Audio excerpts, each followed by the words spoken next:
I need your help. I can't tell you what it is. You can never ask me about it later, and we're gonna hurt some people. Whose car are we gonna take?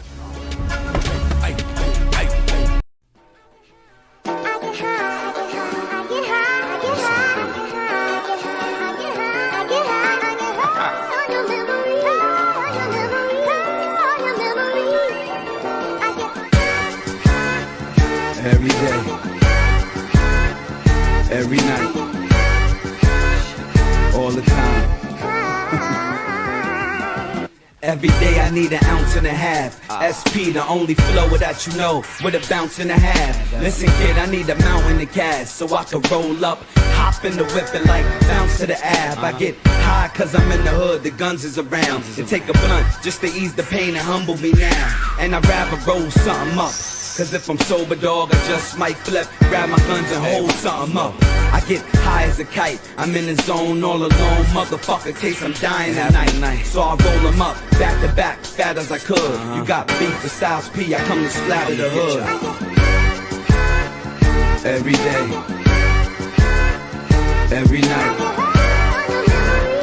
all the time. Every day, every night, all the time.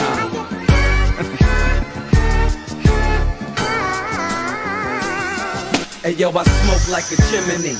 Matter of fact, I smoke like a gun when the killer see his enemy. I smoke like Bob Marley did. Add to that I smoke like the hippies did back in the 70s. Spit with the finishing touch. Get this, that I'ma finish you before I finish the Dutch. I get high like the birds in the planes. I get high when bullets hit faces after words exchange. I get a rush off the blood on the walls. You understand, like the M5 pedal when it's touching the floor. I get high cause fuck it, what's better to do.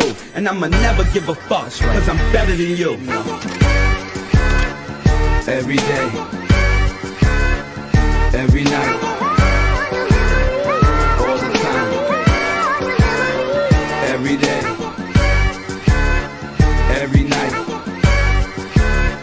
all the time.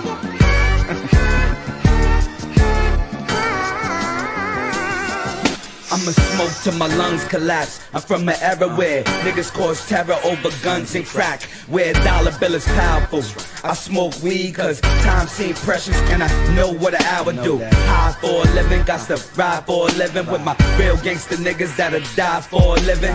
Shit, I get as high as I could, cause if you see things like I see things, I'ma die in the hood. Motherfucker, understand it's full surface to you. I don't smoke the weed if it ain't purple or blue. And you can name any rapper if you want, he could die. This is SP dumping in you, bitch, I get high. Every day, every night, all the time. Every day, every night, all the time.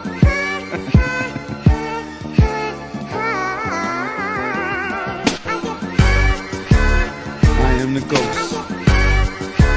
Flow with me. I get high like the birds, the planes. I get high like smoking dogs to the head.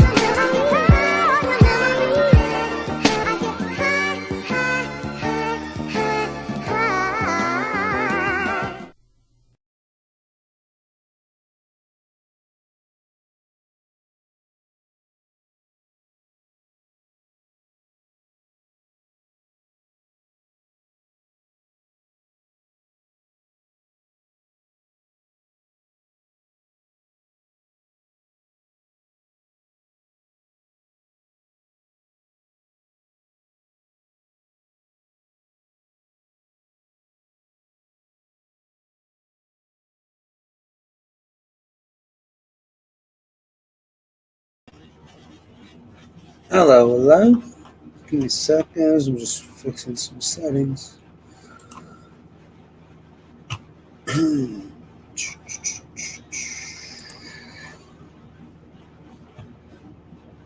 It's one of those days.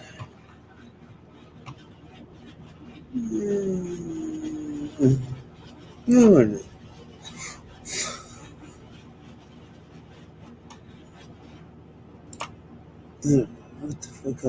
supposed to be doing here? Keep on the shit.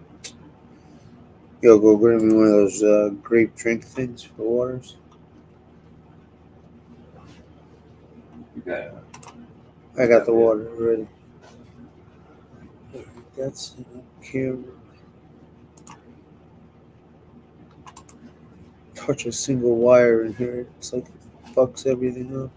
Did you have the last one? Dude, I had one out of that whole box. Out of both I boxes. saved you one. I had one out of both those two boxes.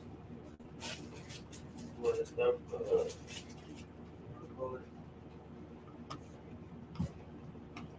Skittles? What do they have for flavors left? Orange, soft grape. No. I don't want either of those.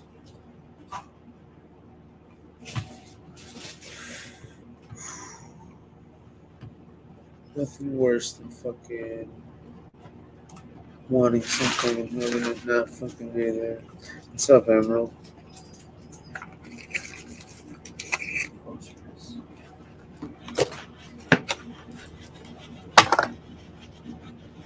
What's up, Darren?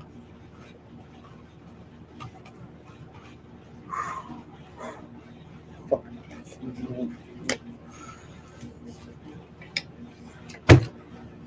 Was it like within the last couple of days? You had one? Yeah, I had one out of the box. Yeah, that was the last one.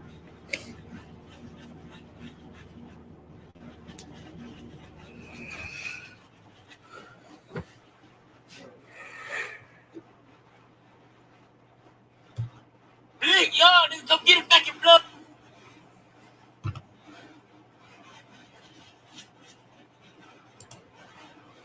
Sorry, guys.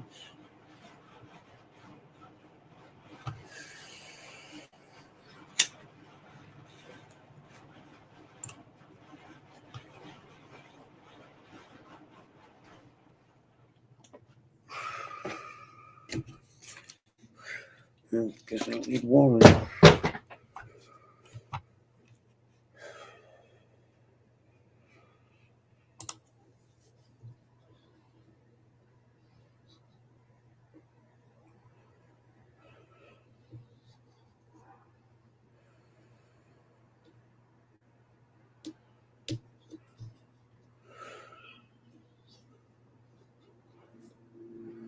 So what you guys up to, man? How you been?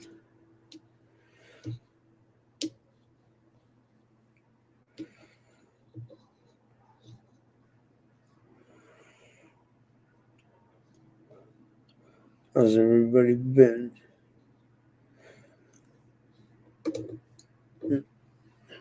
How bad you burn your hand?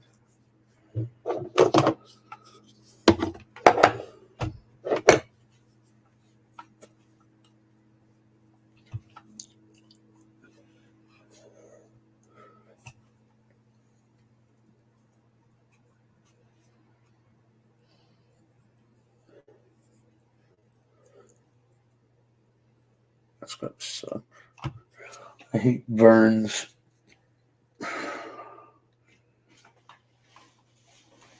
Such a pain in the ears.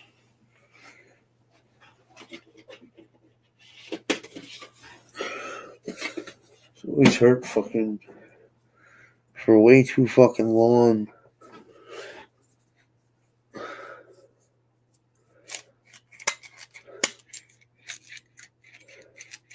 The heating element.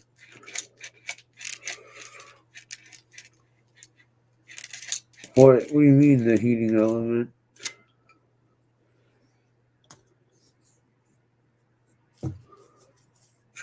Clog the drain or the dishwasher? I didn't know dishwashers got clogged. I just found out a few years ago you're supposed to fucking clean them. Yo, yeah, guess what? You're supposed to fucking empty some weird shit on the laundry machine like once or twice, or like once every couple months, or at least once a year. Then people don't ever do it. It's like some fucking drain shit. On the washing machines? Oh, yeah, made for men. Yeah, shorts. They make matching shorts too.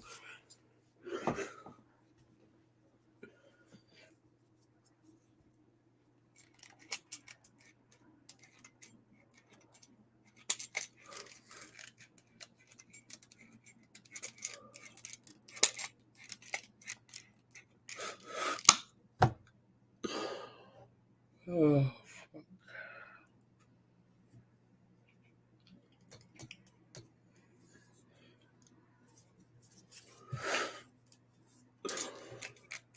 And it's got a matching blouse. How did you know?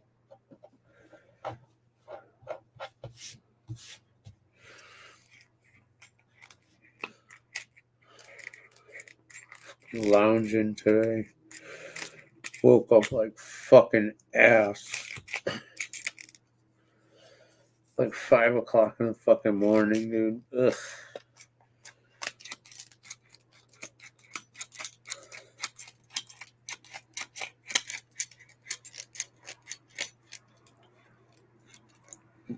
Is it like a bad burn or is it just like I always forget what's the first degree, third degree burn shit? Like which is always the worst? I know like in fucking murder and shit it's the first degree, but I think it's like backwards with the burns, like Yeah, third degrees are the worst. third degree is the worst. Oof. I got fucking tailpipe tattoos on my leg.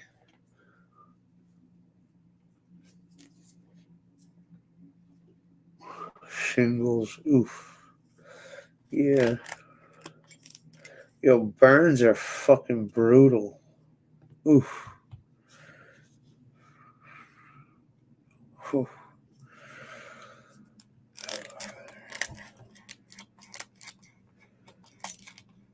I don't know, man. That shit's is that's why I said, man, I think pedophiles should be lit on fire. Alive. That's just me. You know, after someone cuts their fucking dick off and force feds them. But that's just me.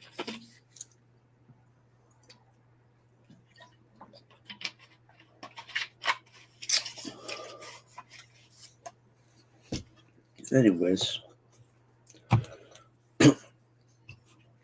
So, what's everybody been up to the last couple of days?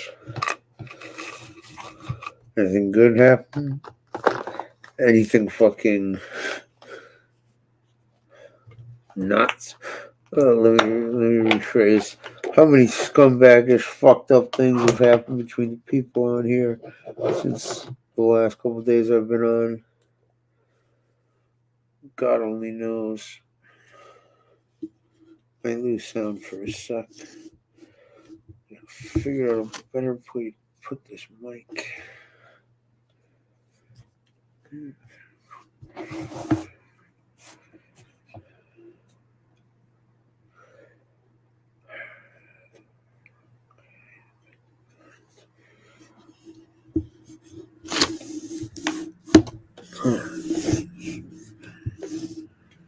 Could back this thing up a couple more inches. What, the computer? The screen, yeah. I don't know if it's gonna put too much weight on the backside though. No, that'll keep steady, but I got it. I can see enough of it coming. But it's a small, setup. Hopefully, tomorrow we'll get the go ahead for the other thing.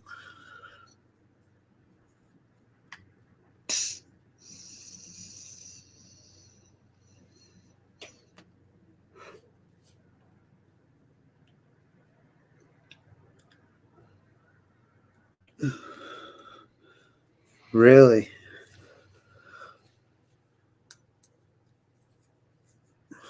What else do they use for burns? Aloe, maybe?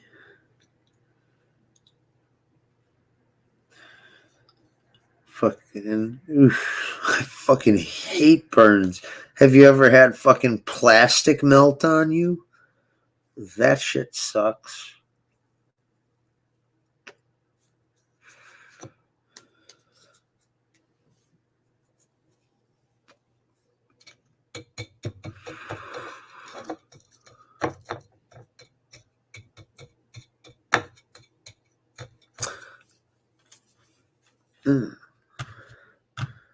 So,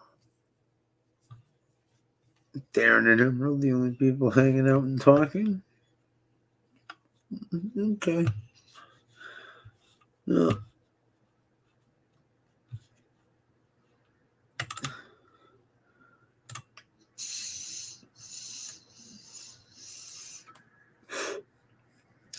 I'm surprised fucking people haven't come out with fucking other drugs and vapes.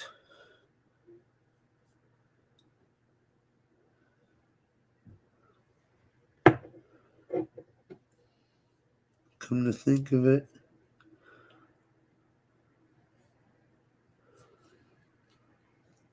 Seriously. Get your crack vape. Get your crack vape.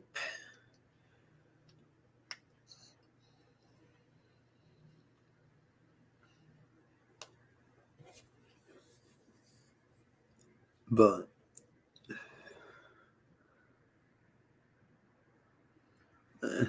well, anyways, figured I'd throw you guys a fucking. We're gonna watch some fucking Dragnet. Just the facts, ma'am. Just the facts.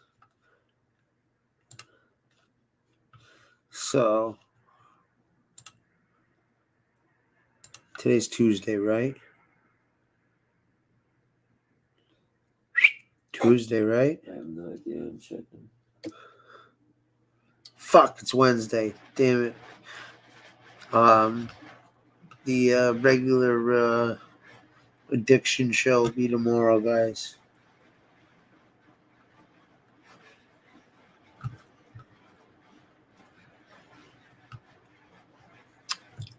I know some girl who fell asleep in the sun after fucking dousing herself in baby oil.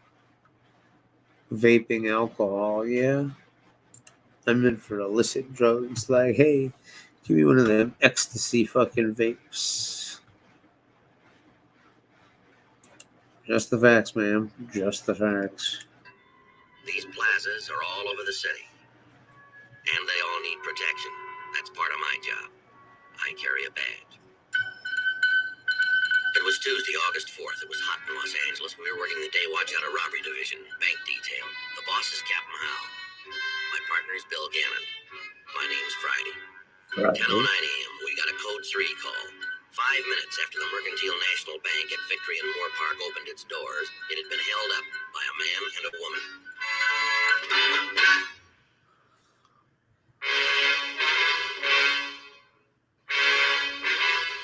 The story you are about to see is true.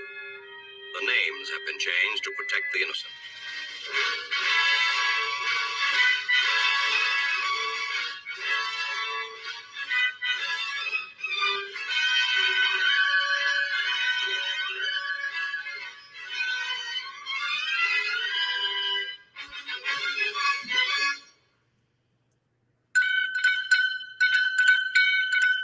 The bank detail is composed of 6 men, broken into 3 teams of 2 men each.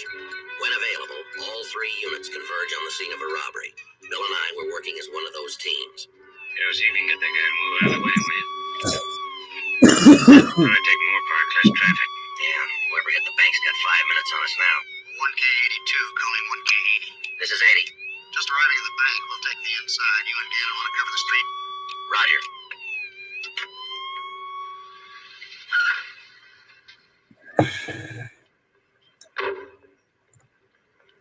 You fellas from downtown? Bank detail, Friday and Gannon. Team inside asked me to fill you in. All right. According to the witnesses, the male suspect's about 40, around 6'2", 200 pounds.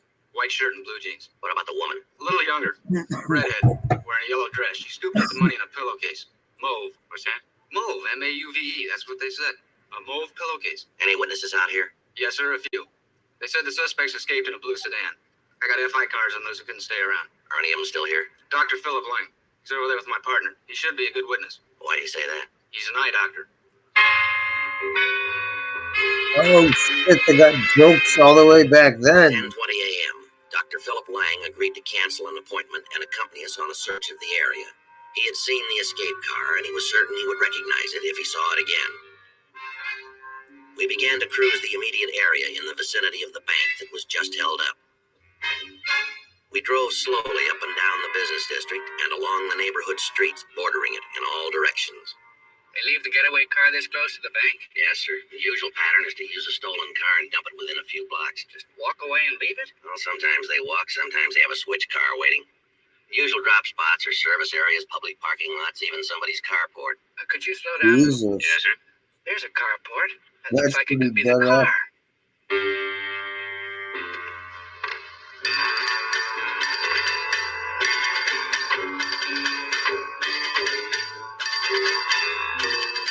Oh shit, there's something by Ireland.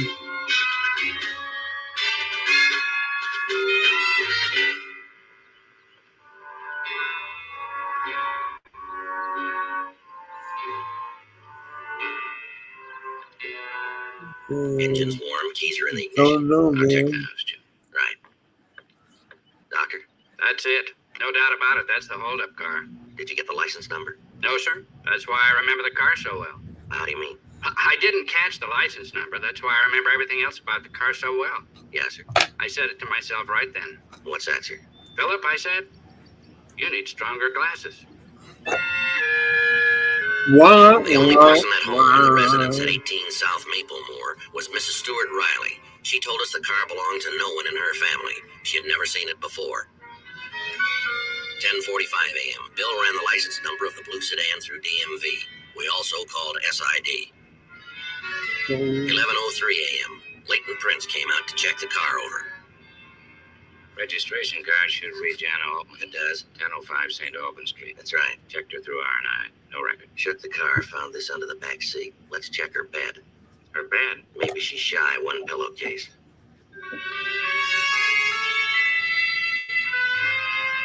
We arranged to have the blue sedan towed away to an impound garage. Then we drove directly to St. Albans Street. The team inside the bank told us that the bandits had gotten away with less than $300. The woman in the yellow dress had carried the money out of the bank. Mr. Benson, I'll be happy to take a cab. Could you hold on a minute, yes? Jana Altman. Yes, but I'm very busy. We're police officers. Oh, you certainly got here in a hurry. Come on in. I'm sorry, Mr. Benson. What was that? Yes, the police are here now. I will the moment I can. Search service, I'm overwhelmed. Ma'am, I mean, I reported it not 10 minutes ago, and here you are. Reported what? About my car. Well, that's why you're here, isn't it? you live here alone? Yes, but what's that got to do with my car? I suppose eventually you'll get around to telling me the reason for all this. License number of your car, JXO237. Yes, I reported all that. You mean your car was stolen? Well, of course it was stolen. When? Last night, this morning, I don't know when. It wasn't in my parking space when I went to drive to the office. What time do you usually leave for work? 9:15. It's after 11 now. I'm well aware of that, Sergeant. That was my employer I was just talking to. You been out of this apartment today? I told you, I went out to my car, it was gone. I came back here and phoned my office, then I reported it, then my employer phoned me, then you showed up. Mm-hmm. Be back in a minute, Joe. Right. Well, Sergeant, I suppose you're ready to give me some explanation for all this. Yes, ma'am. Your car was used in a bank robbery this morning. Seriously, my car? You're kidding. Yes, ma'am. A man and a What woman. do you guys think? She involved or not? This woman was described as about 30, red hair, wearing a yellow dress. Do you own a yellow dress, Miss Altman? Yes, I own a yellow two-piece shantung, a yellow dacron shirtwaist, and a yellow peekaboo lace sheet. Could you be a little more specific? Why, you're doing just fine. Could I check your closet? Don't you need a search warrant for that? Not if I have your permission. Suppose I don't give it. Then I'll get a search warrant. Oh, go ahead. Everyone owns a yellow dress. They're in there.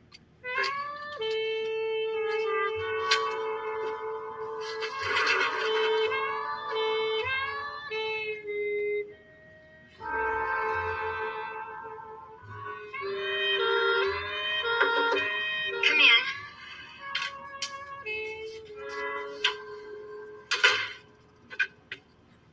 Somebody's looking. Yeah.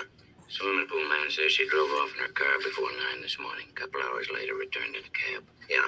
Found out since then she changed her clothes. Cool man, happen to notice what she was wearing this morning? Yellow dress. Uh-huh. Think that's enough. Oh, Along with yeah? that, yeah. Monthly parole report.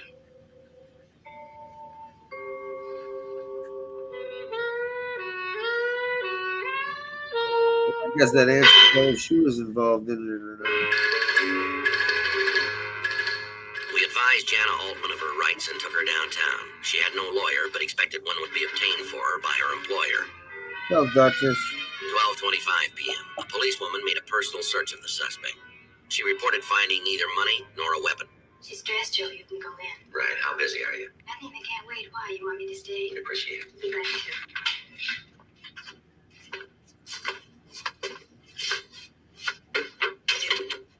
I hope you don't mind. This young woman said it was all right.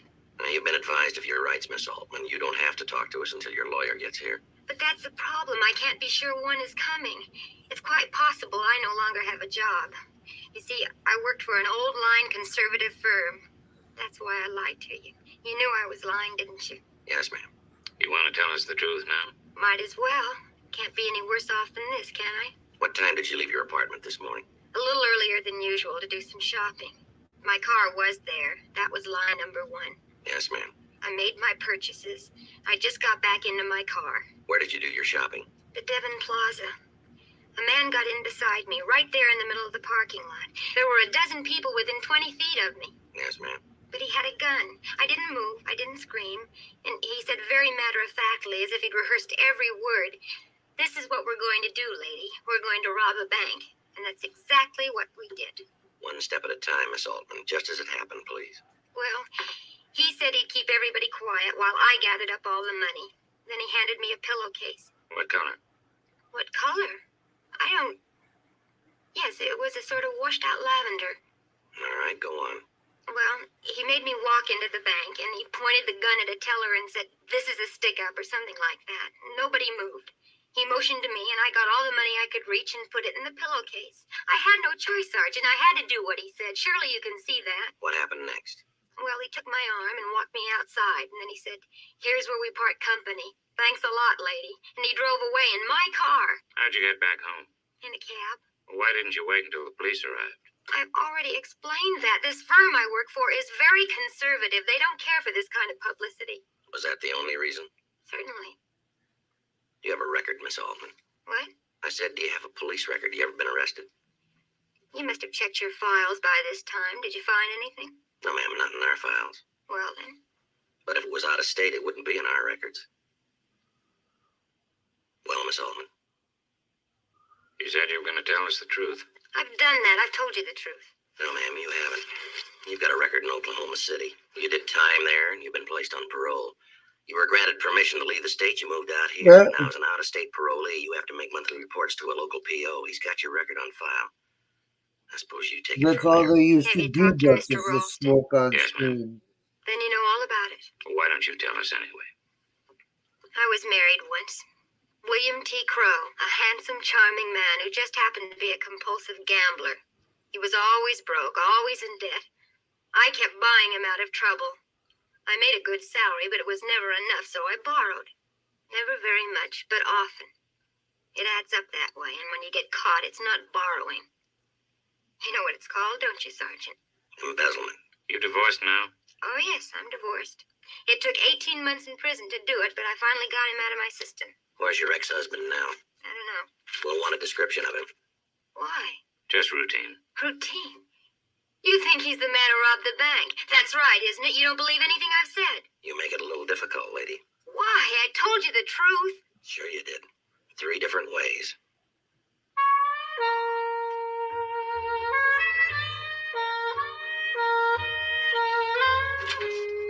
1:15 p.m., Jana Altman was booked for armed robbery.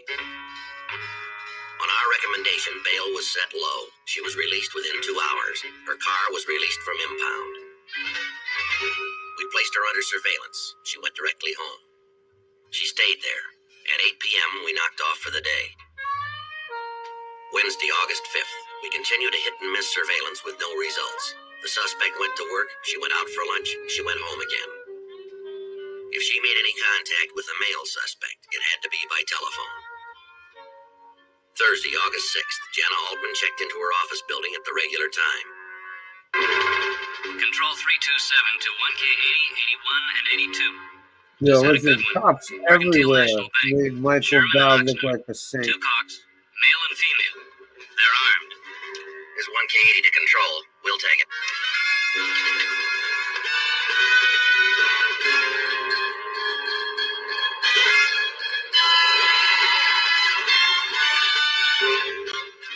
Control 327 to 1K80. This is 80. Disregard. 1K82 will handle. Woman just called in. She's in the Red Quill bar. Claims she was just forced to help rob a bank. KMA 367.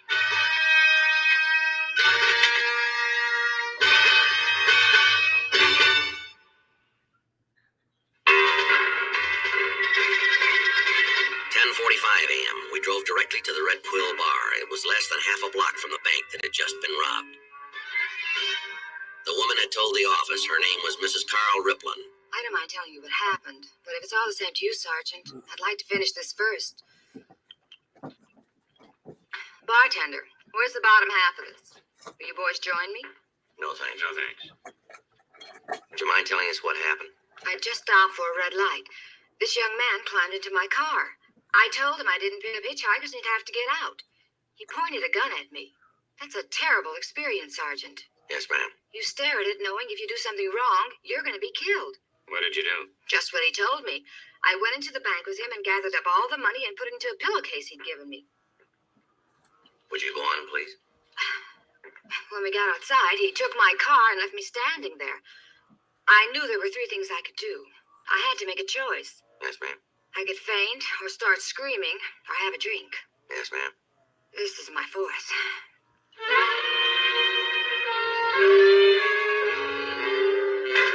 12 noon. We had a series of robberies going. The same bandit had robbed both banks. The descriptions of him matched up. The M.O. was the same. And Mrs. Riplin's account was identical to the one given us by Jana Altman. And MASH? 12:35 p.m. Bill and I, along with the other 2 bank detail teams, met with the captain of robbery division, Captain Mert Howe. This last job kind of takes the heat off the Altman woman, doesn't it? Looks that way, Captain. You think that was the purpose? It's possible. It's been done before. How do the rest of you feel about it? Well, I wouldn't rule it out, Captain, but it wasn't the only purpose. Yeah? Thief walked out with over $4,000 on his last job. He only got $300 out of the Devon branch with the Altman woman. Just 3 days apart. You must have a big overhead. Gambler, maybe? So was Jan Altman's ex-husband. Unless we get something bigger than that Friday, we'll have to consider rejecting it when she answers the writ. Couple of things going for us, Skipper. What's that? 2 branches of the Merc National. He's probably not going to change banks now. Uh-huh. And so far, he's hit between 10 and 11 a.m. Joe, where did you find the hostage cards? Dumped within 3 blocks of each job. Could he live in the area? Nothing in the M.O. book? No, sir, he's a new one. Well, what do you think? Rolling stakeout? About the only way we can handle it. All right, work out your own schedule. Friday? Yes, sir. The Altman woman. Yes, sir. Clear her or keep her.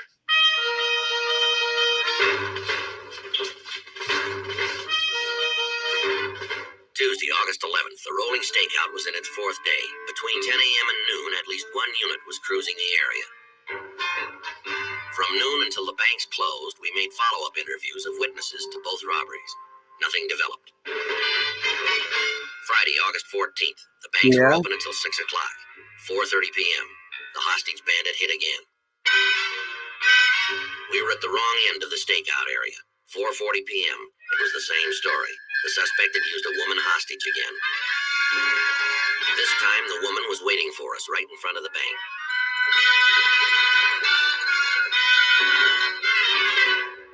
Are you police?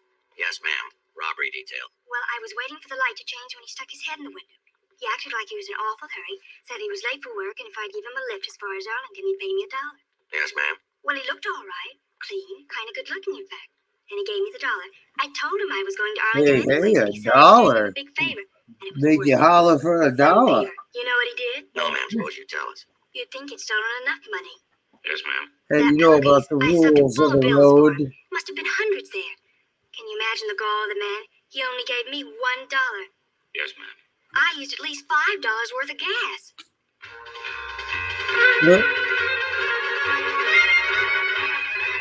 The pattern of the third robbery was identical with the previous two.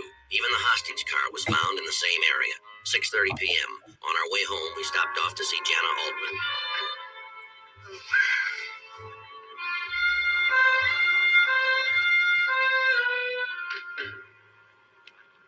Will you sit down, or aren't we staying that long? We'll stand, thanks anyway. Sure we're not interrupting anything? No, nothing pressing. You'll have to excuse me. I don't recognize this approach. What is it this time? You know you're going to have to appear on that writ. Yes, I'm well aware of that. That's what we came to tell you, Miss Altman. It's going to be rejected. Rejected? Yes, ma'am. The charge will be withdrawn. Why? Don't think I'm ungrateful, but why? The same man robbed two more banks. He picked up women to help him just like you. You arrested them too? No, ma'am, not yet. Why not? For one thing, Miss Altman, both of the other women voluntarily contacted us to report the robberies. You didn't, did you? We'll notify your parole officer, and if you like, we'll tell your employer that you've been cleared. Thank you. That would help. Sergeant, Yes, ma'am. what's the sentence for robbing a bank? 25 years for each conviction. It's hardly worth it, is it? Well, that's the idea. They want to make it an unpopular crime. Is it? Not in Los Angeles. This is the bank robbery capital of the world. 1949, there were 8 bank robberies here. Now we're averaging over 140 a year. How do you account for it? A lot of reasons, I guess. Branch banking, for one. Used to be you went downtown to bank. Now every shopping area has a branch. And there's the way they build them, mostly for public relations, you know. In the old days, tellers were in cages. The modern bank is just right for counter jumpers and note writers and the on-ramp specialists. The what? A bank built near a freeway. By the time we reach the scene, a bandit can be 20 miles away. What about this hostage bandit? Yes, ma'am. Think you'll catch him? Well, it's hard to say, Miss Altman, but the numbers are pretty good. What do you mean? In this city, 80% of the cases are cleared.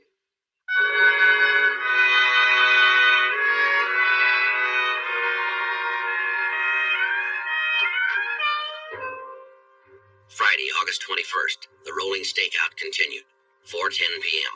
All units in the vicinity. A 211 silent alarm. Mercantile National Bank. 3227 Lankershim.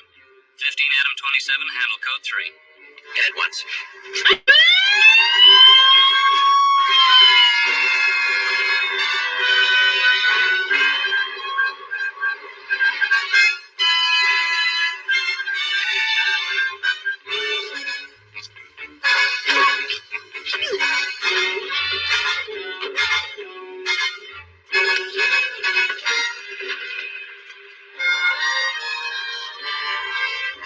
Police officers. Yeah, the money's in that bag, and that's his gun. I disarmed him first thing. Yes, ma'am. Are you all right? Yes, just a little scared. I'll put him in the black and white, Joe. Right. Why, If I could these have your guys name, please. drunk or Doris what? Colbert, miss. All right. You want to tell me what happened here, Miss Colbert? Well, you're not going to believe this, but that man made me help him rob a bank. I believe it. He made me park my car out there in front. We walked up to the plaza. Could I sit down? I'm still a little bit shaky. Sure.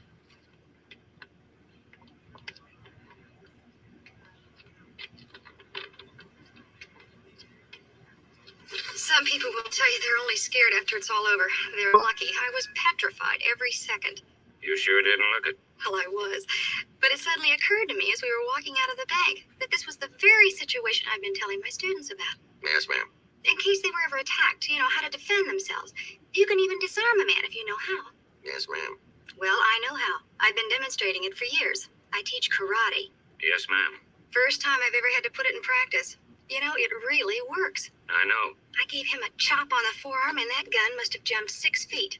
Then I really went after him. You did fine, Miss Colbert. Control 327 to 1K. Mercantile National Bank. Lankershim branch. Looks like the hostage man. It is. We have him in custody.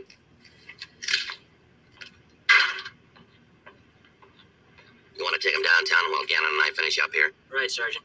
Stinking broad, I can't believe it. What's that? Imagine a stinking broad wiping up the sidewalk with you. That dame's as strong as an ox. Sure, she must weigh at least 120 pounds. What is she, a lady wrestler? Linebacker for the Cleveland Browns. Take him in. Right, Sergeant.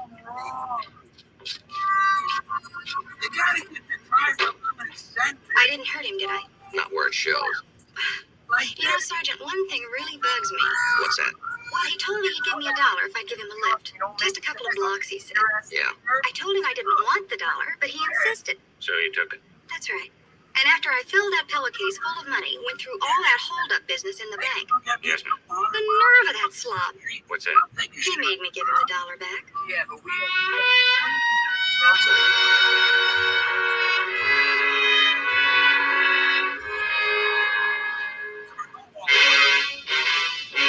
a line on this side. The story you have just seen is true. The names were changed to protect the innocent. On October 20th, trial was held in courtroom 54, United States District Court, Central Division of the Southern District of California. In a moment, the results of that trial. The suspect was found guilty on 4 counts of bank robbery. Bank robbery is a federal offense which is punishable. Of 206 Yeoman Avenue in central Los Angeles. The manager informed us that he found a dead body in apartment 3A.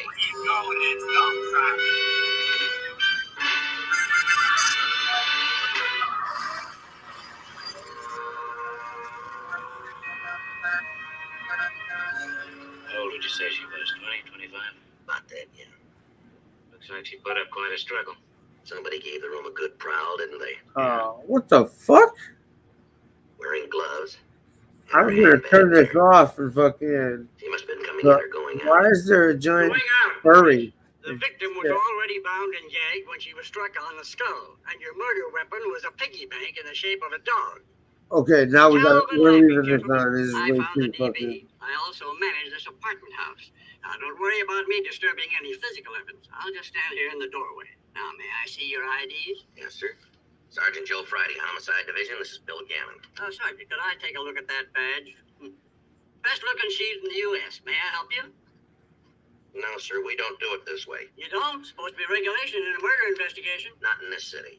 Is that a fact? Why did you open this apartment, Mr. Lampy? 2 days ago, I gave that wall over there a coat of paint. I had to chip. Miss Jenkins told me to come in any time after 3 p.m. today. Said she was going out. That the victim's name, is it, sir? Jenkins? Mary Jenkins, female Caucasian, 25, single, 5'6", blonde, blue, about 120. What time did you open the apartment?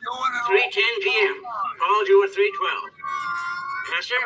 No doubt about it. That head wound was the last one she received in this world. Formed a fast clot, too, didn't it? Those ceramic fragments on top of the gag, see? A couple more there on the left shoulder. She was already down and most likely tied when they finished her off. Nice girl, too. Make you a bet there's not a single ceramic chip beneath the victim's body. That right. Also, she must have given him a good fight, judging from the appearance of this room. Sure gave it a good prowl. Wonder somebody in the building didn't hear it. Maybe somebody did. No, sir, they did not. I checked them out.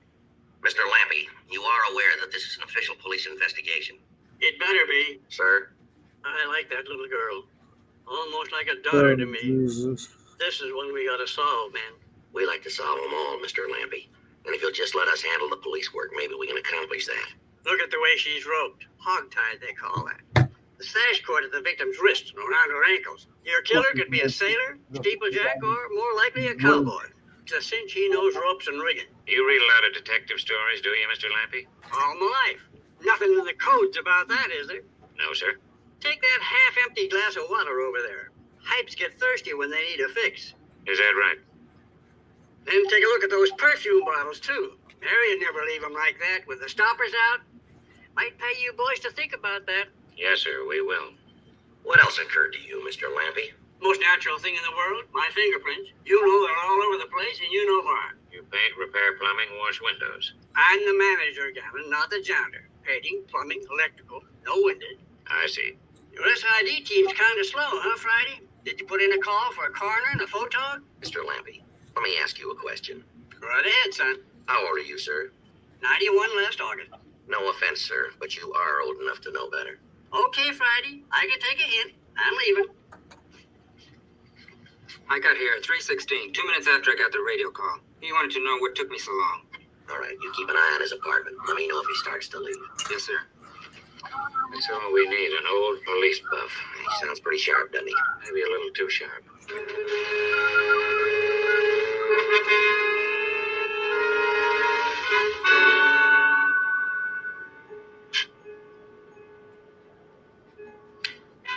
Struck out there. Too much wax. Even at that, I wish my wife kept house like your victim did. What does that give us now, Dave? Quite a bit, actually. Jack got some good lifts off the dresser drawers and one real good one off the water glass. Anything on the piggy bank? One good print, one smudge. We'd better clear. He's ready to spray.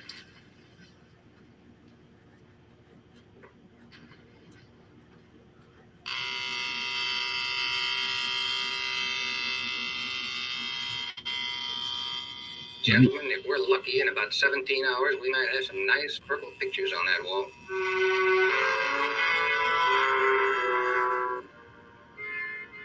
Pretty girl, wasn't she? Yeah. You picking up anything, Jack? Just 1 second. Just like downtown. Not bad. Perfect, you mean? Yeah, if it's not the victims.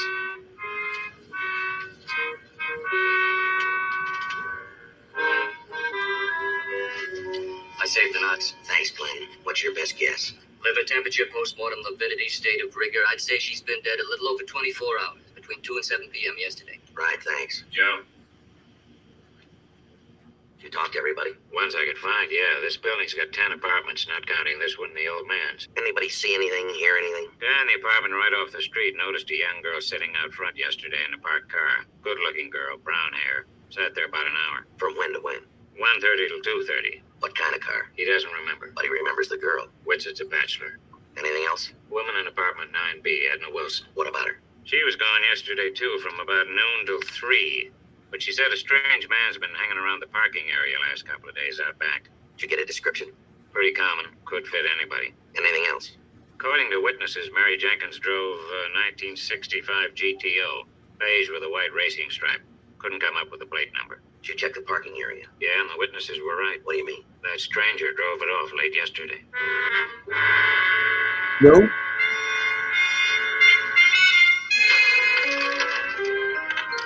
Never. They can't. Are you kidding?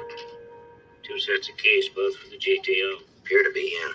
Doesn't seem likely she loaned the car. She wouldn't have 3 sets. No, Maybe it was just clouded. maybe not. Finance company record book here. According to this, she was 4 months behind in her payments. Could have been repoed. She was a dental assistant, member of a church group, out-of-state driver's license, Rogers, Arkansas, expired. California license. Expires in 2 years. She's been out here a little over a year.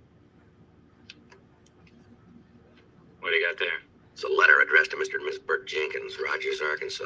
It's unsealed. It's to her mother and father. Anything? Oh, the usual. Lonely girl in a strange city. Wait a minute. This might be something. What's that? I cannot seem to shake the feeling that something is going to happen to me. Something that worries me. It's just a feeling, so maybe there's nothing to it. And she goes on about not wanting to worry her mother and father. Wait a minute. This might be a piece of daylight.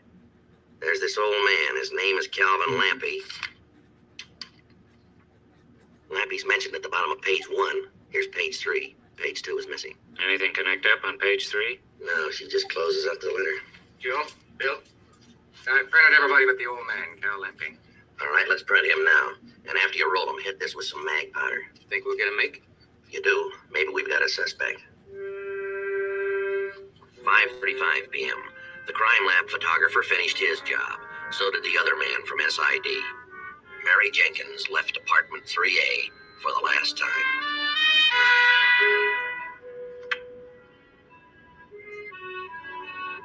The old elimination process. Known prints. Mine, the neighbors, even yours. In case you happen to touch something in the murder room. Easy there, boy. What's the trouble? The trouble is you're getting too much ink on those fingers. I'm one man, you know, not a platoon. I've rode a print or two, sir. How many of them were classifiable? A couple of things been bothering me, Friday. Is that so? Those perfume bottles in the murder room. From the position of the stoppers, I'd say they were removed before the bottles were knocked over.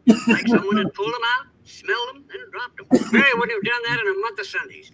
Too neat. Could put another woman in that apartment. That occurred to you by any chance? Yes, sir, it did. Something else, Friday, before I forget. Yes, sir. Did you hydrant that wall I painted the other day? Yes, sir, we did. Good man. By tomorrow, if anybody's touched that wall, it'll show up like a wart on the end of your nose. It's all right here. Murder in Malibu Cove, Chapter 9. Check. Good writer, that Earl Bemis. Explains the hydrant process so a 5-year-old could understand it. What do you think you're doing? I'm trying to roll your fingerprints. Well, then roll them, boy.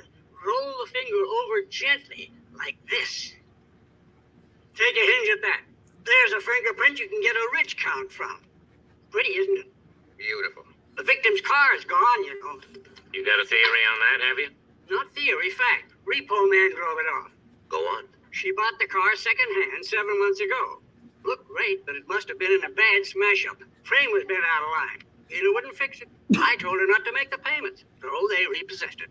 3:13 p.m. yesterday. Why didn't you mention this before? You didn't ask, Friday. Anything else we failed to ask? Yeah, what I was doing yesterday. All right, what were you doing? Played golf all day. Let me give you a tip, son. Pack a little solvent in that kit. Helps remove the ink from the fingers. Thanks. I'll be in the apartment. You boys got a theory on the time of death, have you? Not theory, fact. Post-mortem lividity. Your coroner's deputy should have given you the word. They did. Good for them. Anyway, I figure Mary was hit sometime yesterday afternoon, about the time I left the 17th tee. Only played 17 holes. I'll say between 2:30 and 3 p.m. Am I right? Close enough. You seem pretty familiar with all the aspects of this case, Mr. Lampy. You accusing me, Gannon? Maybe. If you do, remember to give him the rights. Oh, we'll remember. Remember that glass of water and those perfume bottles, too. I'll make book they're going to figure in this case. Tell us about something else that figures in this case. Page 2 of a letter. Oh, you finally found that, did you? All but page 2. Mary asked me to write a few lines to the folks back home, just to let her know she had a friend out here. Check. Check. Guess that's one letter that won't get mailed. You thought a lot of the Jenkins girl, did you? I don't get close to people, Friday. Not these days. Is that so? My age, why bother?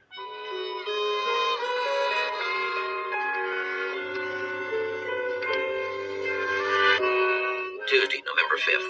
The ninhydrin process had turned a palm print on the newly painted wall of the murder apartment. As Calvin Lampy would say, there's a prince could get a rich count from. Yeah. And he ought to know. It's his.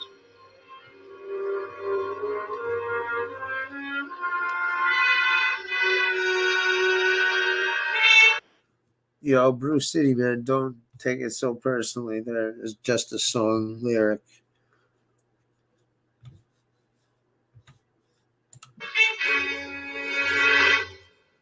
But I appreciate it. 4:45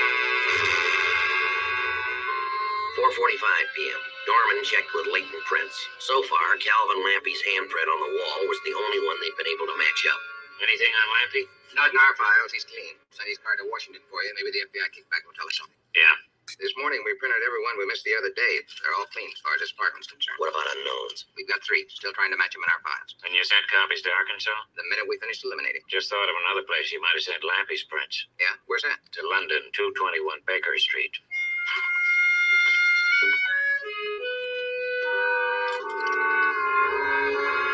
4:50 p.m. We figured we'd better have another talk with Calvin Lampy. Maybe he's taking a nap. Yeah, he might be playing golf. I do. What's this, martini time already? We want to talk to you, Mr. Lampy. Good. I want to talk to you, too. Come on in, men. Pardon the junk, boys. Sit down, sit down, sit down. You keep yourself in pretty good shape, do you, Mr. Lampy? You mean good enough to commit murder? You boys still on the clock, or can I fix a couple of drinks? No, thanks. I've been doing some more thinking, and frankly, I goofed. You did. No question about it. How's that? Just pulled it up last night. There's a jewelry case missing from the Jenkins apartment. Got to thinking about it after dinner. Small, black case, 6 by 7 inches, 3 inches deep. Find that case, you've got your killer. Why bother to look for the case? How do you mean that, Friday? Well, now, the way it looks to me, we wait long enough, you'll tell us who the killer is and just where to pick him up. You've got a point there, but let's pull together. We'll get there quicker. You told us you only played 17 holes on Saturday. Check. You'd like to know why? Check. Feet gave out. What time did you get home? 3:05 p.m. What about that repo man? You talk with him? The car's impounded. Good. Have your lab people give it a good going over. Never can tell. Might turn something. Like what? Like a clue, maybe. You've heard of clues, haven't you? I wouldn't exactly say you two are up to your navels in them. How long have you been in Los Angeles, Mr. Lampy? You've got my prints, Friday. A few hours from now, you'll have your FBI kickback. So let's not waste time. Let's concentrate on the case. What do you say, okay? Last night, I had a talk with Frank Whitson. He told you about the girl he saw parked out in front Saturday.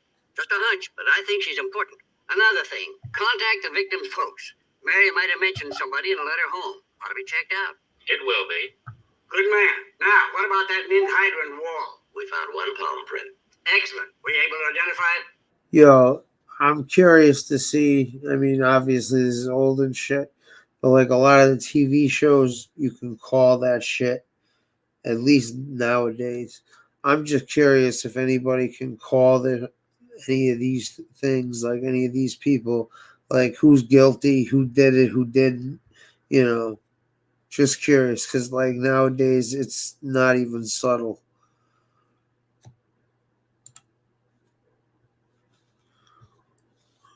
Fuck.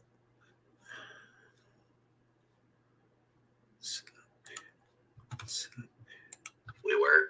Who's it belong to? You. You're kidding. No, sir. Let's see, I painted that wall Friday afternoon. When the devil could I have touched it after that? That's Saturday his afternoon, dad about right there. 3:05 p.m. Got it. Friday night, 8:15. Boy, how senile can a guy get? You were in that apartment Friday night, were you? 8:15. Mary wasn't home. Completely slipped my mind. And you touched the wall? You know any other way to tell about wet paint, Gannon? It was dry. I figured to give it a second coat the next day. Then I remembered I was going to tee off at 10 a.m. Saturday morning. I said to heck with the paint job. Sure I can't interest you boys in a little smash? Martini, maybe? I'm about ready for one. You're working days. Almost 5. You're off watch in 3 minutes. No, thanks. Forget it. I got a better idea. You have. Yes, sir. We got 4 problems here. You're not off watch. I don't like to drink alone. You're concerned about my palm print on that wall, and you better take my formal statement before your captain leans on you. What say we all take a ride downtown? What say? Oh,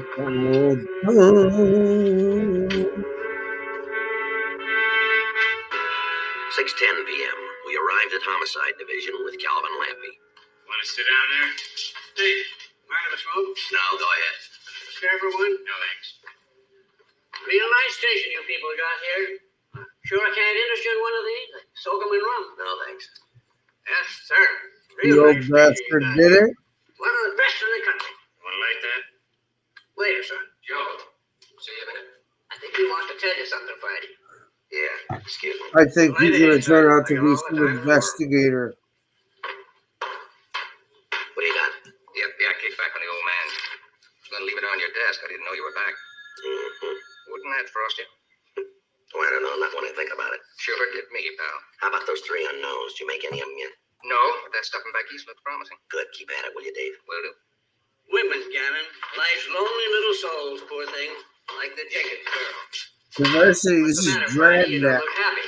Cal Lamp. with Friday. Old warhorse. Hello, Hugh. How's the boy? Keep your seat.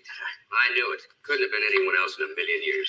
Minute I saw that kickback, I called Chicago and got the word. How have you been, Cal? Pretty fair, Hugh. You're looking good. The Phillips case. My first extradition. Told you. You mean the Miller case? No, sir. Phillips. So you finally got your own command. Took a while, but I made it. This is the finest detective I ever knew. 44 years with the Chicago Police Department. Retired with the rank of deputy chief. I get the feeling I've missed something. Chicago PD. So this is your suspect in the Jenkins case, huh? No, sir, not really. Bill and I were beginning to think we were his. Is that so?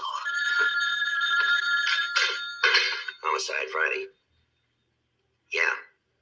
You're sure, Dave? That's fine. Good. Yeah. Now all we have to do is dig him out.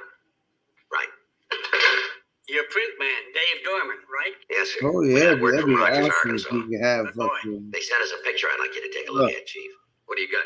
Former Arkansas neighbor of Mary Jenkins, 2 priors for robbery and assault. There's a couple Been here about movies 6 I'd love months. to fucking Girl's play parents off. told us on the phone that he'd yeah. seen Mary at All right, least twice. Brucey. We found prints for care, 3 man. unknowns in the dead girl's apartment. His Thank were among you. them. Stop They got a and location let on me him? know for a Yes, few. sir, Los Angeles. Appreciate You it. got a name to go with that picture they sent you? Yes, sir. Cletus Martin.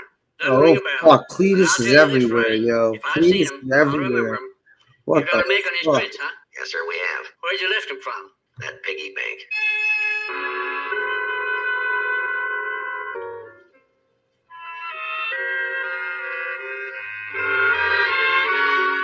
p.m.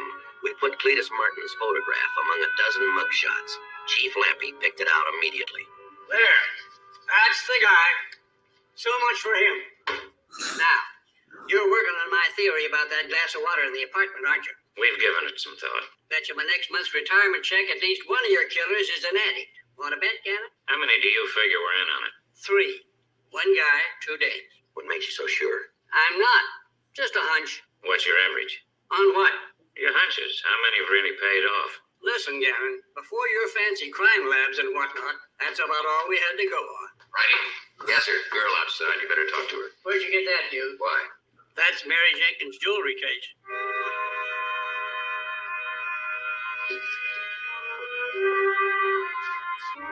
The girl's name was Eve Wesson. She was a heroin addict. Her boyfriend was Cletus Martin. We gave her her rights. How long you been shooting age, Miss Wesson? 3 years since I was 15. Is that why your boyfriend needed money to support your habit? No, sir. The other girl, Beverly Long, What about her? her husband's in jail. We needed money to bail him out. How do you support your habit, Miss Wesson? I'm a prostitute. Go on, please. There's not much to tell. Mary Jenkins wouldn't give us the money. Said she didn't have any. When Beverly used her perfume, Mary got mad. Then Cletus got mad. He and Beverly started tearing up the apartment. Mary tried to stop him. Go ahead. She kept trying to stop him from tearing her place apart. Cletus said, okay, God if you want to do it damn. the hard way. And he threw Mary down on the floor. She started to scream, and he tied that gag in her mouth. He really cinched up on it. I felt sorry for her. All right, go on. Well, then he said, you'll be a good girl when I get through hog-tying you. And then he tied her up awful tight. Cleet's real good with rope. She couldn't move an inch. I really felt sorry for her. What were you doing all this time? I was scared, and I Talking needed in a her I sexy had a glass of voice. water. Finally, I told Cleet I'd wait outside in the car. I couldn't stand watching Cletus and his men tied up in my bed. BDSM. What time was that? 1:32. I don't know.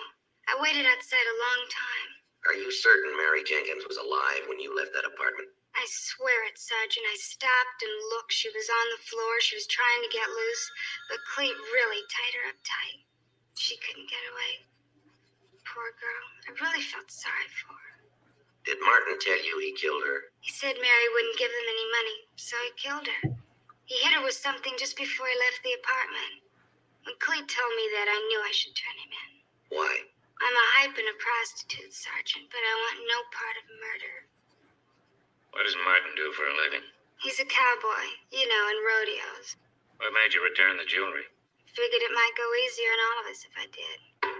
The Long Woman and Martin. We'll need their addresses. I'll give it to you. Cleet's apartment. They'll still be there. All right, now one last question. Why did Martin tell you he killed the Jenkins girl? When we got back to Cleet's place Saturday, him and Beverly and me, I asked Cleet what he did about Mary. I mean, did he and Beverly leave her all tied up and gagged like she was? I told Cleet the way he roped her up, she'd never get away. That I felt sorry for her. What did he say? He said, don't feel too Jesus. sorry.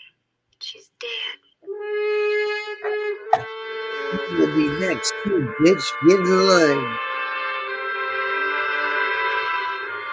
7:55 p.m.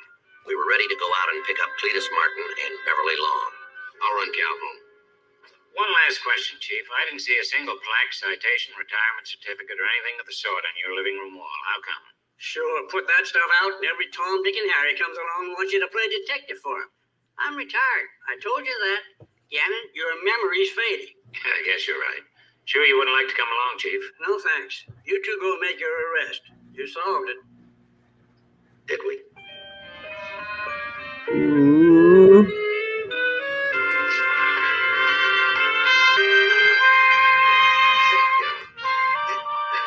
Looking to the point. Dun, dun.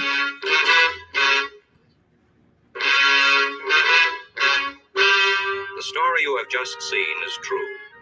The names were changed to protect the innocent. On January 23rd, trial was held in Department 184, Superior Court of the State of California for the County of Los Angeles. In a moment, the results of that trial. The suspect was found guilty of murder in the first degree and was sentenced to death. Ooh.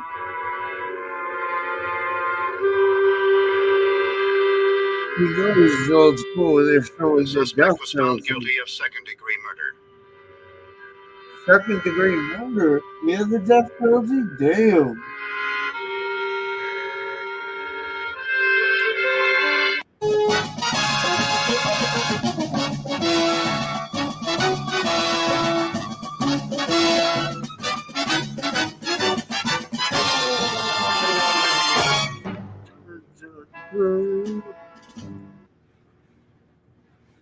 Dun, dun. Yeah, that's right. Ragnar. He is a creepy old dude. But he's a creepy old dude who knows how to tell you about other creepy old people. Yeah, dude, it's so creepy.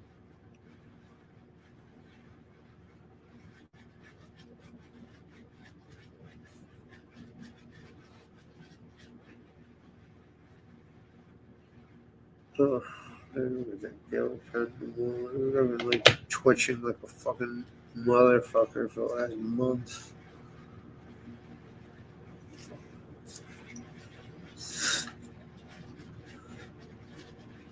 This. Jesus.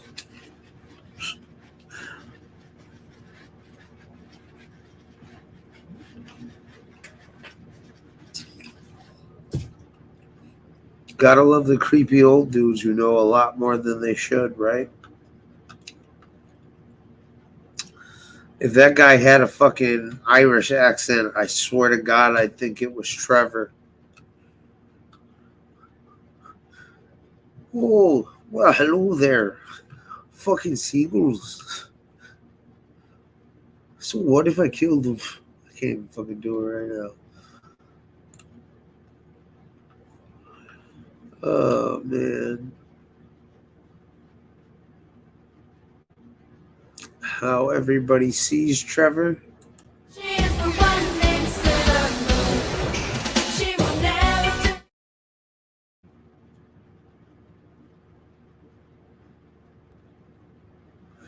How Trevor thinks everyone sees him. I will look for you. I will find you. And I will kill you.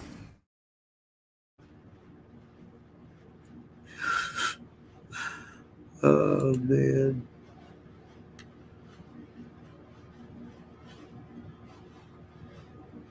Corny old Hickok shoes. Okay.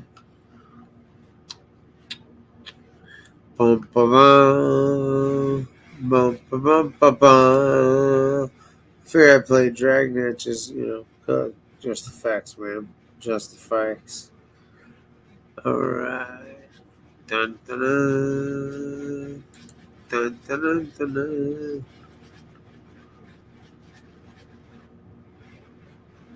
You know.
Yo, bro, Lee Cole needs to absolutely do fucking one of those Alfred Hitchcock intros.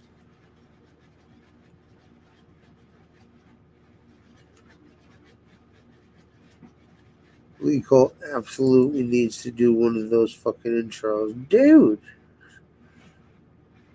I'm not even fucking around and making fun. That would actually be like fucking money ass idea. If anyone would like to hire me as a consultant, I can tell you what will work. Just I can't do it myself. Or what would be good. Good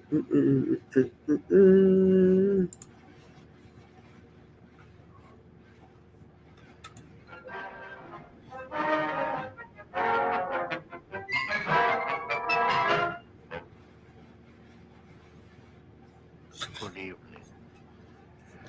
Do you believe in ghosts? Of course not. I knew you didn't. Noise is the mortal enemy of good motion picture making and television broadcasting. That is why I hired this particular house. It is deathly quiet.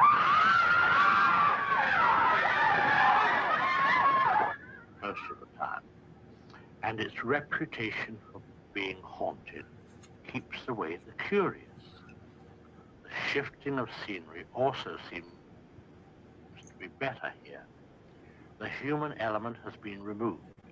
So, if you will just lean back and relax, I'll tell you a I little will. story. Give me the Please date. don't hesitate to turn out your lights. I'm sure the warm glow from the picture tube will be sufficient to melt all your fears of the dark.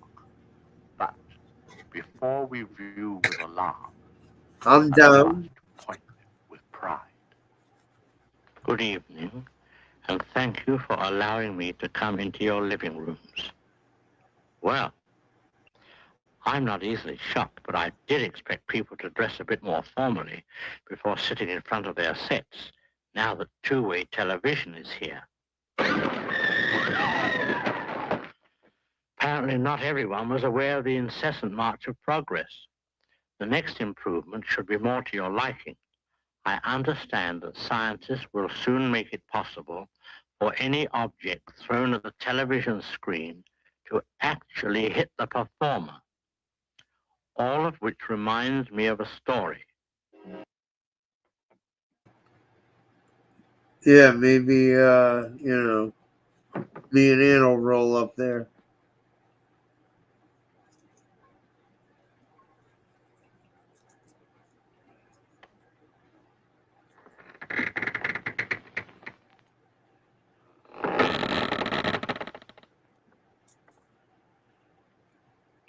There, that's better.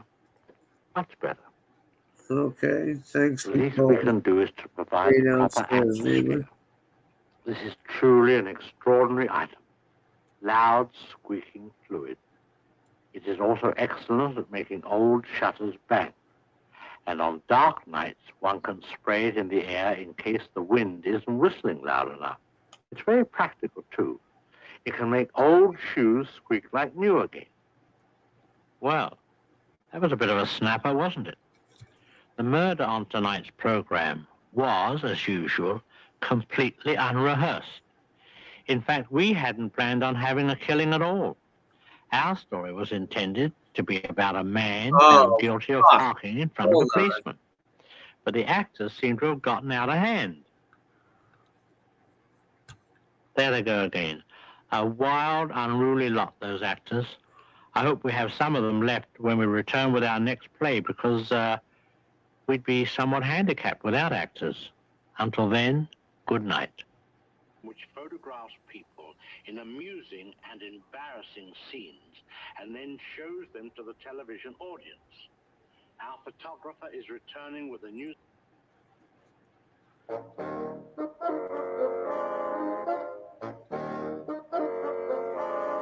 I was playing the intros. I'm like, wait a minute. This don't seem right.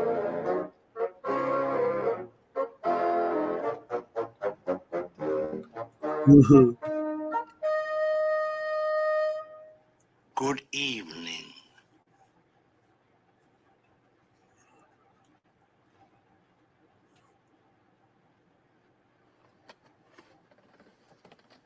Just trying out a new product. It's for people who are afraid to face reality. For the man who has everything and can't stand to look at it. We're doing a very brisk business. There's a One of the Mob 2 appeals of the version box available for is its this. anonymity.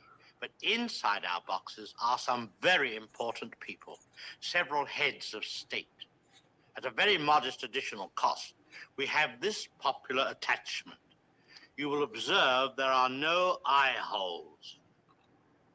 It is for those people who buy one of these and then find they cannot face the reality of the inside of the box. As you can see, we have boxes to fit any size or shape of head, or problem. All this has nothing to do with tonight's story. One of the family, which begins after the following commercial. And that is 1 minute of reality I intend to miss.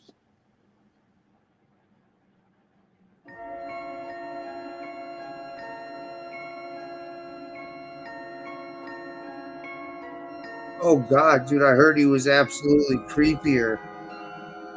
That guy was like super creep. Why isn't this fucking mouse working? Yeah, Rodney Dangerfield was awesome.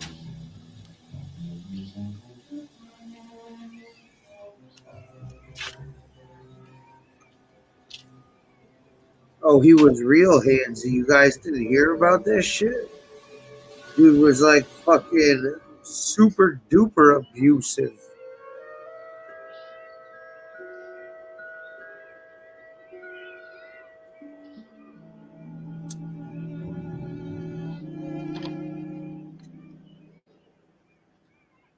Mrs. Daly? Yes. Well, you must be Frida. How do you do?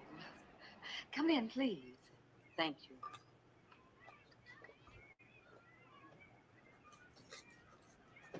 Where's Mr. Daly? Didn't he meet you at the bus depot? No. Isn't that funny? He left ages ago. I'm surprised he missed you. There were plenty of taxis. Oh. I guess you'd like to see your room. It's back here. Oh, no, thank you. Yeah, we had baby, Dragnet on I earlier. want more to see him. There'll be more He's Dragnet. asleep right now, but you can take a peek in a minute. This way?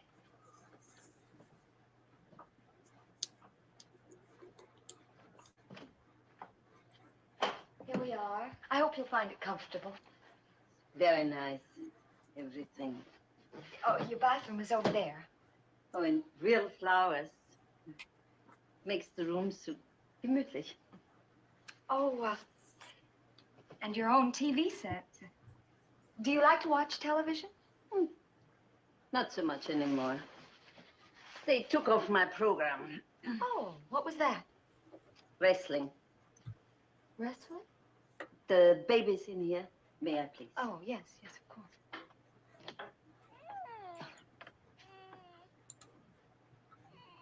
Oh. Hey, mister. You're supposed to be asleep. Yes, my darling. Such a beautiful baby. Cookie. Even more beautiful than his papa. For 8 years, I was like his mama to Mr. Daly. Mutti, he called me. Oh, I know. He's talked about you a lot. What a wonderful nurse his Moody was. Yes. I think we're going to agree with him. I am Mutti, my little Dixie. Oh, that must be Dex. Dex, we're in the nursery. Hi. Hello, How'd you get here? By cab. I guess you missed her. Well, I don't see how. I was there when the Bakersfield bus came in. I watched every passenger get off. She's here with the baby. Mooty! Oh, How good to see you. Daly. I looked all over for you. What happened? Oh, I looked for you too, but I think maybe my bus was early. Well, I did too, but I checked, and there was only one bus from Bakersfield this You morning. probably just didn't recognize each other. Oh, I'd recognize her anywhere. She's just as I remember her. You haven't changed a bit. Still the same old Mooty. Oh, I've changed. Too much coffee, Kuchen, you remember. Do I? I haven't tasted anything like your cooking since. Oh, they just don't take care of me like that anymore. Oh, poor neglected Dexter. What do you think of our boy? It's a darling baby. Ein kleiner Schnuckelpuss. Schnuckelpuss. That's what you used to call me. Hi, Schnuckelpuss. Well, I guess if you could handle me, you ought to be able to take care of him for a couple of months by yourself. Oh, you are going away, both? Yeah. If everything works out all right, we're going to take a trip to Europe. Oh, of course, we wouldn't leave until you're all settled in and organized. Oh, I'm sure that won't take long, Mrs. Daly. I'm so happy to have a little Dixie again. You don't know how happy we are to have you with us, Frida. Oh my God, red flags up like no I'm not gonna leave my kid alone with some rando who just lost her Made by kid. Mutti with tender loving care. Not for breakfast, please. She'll be hurt. Maybe later. You asked for it. Anyway, she thinks you're too skinny. He needs some meat on his bones. You mean flab? There's a time when I could have knocked off 2 of those without batting an eye. Not anymore. Never. Here. Frida, what have you got there? Little Dex's diapers. I'm going to wash them. I thought I told you we have a diaper service. Yes, but I canceled it. It's a waste of money, Mrs. Daly. I always like to do it myself. Pretty, would you please let me decide what's a waste of money? Call the diaper service and ask them to come as usual. Yes, ma'am.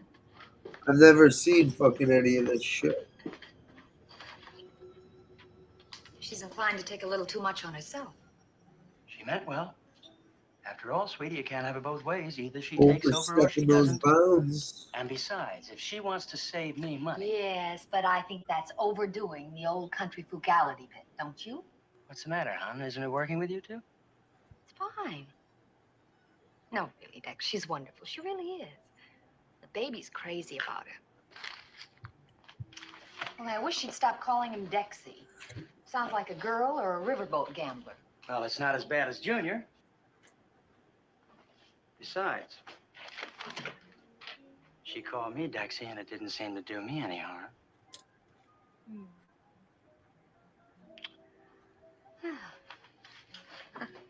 Say, how about a night on the town? Oh.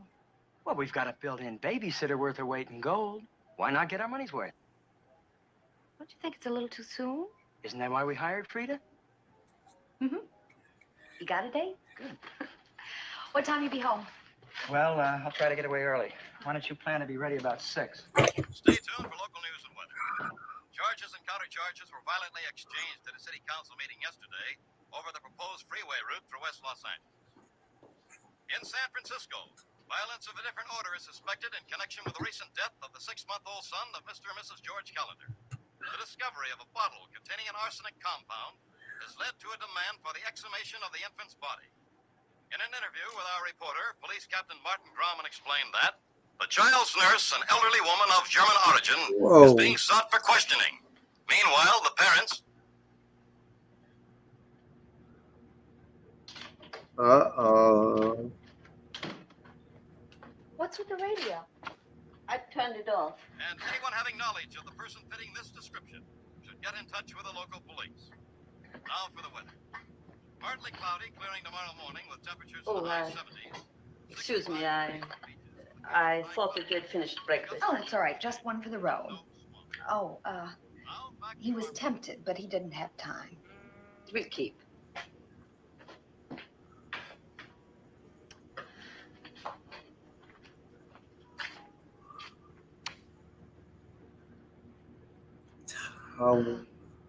Frida, Mr. Daly and I thought we'd go out for dinner tonight.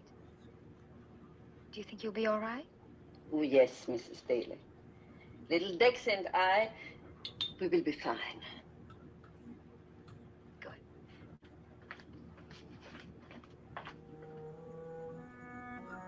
No, he didn't need a babysitter after that.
this is the way to live. No babysitter to drive home, no 4 o'clock feeding, huh? Oh, that's just what I need to soak up some. Oh, boy, nothing like having a nurse around to do everything for you. Sure takes a The sting out job's of alone being a most of parent. the time in the summer You are an unnatural father. until like 5 o'clock. 6. Frida, what is it? It's nothing, ma'am. Well, why is he screaming like that? And then Oh, these our guys will go little on Dixie vacation. has a tummy ache, Mama. Oh, no. It's only a bad tummy ache, nothing else. Whole lot. Did you take his temperature? Yeah, here's a small fever. But with babies, that's nothing. Oh, what do you mean, nothing? I've never heard him scream like that before. How long has he been like this? Only a little while. How long? After his bottle, he sleeps good, and then he wakes up, and he has a clumpy. A what? A pain in his tummy. I'm going to call the doctor. But there's no need for the doctor. It's not serious. I'm not asking for your advice, Frida.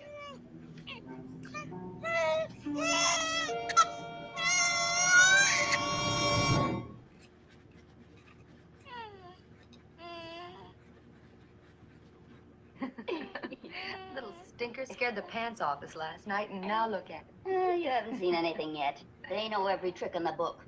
The object is to turn you prematurely gray. Your favorite was to roll over on your stomach. Hold your breath until you were blue in the face. All right. Let's not give him any more ideas. Oh, very neat, dear. Please. Oh, thank you, Frida. Mother, this is Frida. Frida, this is my mother, Mrs. Landon. Hello. You were Mr. Daly's nurse, too, weren't you? Yes, ma'am. Excuse me. Shall I take him out for his nap now, Mrs. Daly? Please, Frida. Frida was the only one who didn't panic last night. She said it was a crumphy, and a crumphy it was. Excuse me. What on earth is a crumphy? A German tummy ache. Oh. And the doctor agreed with her. He wouldn't even come out to look at him. So she sat up with the baby all night long. Well, you seem to have acquired an absolute jewel, dear. I'm beginning to appreciate that. Mine didn't get too bossy, though. I think I nipped that in the bud. Good. There's nothing worse than the overbearing ones. They get too possessive and end up hating you. No, not Frida. Last night I was so panicked I nearly snapped her head off. She took it like a lamb, sat up with the baby all night, and when I told her you were coming this morning, she made this tort. Very sweet. No calories, of course. No, just arsenic. And pure disaster. Oh, well. Now, next to holes of golf to take care of it. No, listen, Dexter says he's going to have to start playing handball again. Last night he ate half a coffee cake she'd made for him. She's really a menace. Well, if that's all you have to worry about, I you're in haven't good really shape. looked. You read about that other darling German nanny up in San Francisco who fed the baby But a arsenic. nanny? Oh, no, really? What happened? Yeah, you can. Poor child died. The police found the bottle behind the dresser in the nurse's room. Enough arsenic to kill a dozen babies. Oh, no. I thought you'd have read about it, you know. I was really relieved when you told me you'd hired this Frida woman. I wasn't exactly looking forward to babysitting with Junior. Well, you and Dexter were gallivanting around Europe for 2 months on a tax-deductible trip. Mother, you read my mind. Hardly a feat to qualify us as a clairvoyant act, darling. If you hadn't have asked me, I'd have felt rejected, but I was relieved. It's delicious. I've got to stop. I'll have to order a whole new fall wardrobe. Wait a minute now. You didn't finish your story about the nurse in San Francisco. What was her name? Oh, some fairy tale name, Hansel and Gretel. Oh. No, it was Gretchen. That's it, Gretchen Reuter. Yeah, I know. People, you're not used to normal, They're still looking for. Of course, they'll never catch proper English ridiculous with all the descriptions. fucking 16 slack-jawed accents. idiots on here You know, that could be Frida. in the world. For 1,000 other German nannies. Darling, it was delicious, but I've got to run. Give my love to Dexter, huh? And if she gets too bossy, I'll take her as a cook. Oh, you will, huh? Bye, darling.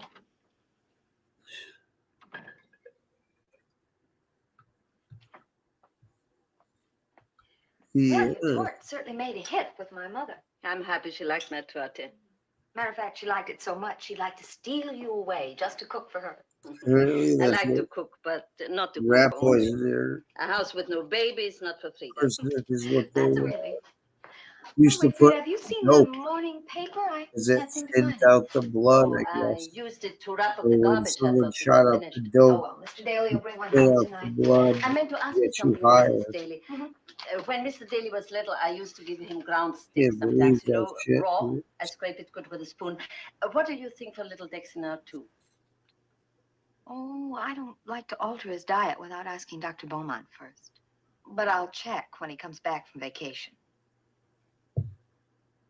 Frida, don't you think 4 months is a little young for raw meat? It's very strengthening. But it is. Why don't you ever listen to the radio, Frida? I like it a bit of quiet when I'm out here so I can hear if Dexter cries. Oh, yes, of course, you're right. Always on the job, Frida. Oh, listen, that reminds me.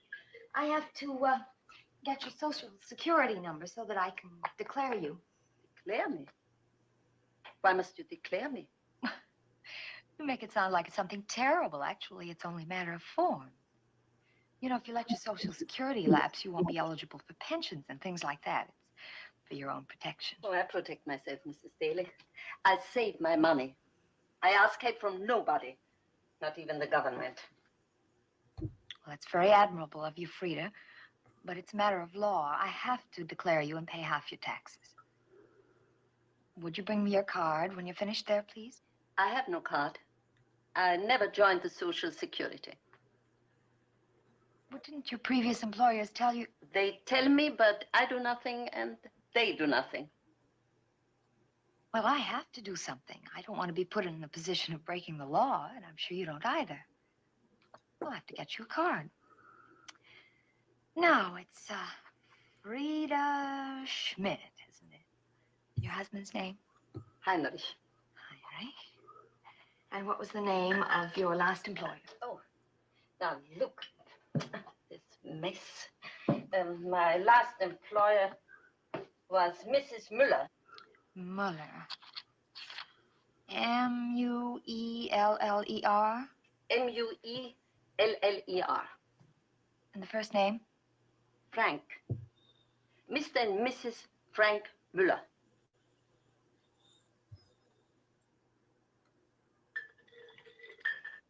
And their address? Bakersfield. Could you be more specific? The name of the street? I'm not so sure. These Americans' names, they are still very difficult for me. Oh, come now, Frida, you must remember the name of the street. What was the address? There is no street, just a big house near the highway. Oh, you excuse me, Mrs. Daly. Little Dexter wants his bottle and we go out for a little walk. Just a minute, Frida. I seem to remember getting a Christmas card from you from San Francisco. Did you work there before going to Bakersfield? No, ma'am. I never worked in San Francisco.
What are man's two greatest inventions? I'll buy them both. The wheel and the martini. The wheel gets you to work, and the martini gets you through the day. Say, honey, about my trip to New York tomorrow. You coming? I could stretch you through the weekend. Oh, No sale. Something wrong? Dex, did you get a reference on Frida? A reference on Frida? Mm-hmm. What never occurred to me? She's like one of the family. What brought this on? I don't know. Well, I was asking her where she'd worked before she came here, you know, for the Social Security thing. Yeah? She wouldn't tell me. What do you mean she wouldn't tell you? Said she couldn't remember the address. Well, she couldn't. Well, there's a slight difference. Really? You don't believe that one can forget the address of a place where one worked and lived? Well, that might depend on how long one worked and lived there, and how long ago. And you didn't think to ask anything like that? Or the name of the people she worked for? Or how long? Right. Right. I didn't ask because I didn't care. Try that. An old German nurse you haven't heard from in 20 years calls you from out of the blue and says, do you happen to need a nurse, mein kleiner Schnuckelpuss? And Schnuckelpuss can't wait to make her one of the family. What's this all about, Joyce? This. Now, do you remember getting a Christmas card from Frida from San Francisco this year? Do I have to swear to it? Well, I would. Just look at this. I saw it at breakfast. What about it? What do you mean, what about it? This is why you're not going to New York with me, isn't it?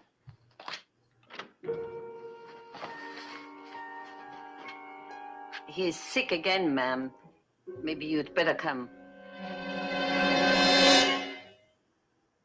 For the strong, there is more to come. Our second half follows this word from a distant station.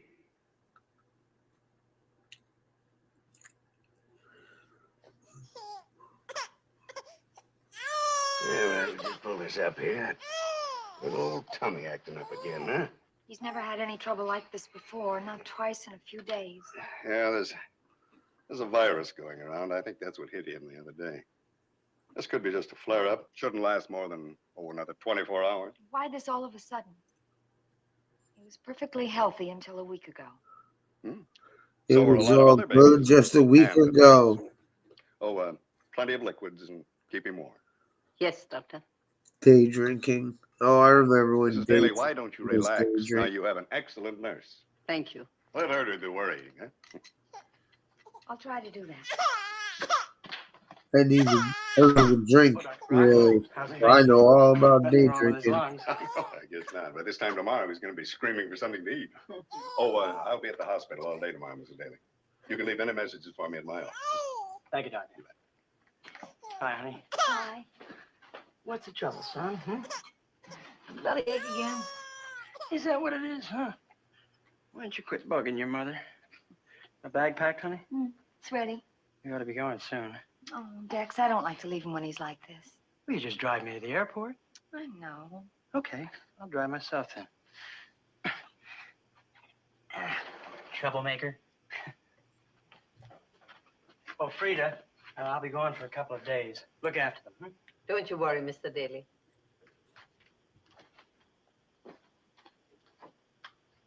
I'll take him. No.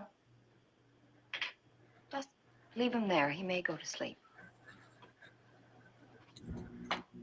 Dex? Honey, you didn't say goodbye. Didn't I? Oh, darling, I'm sorry I can't go with you. Oh, the joys of parenthood. I can't wait till he starts with the measles and the mumps and the chicken pox. Oh, now listen, if it was something like that, I wouldn't be such an idiot about it. Right? This tummy thing, nobody knows what it really is. Not even the doctor's sure. He's in such pain. Just listen to him. I wish Dr. Beaumont were back. I don't trust these cheerful fatherly types like Brock. Dex, I'm so worried. Easy, sweetheart, easy.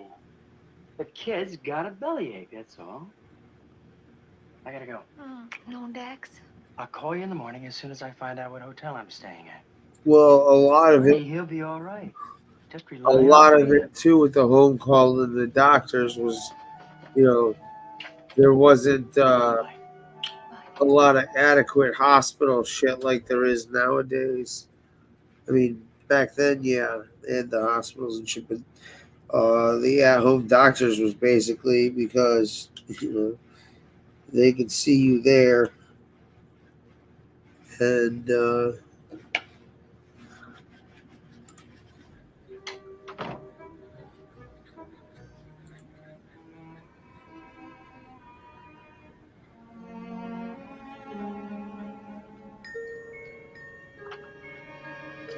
What are you doing? What is that? Something I have for the crumpy. I thought I told you never to give my baby anything without asking me. It is what I give to all my little boys. Well, you are not to give it to my little boy. Is that understood? Yeah, it's understood. shit. I wish I could find a lonely housewife. Give me some hugs and kisses.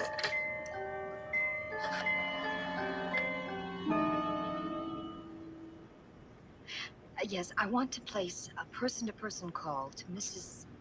Frank Muller in Bakersfield, California. Mueller. No, I'm sorry, I don't have the number. You'll have to get it from information. Thank you. Please hurry. Yes, Frank Muller. Are you sure? No one by that name. Thank you.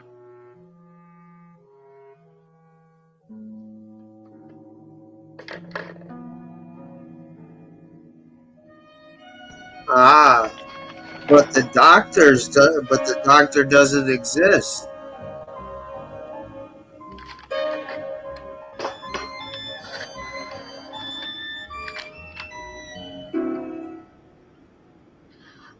Operator, I want to place a call to the George Callender residence in San Francisco.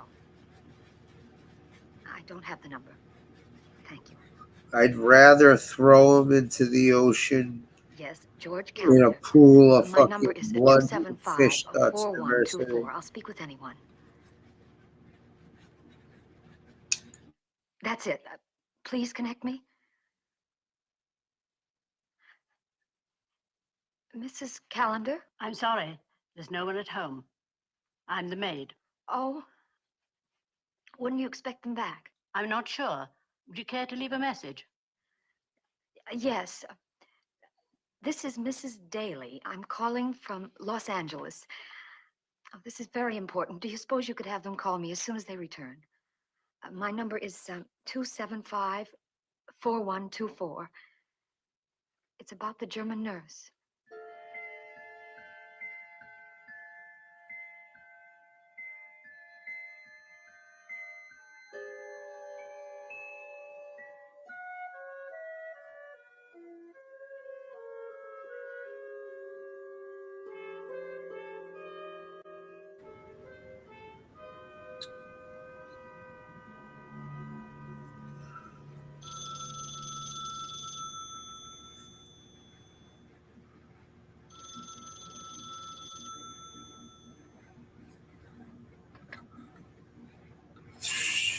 Hello?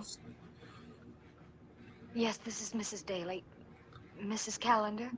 No, this is Christine Callender. My brother and sister-in-law are out of town. Oh. Oh, I see. Well, do you expect them back soon? No, I'm afraid not. They've gone away for a rest. Yes, of course. This is rather urgent. Well, perhaps I can help you. The message you left said something about a German nurse? Do you mean Gretchen Reuter? Yes, well, she's going by a different name, but I really think that... I'm terribly afraid that woman is in my house. What makes you think it's the same woman, Mrs. Daly? I can't possibly explain it all over the phone, but I read the description in the newspaper, and she fits it. You see, she was my husband's nurse years ago. She came to work for us 2 weeks ago, and she's been acting very strangely, and... Well, my husband's away. I'm here alone with my baby, and that woman is... Have you called the police, Mrs. Daly? Well, I can't call them until I'm certain. Don't you see? That's why I called you. I have to be sure. Yes, well, perhaps I can help you. I have a photo of her, one my brother took. It's not very good, but it might help. might identify her. Could you send it to me? Yes, of course. I'll send it out. Mail special delivery. It ought to reach you sometime tomorrow. Meantime, Mrs. Daly, I would suggest you be very careful. You see, if this is the woman, she could be very dangerous. I wouldn't let her know that you suspect anything or that you're upset. You see, she's quite insane.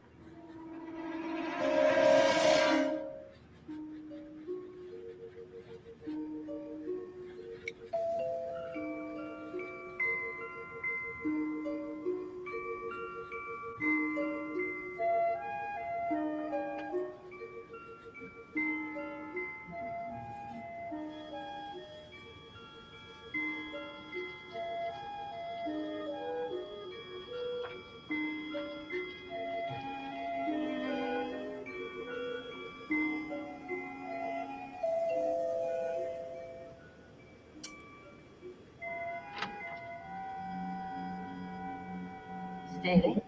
Yes. I'm Christine Callan. Oh, yes. Come in, please. After I hung up, I got worried about you. All alone in this house with that woman. I thought I'd better come down myself. Where is she? She's in her room. Oh, dear. I was so sure when I called you. Now Just a little. It just has to be her. Well, if it isn't, we'll both feel rather foolish. Yeah? Is it? Yes. What are you going to do? Frida! What are you doing?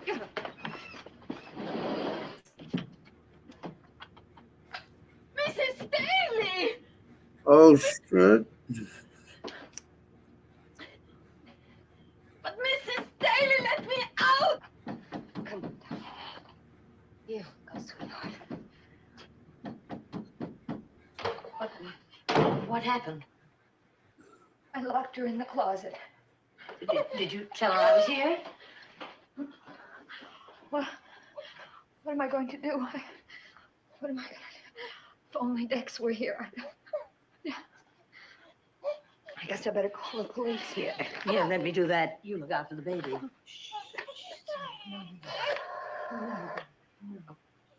Operator? Get me the police.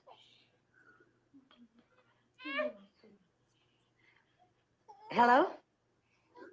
I'm calling for Mrs. Dexter Daly. 328 Ischia Drive. Mm-hmm. It's an emergency. I believe we have the woman who poisoned the calendar baby in San Francisco. She's right here in the house. Yes. Will you send someone out immediately? Mm-hmm. Hurry, please.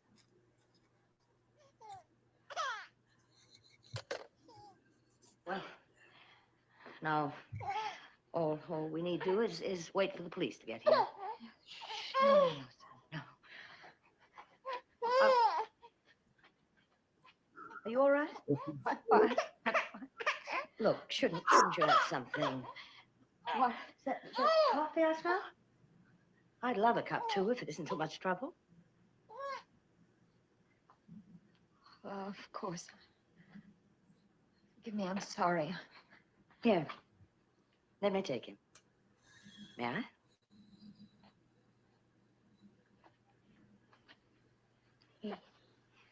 Hey. What a darling.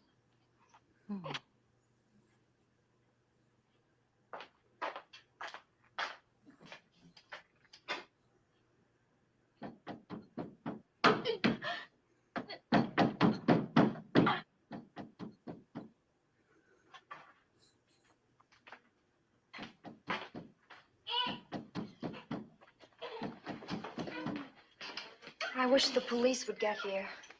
Don't worry, my dear. Everything will work out. It always does. You know, she was my husband's nurse for years.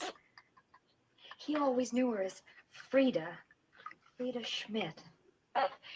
Is her real name Gretchen Reuter or what? Schmidt was her maiden name, I believe.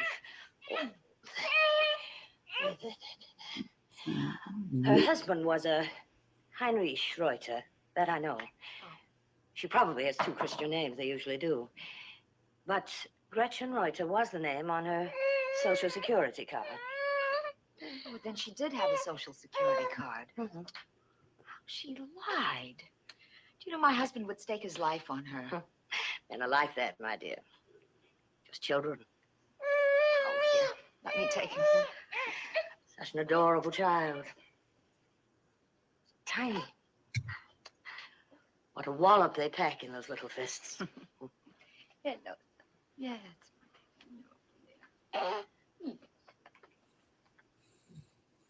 this must have been awful for your brother and his wife. Shouldn't you let them know? Why, I thought I told you that George and Millie had gone off on a trip somewhere. They couldn't take any more. May I? Of course. So I don't blame them exactly. You can imagine what it was like at that house after the baby's death. Oh, yes, I can. No. Millie was no help at all. She just fell apart. Well, I can understand that, too. Of course, I warned George that he couldn't rely on her. Never should have married her. You see, we were really very happy.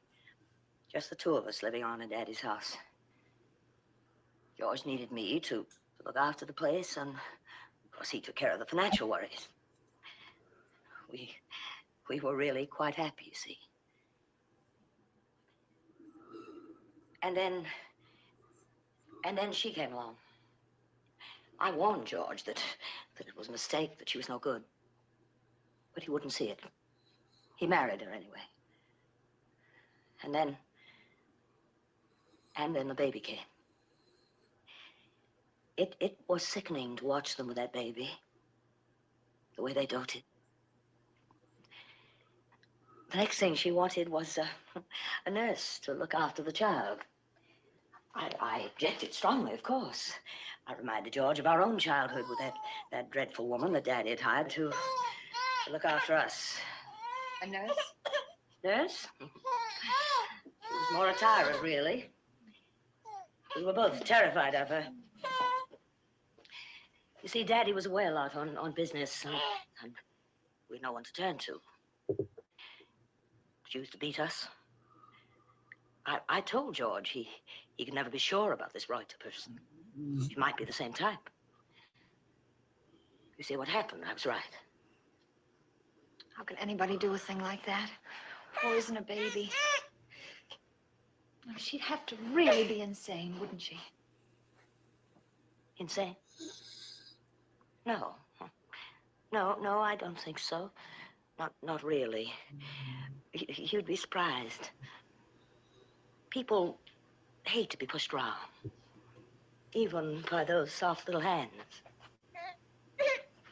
They look so innocent, but they can ruin your life. They are so innocent, and yet they are so powerful. It was because of him that they asked me to leave. Leave my own house, mind you. I was in the way. He was more important. Of course, I told George that I wouldn't leave, that I needed time to find my own home. He understood that. And then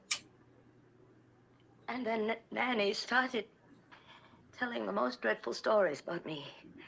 I'm sure she did. It was very unpleasant. It was then that George really asked me to leave. So you see what I mean about those tiny little fists and the harm they can do.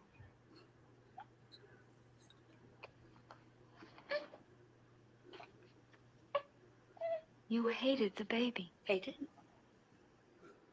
Oh, no. No, I didn't hate him. I couldn't have loved him more if he'd been mine. But you just said...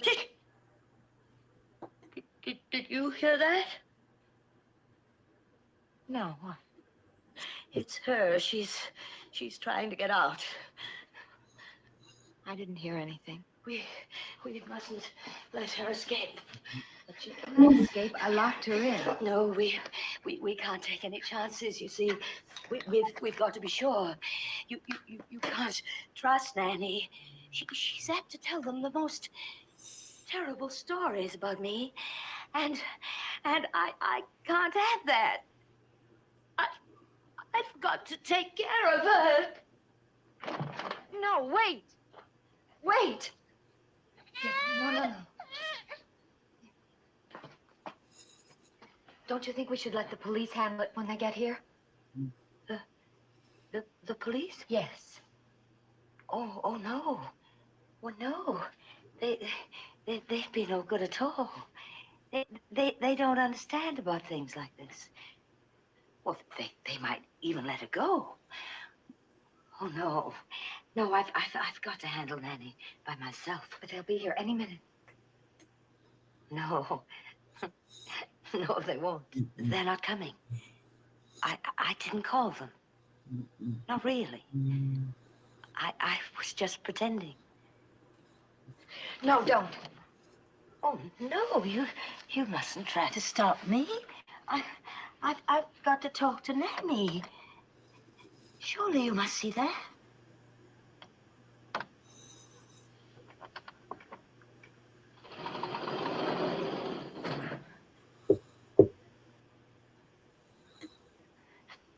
I knew you were there, Nanny. You did?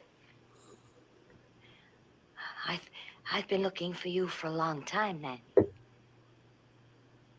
Well, now that you found me, you don't need that anymore. Do you? No, but I won't let you tell Brother what I did. What was that? I hid that bottle in your room, Nanny. After you left, I had to, you see, because they didn't want me any longer. They wanted me to leave. Even George. It was unkind. No. Give it to me. Christine? No. No, you'll only punish me if I do. I won't. I promise. Cross your heart? Cross my heart. You won't tell Daddy? Not a word.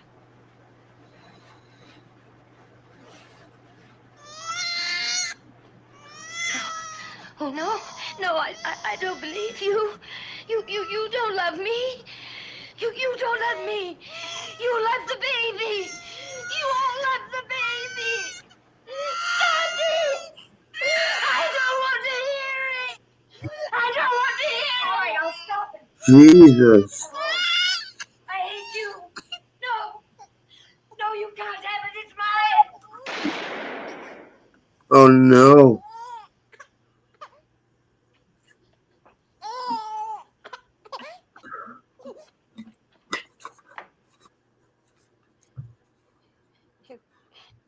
You made me do it. You made me do it. You all love the baby. But the baby's gone now. Oh, yes, he's gone. So you must be good. And then Daddy will love me again. Yes, dear. And I love you. You know that. Do you? Nanny? Really? Boom.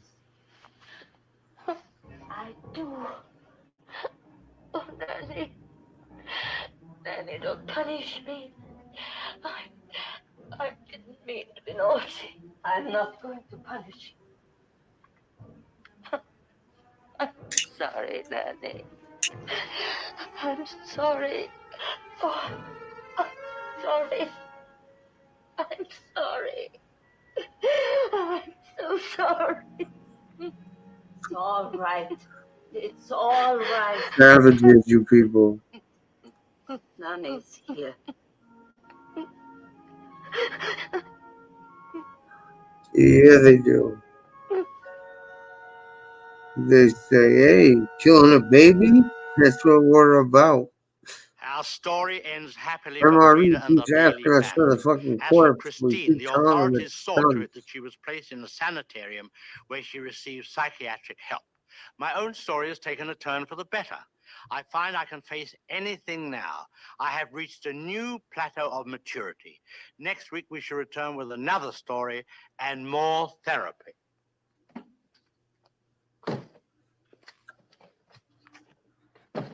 Mm.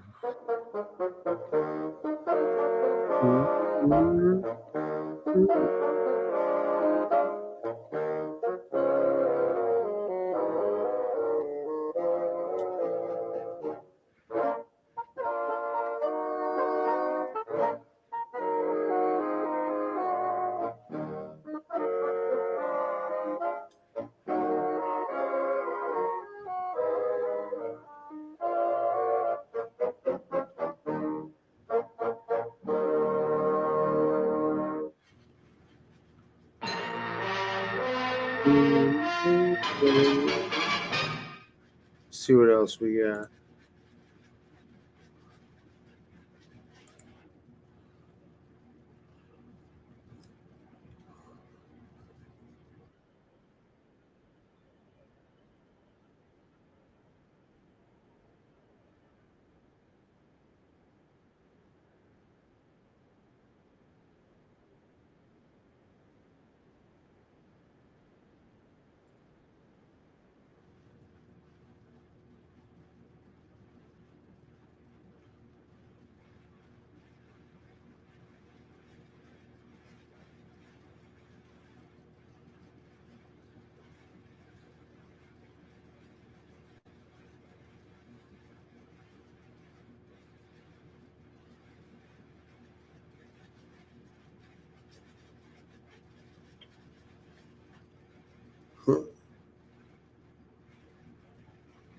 Into thin air.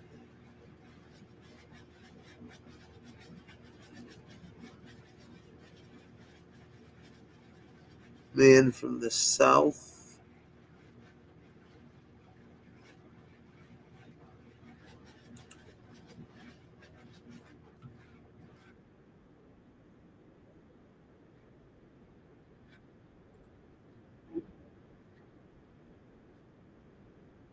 Anybody got any requests? Drop them. We're about to play a Dragnet episode after this one.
Oh shit! With that, I thought I clicked the screen.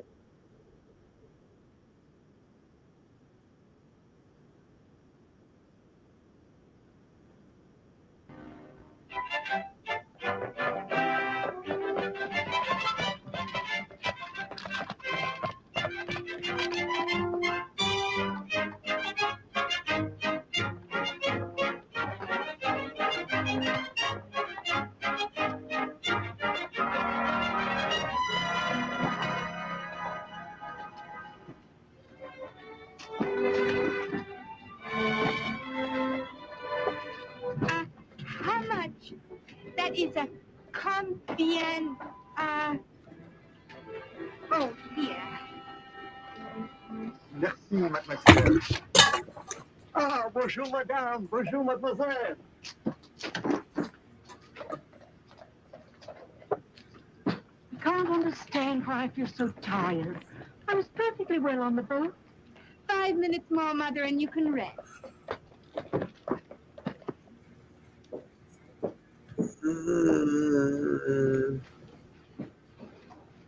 Bonsoir, mesdames. Vous avez retenu une chambre? I'm afraid we don't speak French. Do you? Does anyone here speak English? Forgive me, mademoiselle. I was asking whether you had reserved rooms. We are extremely busy at this particular time. Oh, yes, we reserved by cable 6 weeks ago from India. Winthrop. Je suis désolé, mademoiselle, mais nous n'avons... Oh, forgive me. I'm afraid we can only give you one room instead of the two that you have requested in your cable.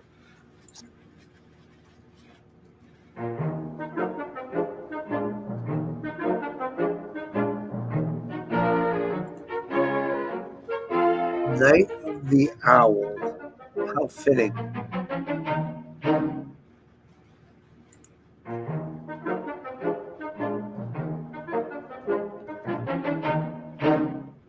Good evening, television consumers. You will be very much interested in these latest products of the scientific mind. They will be placed on street corners, drugstores, hotel lobbies, etc.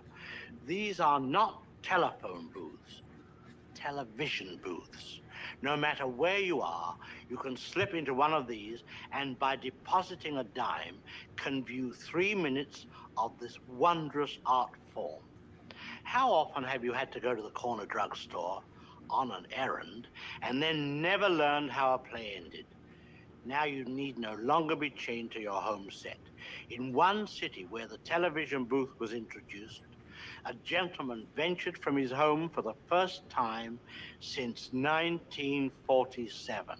His wife reports that he walked out of the house with $50 worth of dimes and has not been seen since. Because so many people are used to seeing television from a horizontal position, either slumped down, feet on the coffee table, or while lying in bed, every other booth is constructed with a TV screen in the floor, so you can look at the picture through your feet. But we must begin our show. If you have paid a dime and one of your 3 minutes turns out to be this next one, you have my sympathy. But we shall keep the dime.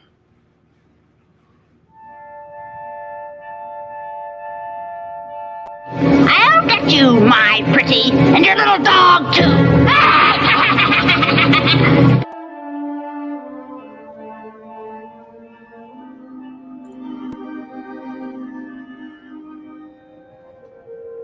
No, he isn't.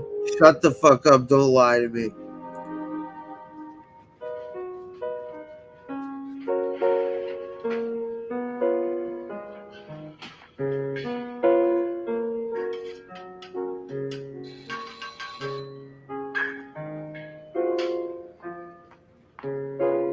Oh, darling, that will be enough of that, dear. No, they are. She's saying It Teresa is has Mrs. her Madden, blocked. isn't it? I'm afraid you don't know me. I'm the Reverend George Locke. I wonder if I might speak to your husband. Well, I'm expecting him back any moment. Won't you come in? Thank you. Dear, that will be enough now, please. We have a guest. Oh, won't you sit down, Reverend? This isn't Anne, is it? No. This is our younger daughter, Barbara. Oh. Barbie, this is Reverend Locke. Pleased to meet you, Reverend. Delighted. Now, why don't you go upstairs and put your dress on, dear? I know. We're all eagerly anticipating Tom's How comeback. stupid of me. Anne would be almost 14 by now, wouldn't she? Is that why you're here, Reverend? Is it about Anne? As a matter of fact, it is. Is there some problem? No, it's purely a personal matter, which, if you don't mind, I should prefer to discuss with your husband. Yes, of course. You see, I was chaplain at the Seabrook State Prison in the Smokies many years ago, and I had occasion to know your adopted daughter's real father. before that wretched man's unhappy death.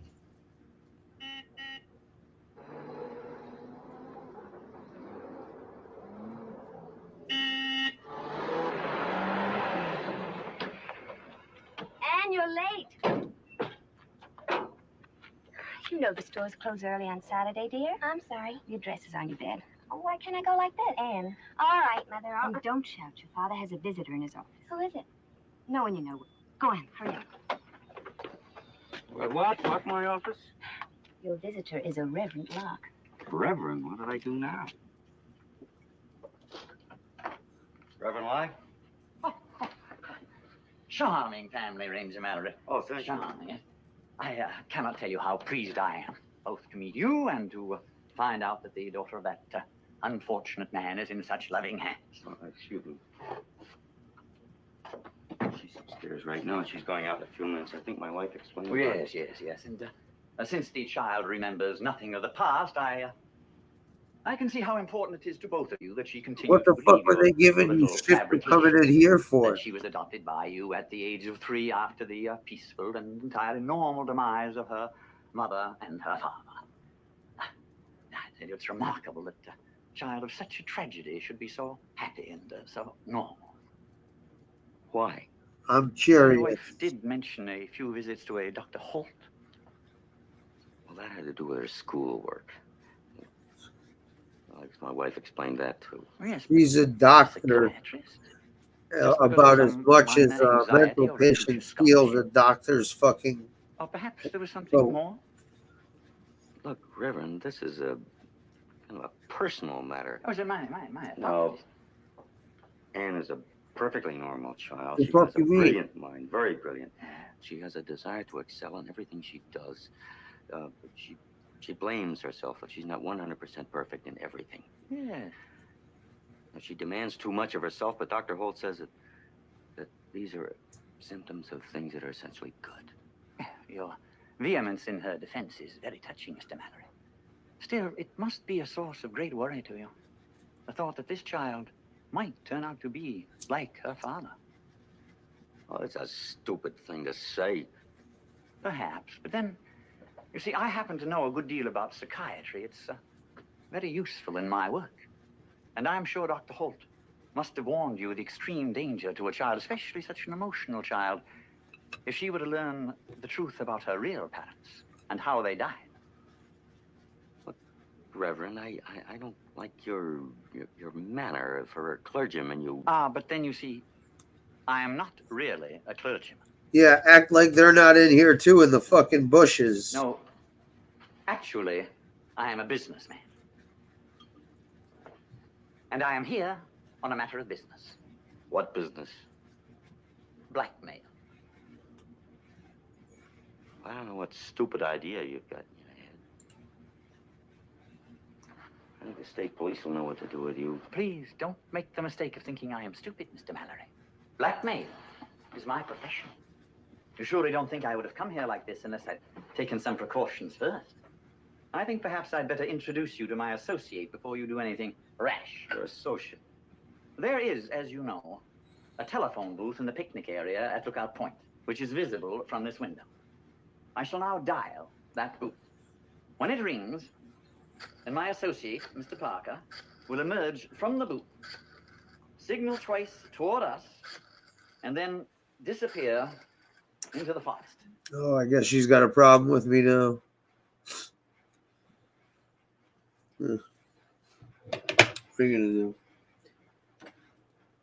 There, you see? You haven't the faintest idea what he looks like, or where to find him. And he has his instructions. Now, if anything should happen to me, then he will do very quietly and anonymously. He will do what I shall be forced to do unless you and I can come to an understanding. Now, shall we have our little chat?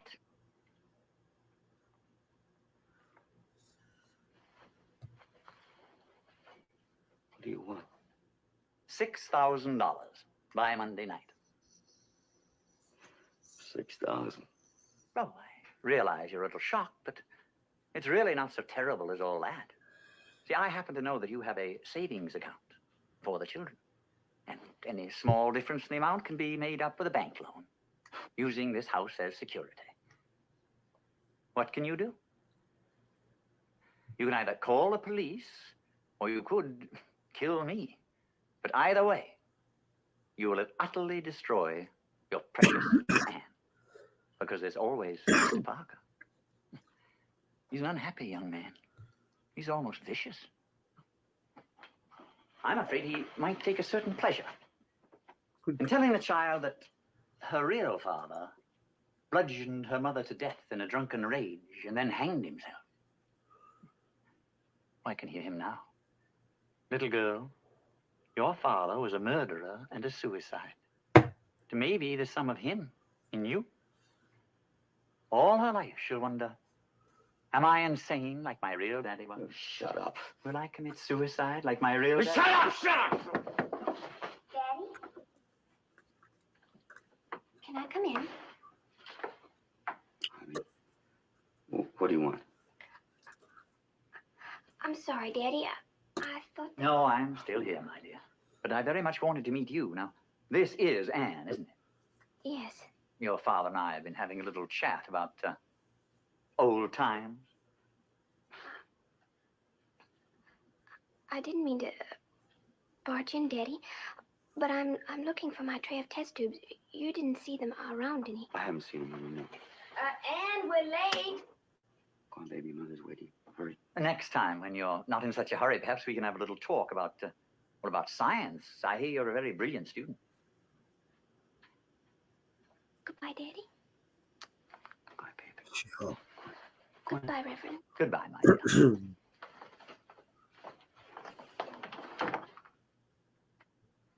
Charming. She adores you, and you quite obviously adore her. You'd move heaven and earth to save her from pain. Surely $6,000 is a very small amount to pay for her future happiness. Surely. But it wouldn't stop there, would it?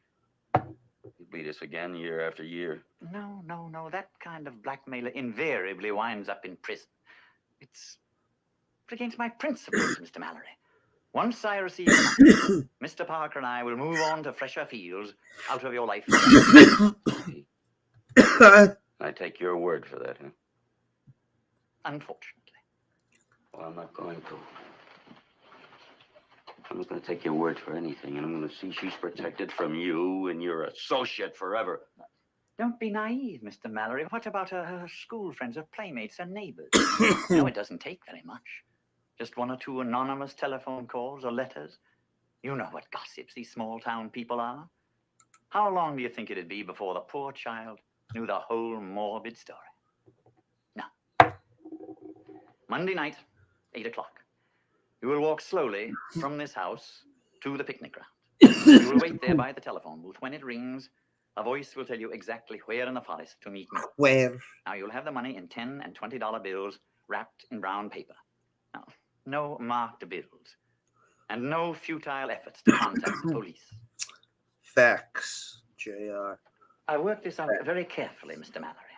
And if you deviate from my instructions in any way, I shall know it immediately. I won't be there. You'll be there. With the money. Good day, Mr. Mallory.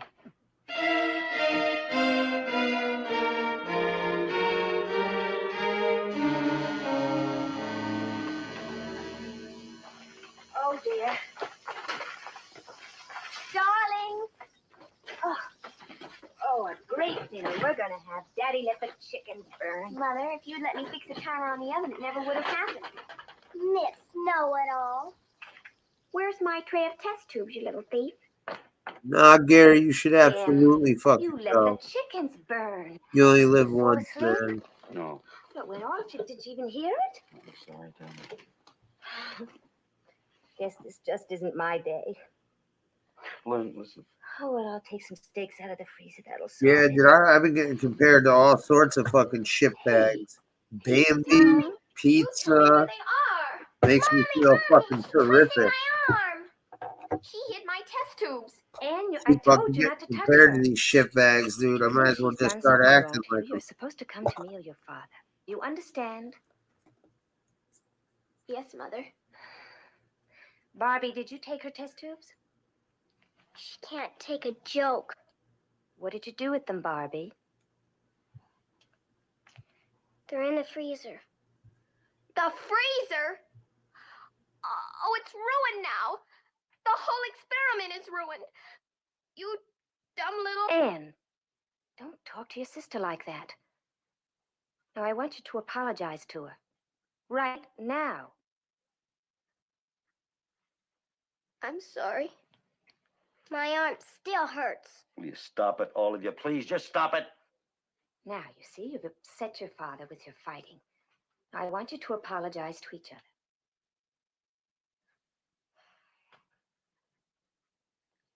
I'm sorry, Barbie.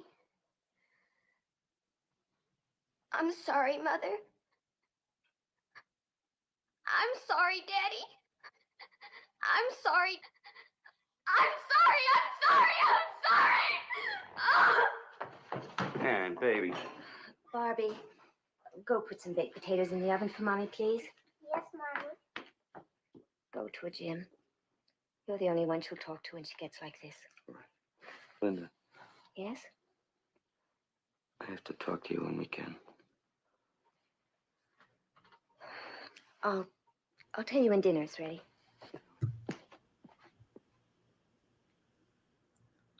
Hydrogen plus water react to yield sodium hydroxide plus hydrogen gas. Baby looks like she could be from fucking goddamn fucking. I looked at it for the first time just now. Goddamn, what's that place in fucking Russia? Chernobyl. Just like that. Aren't you proud of me? Barbara looks like she came from fucking Chernobyl. I know all that. And I don't know anything. I don't know how to be good or kind or how to make people happy. I don't want to hurt Barbie ever. I love her and Mother, but something inside of me just... I don't know. And I made you angry too, Daddy. Yes. Yes. This afternoon when you were talking to the Reverend. I didn't mean to, but I did. It just seems that nothing I do or... I don't know. It's just not simple like this.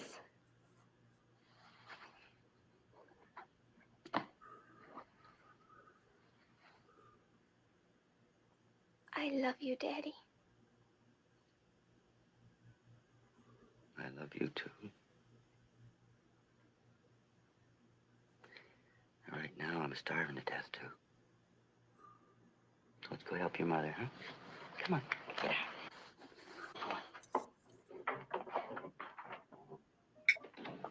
$6,000. That's the most ridiculous thing I ever heard. Do you mean he actually sat there and said this to you? What did you do? I didn't do anything. It's the horrible part of it. It all seems so weird. He just sat there, calm and smiling. Jim, you don't really think he'd tell Anne, do you? I think he would, I'm sure of it. Try and pass out, Gary. Did you call the police? How could I have to worry Stay about up doing for a that? day and you fall asleep. And you can sleep for 8 hours. We can't cope with this ourselves. That's only fucking, This thing in my mind for hours. Of course, 3-hour flight. but we can't. You're up for it. They can help us. They can tell us what to do. Jim, they handle hundreds of these blackmail cases every year. Like this one. Jim, I know how you feel about Anne. What They might have happen? never handled anybody like Locke. He's Fucking thought of everything. Buffy or Cece. They can at least advise us. It can't do any harm, can it? Once we tell anybody about Anne, who knows where it'll end. Police gossip, a tip to the newspapers. But we wouldn't have to tell them about Anne's father. We could And just carving your name into her fucking stranger thigh. named Locke is blackmailing us and leave it at that. Lynn, you can't just... with a bent You're right, fork. that's all we can do. Not right now. Tomorrow in the morning, maybe. Jim, he said Monday night. We don't have that much time. I know that. I've got to think. Look, Jim, don't take it out on me. Sorry. You're right about the police. I don't want to be right or wrong, Jim. I just want us to Book a flight. find some way out of this nightmare. I'm gonna make you independent.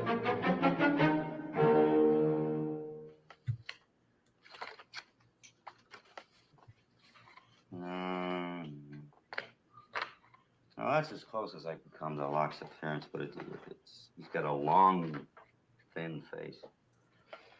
Well, I'm sorry to bore you with all this identification routine, Jim. At least you know our man has no previous arrests for blackmail in this area. You have no idea what his accomplice Parker looks like.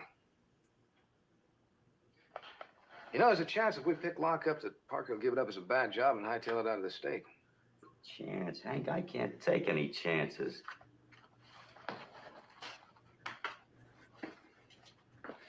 Well, then we'll have to pick them both up together. They're kind of tough. This guy's smart. He's clever. Jim, money's involved. They'll have a rendezvous set up somewhere for tomorrow night or soon afterwards. Now, if you're willing to keep that appointment, give him a packet of counterfeit bills.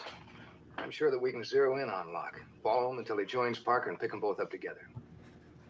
Sure, I'm willing to do anything, but... Well, what if he suspects he's being followed? We're not exactly amateurs at this job. Oh, I know that, Hank, but have you ever tried to track anybody in a forest? We have quite an effective field communication system, similar to your walkie-talkie, but less conspicuous. Our men will move into your forest area early in the afternoon as if they're one of your fire crews. They'll fade off into the brush one at a time and wait for night. When one of them spots Locke, radio the others. Each one will pick him up in turn, by radio without moving until he leaves the forest. Then we'll put a normal tail on him. It's awful complicated. It'd be so easy for something to go wrong. Oh, Jim, we've taken your story in faith. You won't even tell us why you're being blackmailed, and we've accepted that up until now. Now, the least you can do in return is let us handle our job our way. But how can you be sure? We can't be sure about anything. We'll do our best, that's all I can promise.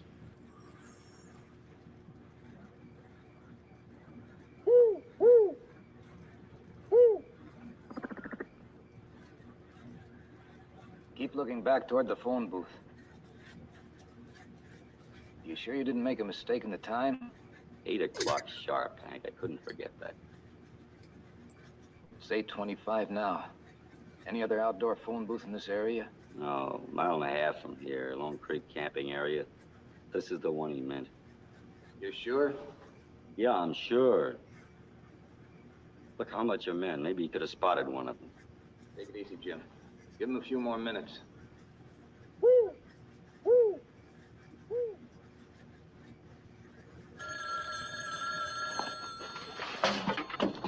Hello. Mallory, you're a fool. Get rid of your state police friend. Go home, wait there. You'll hear from me. This is your last chance, Mr. Mallory. Wait a minute, Locke.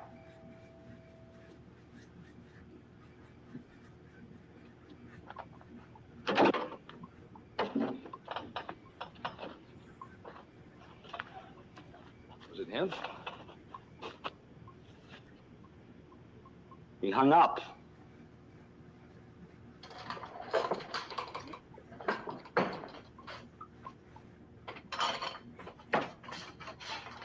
Jim, how did it go? Mommy, I want you. He didn't show. He saw right through the police trap. Mommy. Oh, Barbie has an earache. I'll be right down, dear. Where's Ann? She's reading to Barbie.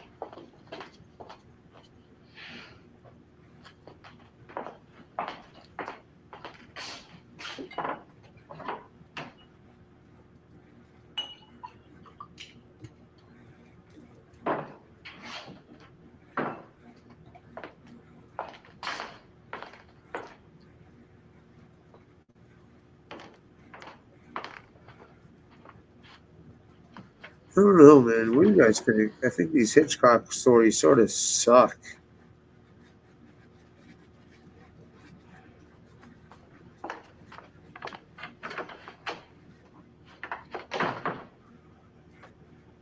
I'm gonna pay him off. Police can't protect us. Jim, the $6,000 won't be the end of it. There isn't any other way. Without even consulting me? I'm consulting you now. Oh, I'm so confused. You make me feel so guilty. I'm sorry. Oh, if there was just some other way. But Jim, why don't we tell her ourselves? No. Then it wouldn't matter what Locke did. And we destroy her. Can't you see that? Look, Jim, I love Anne too, but we'll destroy us as a family if we pay that terrible man. Jim, why don't we try the police just once more and tell them about Anne's father? It will at least give them a lead on Parker and Locke. We've been all through that. We can protect her. How? Ooh. Lock her in her room?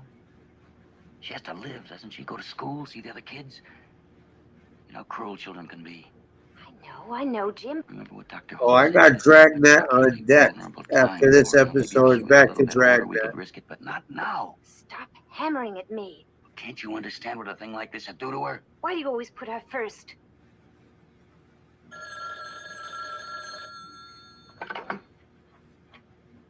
Hello. Mallory, did you enjoy your little wait? You're very silent tonight.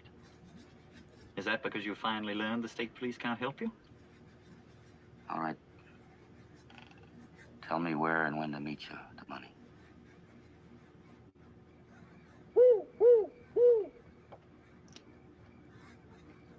You're late. Where's the package? The bank won't let me have the money until tomorrow. You're lying. I'm not lying. They just don't hand you $6,000. I've got to have more time. I want the money now. I'll have it for you in the morning. I promise you. Now, it's the best I can do. Every extra second means more danger for me. I ought to tell that stupid, gawky little brat of yours just out of spite. You. No. One more chance. I'll phone instructions, Mallory. We got So an what agreement. would stop Tomorrow this morning, guy from killing I'll be him late brutally if he told that little girl? Say one Like, word to her, I'll kill you. see? That's exactly what went through my mind. It's like, I should tell her out of spite. It's like, cool. So then I can break your neck right now.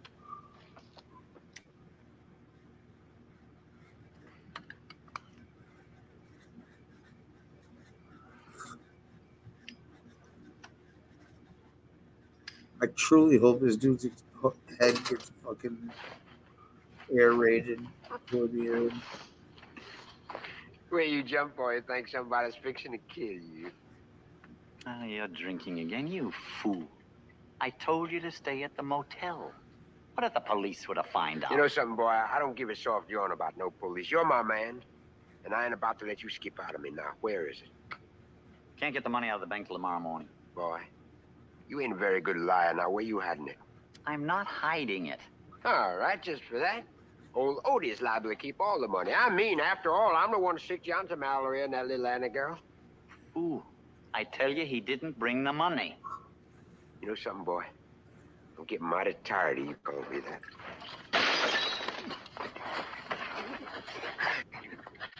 Where is it, boy? Huh? Boy, where is it? I'm waiting, boy. I'm waiting. Huh? Boy, where is it?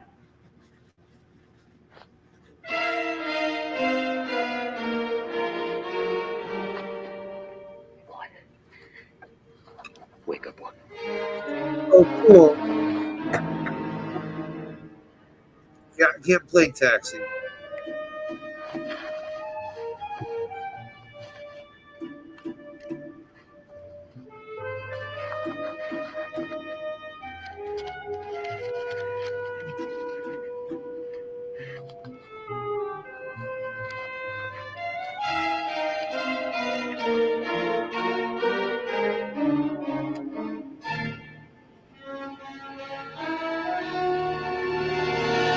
Ruh-roh.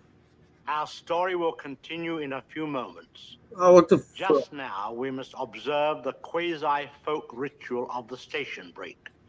Actually, the station break was designed for a very useful purpose. It keeps the two halves of a show from bumping into one another. I hate to break this to you, but the opinions expressed during the past 2 minutes do not represent those of our sponsor. We have yet to hear from him. However, following that, we shall have the second Really, half of JR? Night of the Owl.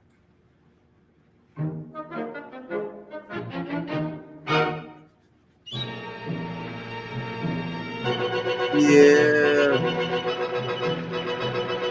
Same. Oh God, this fucking nutbag.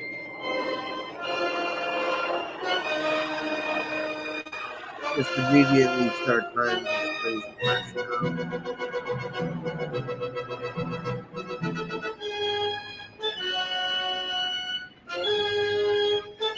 I like Billions. I haven't watched Billions the last couple seasons since that dude Davey and whatever the fuck left. Who needs the smoke jumpers? Literally, Timmons up there. What was that fucking word that show he was in where he was like a terrorist? That show was good. So what the fuck? Sam, Gotta raise your day below, you old smoke eater. backfire's got it licked up north. How's it here? Well, we got a line hacked out southwest of the cliff. She ought to hold her. Air control's got the whole first slope.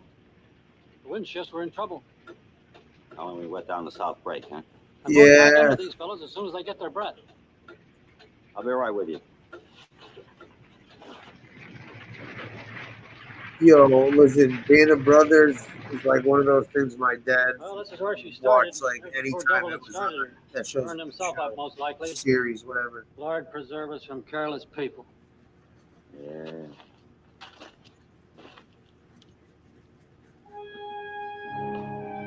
Wait a minute, this man has been choked. What's the matter, Jim? You know him? Yeah. Yeah, I know him.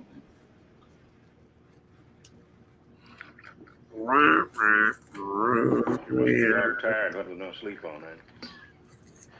Then I guess you fellas are used to it, this fire weather. Yeah.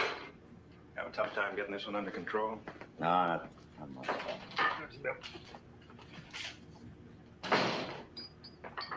Really? Yo, I like Read it first.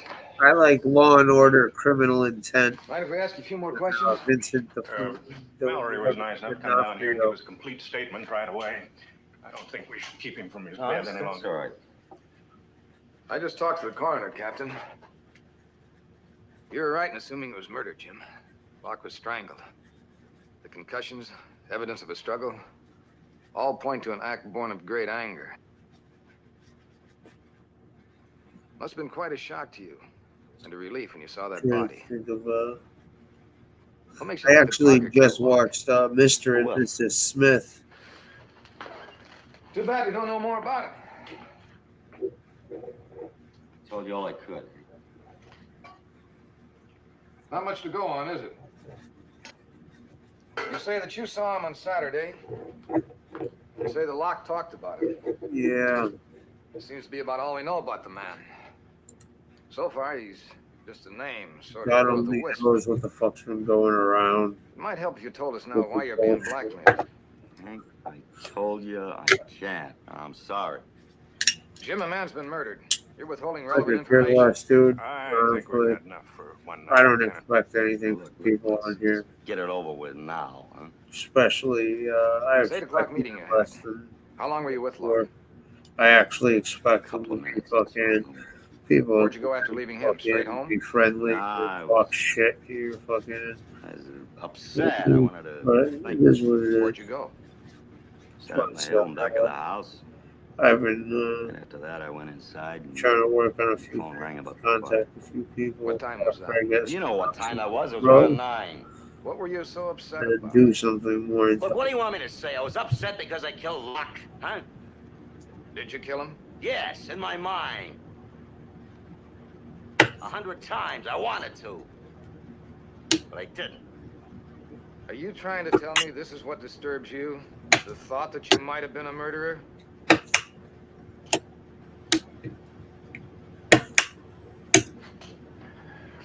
That's all, Mallory. Sorry we cried your patience. You've been very cooperative.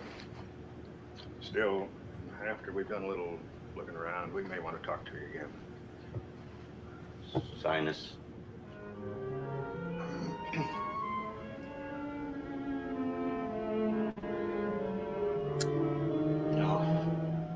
Don't. Annie! Daddy? Oh. Daddy, you all right? You had a nightmare. Why aren't you in school?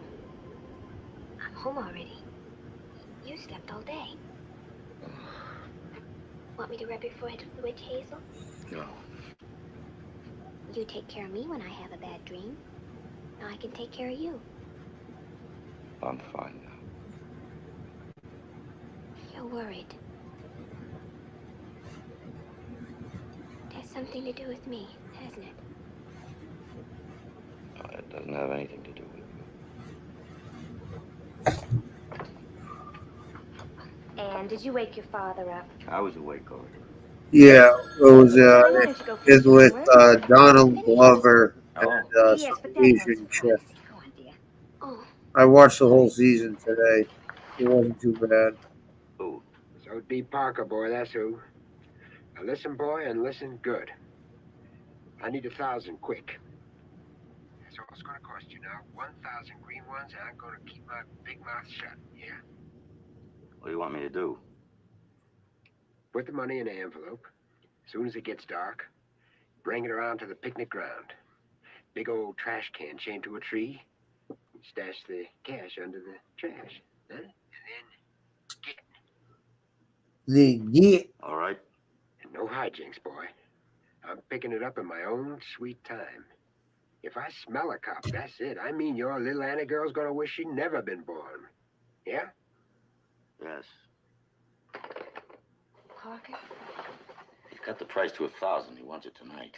Oh, well, all we'll have to do is tell the police, and they'll set a trap for him. He's not that much of a fool. There's no telling when he can pick up the money. It might be days. Well, they can wait him out. They don't even think there is a Parker. I've got to prove them wrong. They'll go right on thinking I killed Locke. I'll have to do it myself. Go it alone. Wait him out and bring him in. But, Jim, you can't. He's desperate. He's killed a man already. Oh, Jim, there must be some other way. There isn't any other way, man.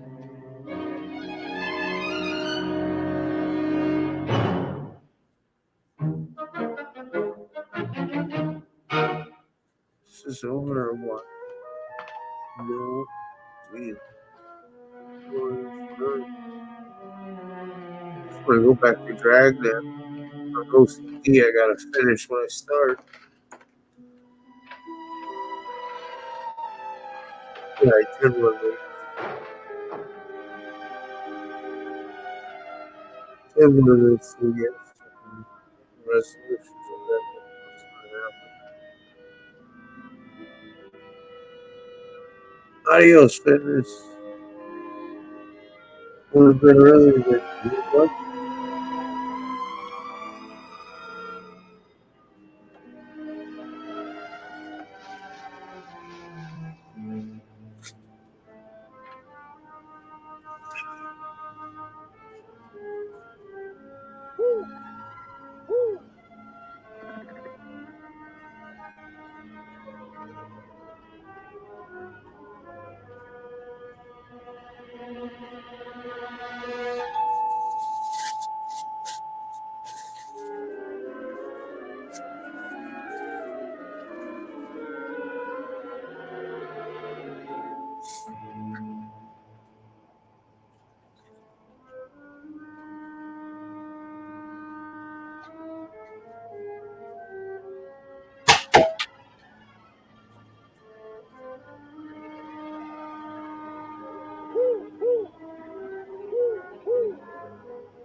Oh, that felt good. I know, right? We've been doing that a lot versus last season. Don't move. What's up, Sven? Drop that. Come on, drop it. I'm pointing a 38 right at you. I'll climb down here. Come on. This guy looks like fucking Darren's Uncle Sneaky Pete. Hey, what you gonna do if I don't come down, huh? You gonna shoot me out of this tree? Might just call that murder, boy. Hey, I know. You gonna Acts like come him up too. here after Oh me, my huh? god. Yeah. Yo, come look at your Me and Uncle you, Pete and then all by our Alfred own Hitchcock selves in this fucking big thing. bad forest. It's fucking bugging me out. Better get along home, Come here, Ranger say boy, before Sneaky it's too Pete, late. yo. All right, down. Make me, Ranger boy. Just try and make me. Gonna be a long wait. Hey, Okay. Yeah. how long you figure that flashlight's gonna hold out, huh? Stay back there, honey. Stay there. Don't move. Daddy, I tried to follow you, but I got lost. Don't move, you. Honey, you run home. Tell your mother to call the state police. Have her say I'm up here with Parker. You understand? Yes, Daddy. Here you go. You make one little move. See, there's I'm a. gonna kill your They daddy. just did a whole Believe him, bunch honey. I'm of. pointing the gun right at him. Now run. She don't want to see her little old daddy laying dead on the ground, do ya, Annie girl? Shut up. Go on, Annie. She can't move, boss. She's too scared of what her old Right cousin there. Odie might do. That's right. I'm your second cousin, Look. twice removed, Annie girl. Daddy, what's he? Honey, will you get out of here, please? Yeah. I was just a little old teenager in the smokies when that terrible thing happened to your real pawn mom. Shut up, you. I'll kill you. You ain't gonna kill me in front of her, boy. I mean that. Poor old gal's got enough to live down. Daddy, what's he talking about? Annie, I told you to get out of here. Now go on. Daddy. Your real papa kill your real Daddy, mama. He Daddy, killed I'm not her gonna dead with listen to a you at kindling all, axe. Daddy. Then he hung I'm just gonna himself stay in here and say, prison. Daddy. Honey. Oh my god. Oh my god. I can't stand this. Yeah. Look, you got your fucking dad killed. Congratulations. You want to be a fucking comic man.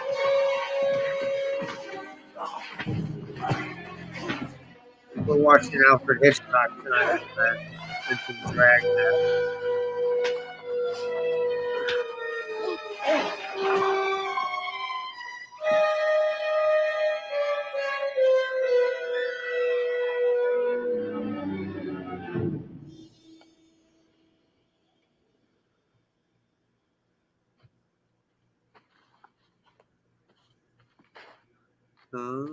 Make sure he's dead.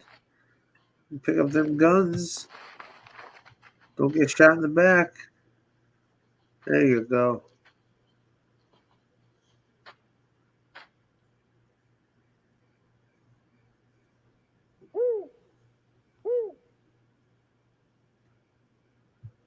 Good riddance.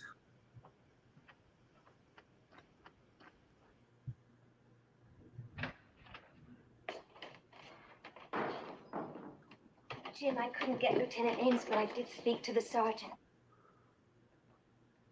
Jim, what happened? I killed him. I think I killed both of them now, Luck and Parker. Jim, what are we gonna do? Do but wait. Where's Ann? She's upstairs. She knows, doesn't she? I tried to explain to her about Twilight Zone. two awful men. Yeah. Yeah, dude, I'm not too impressed with the Alfred Hitchcock She shit. finally told me about calling the state police.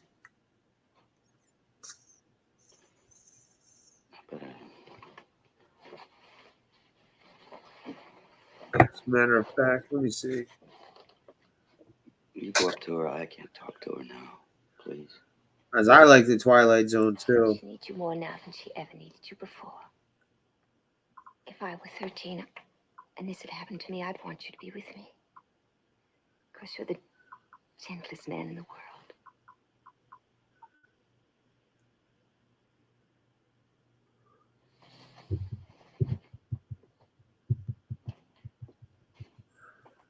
While I drink this shit.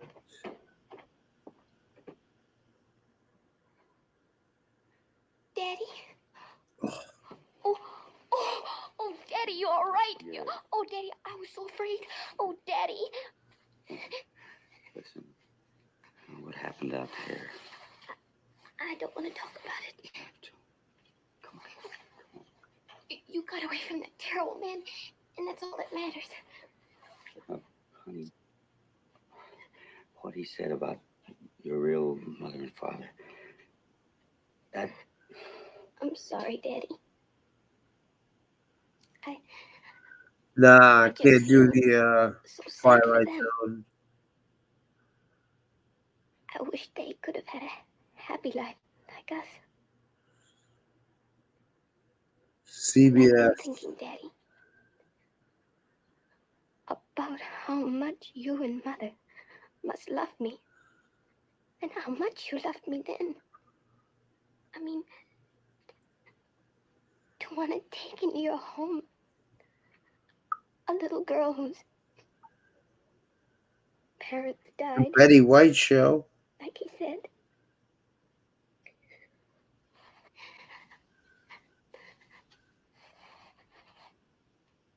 When you first told me, Flash Gordon. The Beverly Hillbillies. you said how The special Andy I was Griffin Show. Beverly Hillbillies. because you The Johnny and Mother Carson chose Show. me. I watched I all that never felt fucking special interviews and pervs. The Price is Right. until now, The Dad. Lucy Show. The Gumby Show. The Dick Van Dyke Show. The Betty White Show. Jim, Annie Lieutenant Ames is Oakley. The Lone downstairs. Ranger. Bonanza. Dragnet. Yeah. The Goldbergs. What's Shotgun Slade? Treasure Hunt. Found Parker where you left him, Jim. Had a man watching your house with orders to phone in for help rather than follow you into the forest. Got there as soon as we could, but I just read afraid we were a fucking little bit what late. the Yeah. Indeed, the one Yeah, that I killed him, Hank. I killed him. A man like Parker takes a lot of killing, Jim. He was a little the worse for wear when he found him, but right now he's alive and kicking. He knows he's going to have to stand trial for murder. It wasn't too hard to get a confession once we found Locke's cigarette case on him. So, about all we need from you is a statement about what went on out there tonight. Stop by the office sometime.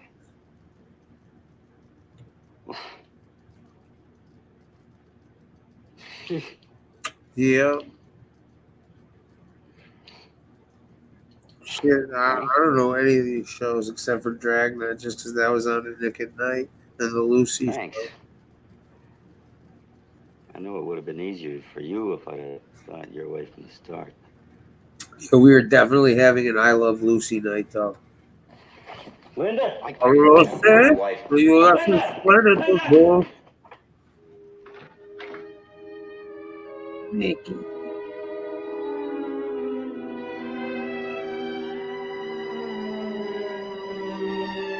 All right, cool. All right. Back to Dragnet.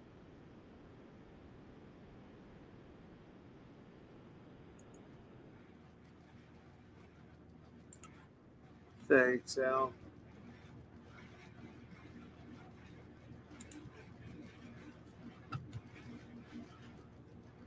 I wish Green Hornet. Dude, I just read them. These are the choices we got for TV shows.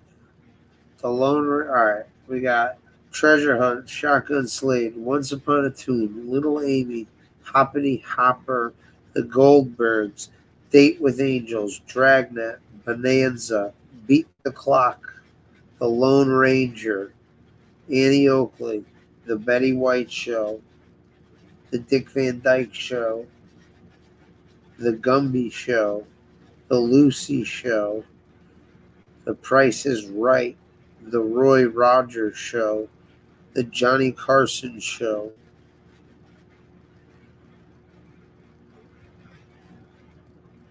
Flash Gordon. I didn't know this show was from 1954. That dude looks crazy good. He was in the fucking Ted movie. The Andy Griffin Show and the Beverly Hillbillies seasons 1 and 2. Season 3 for the Andy Griffin Show. So,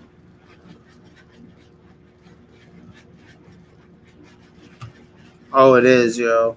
And fucking, whatchamacallit,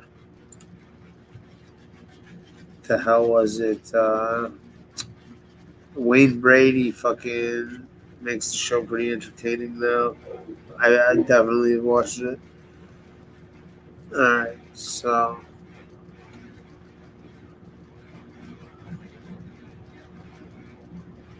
yeah, my grandmother used to make me rosaries.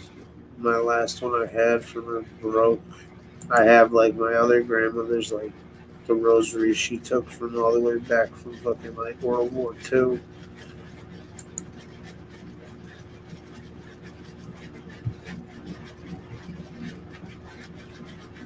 But my grandma's fucking sister snaked the fucking rosaries from the Vatican she had. Like, dude, what the fuck? It was Friday, June 28th. It was warm in Los Angeles. We were working the day watch out of homicide. The boss is Captain Brown. My partner's Bill Gannon. My name's Friday. It was 4:35 p.m. We had spent the afternoon on the first progress report of a homicide involving a male Caucasian. His body had been found in an alley behind a 5th Street bar room. So far, we had no identification, no witnesses, no leads. Nah, Wayne Brady's the fucking host now. Bob Barkley, yo. How many customers in that bar? 9. I wish I had it, and I Maybe just count as never bartender, Joe. fucking. 9 customers. Yeah, that's what I did. Wouldn't make much difference. Why? Maybe he'd be the one who wasn't deaf. Bro, I never fucking. I did it once, right? And I didn't get the right clip for the fucking faces to do it right. Yo, I had a fucking killer meme of fucking Common Sense getting beat up by fucking Bob Barker. That shit would have been hilarious, but I just never fucking ended up doing it. I didn't know how he'd feel about that shit, but I got a couple laughs from him.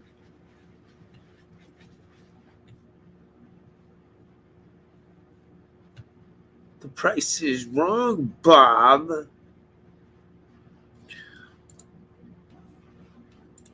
Huh? Well, now somebody dumped a body into that alley, didn't they? Judging from the tire marks, the car skidded. From the condition of those metal trash cans, looks like the car slammed into them. That's got to make a racket. The alley gate was open, so how come none of those people heard anything? Deaf, drunk, or lying. Deaf and drunk, we can prove. Yeah, well, we can start the legwork Monday. Gannon, pick up 3-2. It's your wife. Thanks. Anything Eileen can do to help, Joe? What? With dinner. That's why she's calling. You know why she's calling before you talk to her. Nothing mysterious about that. Is that right? Just hang on a minute, dear. Look, Joe, for the first time in all the years we've known you, you're having us over to your place for dinner, right? Yeah, but we've been to a restaurant a few times. That's not the point. You're entertaining us in your own apartment. Naturally, Eileen's worried. She's worried. That's right. More than if it was her party. It's just the way women are. You never really know much about women until you marry one. I know enough not to keep them waiting too long. No, you don't. You didn't mind my keeping you waiting, did you, dear? That's what I thought. Hi. Yeah? I don't think so. Yeah, I'll ask him. Eileen wants to know if there's anything she can do to help. No, not a thing. He says not a thing. Yeah, I know, but that's what the man says. Well, maybe you better talk to him. Hello, Eileen. Well, that's very nice of you, but it's not going to be all that fancy, you know. No, I'll just burn some steaks and throw a salad together. No, dessert's all taken care of, too. Lady friend of mine's bringing that. No, I don't think so. Her name's Charlotte Page. Mm-hmm. Well, we should be leaving here in about 10 minutes. Okay, I'll tell him, but he probably already knows. Eileen says she'll meet us in... lobby of the Biltmore Hotel. You know, I don't even know why you bother with the telephone. My wife and I don't keep many secrets from each other, and that's more than I can say for my partner. What do you mean by that? You might have said there'd be somebody else. Well, I just thought it'd be nice to make it a foursome. You could have given us a little notice. Well, what's the difference? I'd have worn my other suit. That's what's the difference. Or Yeah. had Eileen bring me a fresh shirt. You look all right to me. To you, yeah. I'm stuck now. Well, tell you what we better do is lay out a new schedule. Why? What's the matter with the old one? Well, for one thing, you have to pick up your girl, don't you? No. She doesn't get off work till 5:30. She'll meet us at the apartment. What do you figure? Indeed. But I want to laugh for a few, so we're going to listen to some fucking funny ass shit. You were talking about Jim Carrey. Jim Carrey's got a funny story about tripping balls. It was like insane, this place. There was like chicks, good looking dudes, there was drugs, people were smoking. I asked him, I go, hey, do you think it'd be okay if this girl lighted up a vape pen here at our table? He looked at me, he goes, You can shoot a gun in the air. Who gives a fuck? This is not happening. I'm your host, Roy Wood Jr. We'll go back to Dragnet in a few minutes. I feel like laughing at some comments, some crazy stories. I don't know about you guys. That's the kind of shit I'm right now.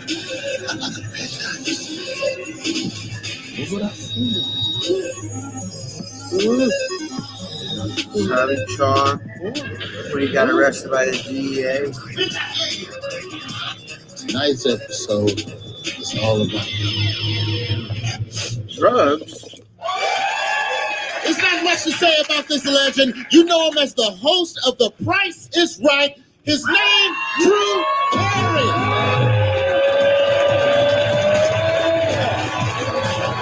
This is a real story. It's totally true. I've told it a bunch of times.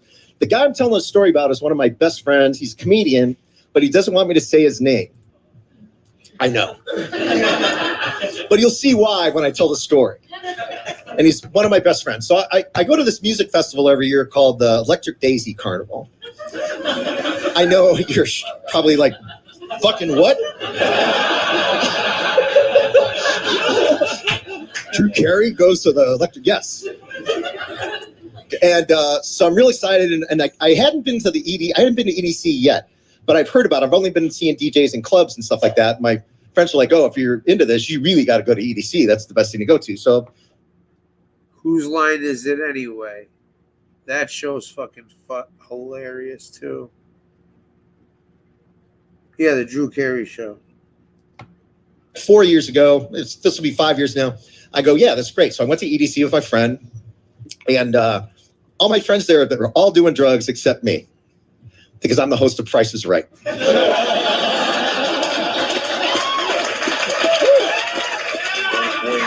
Wait.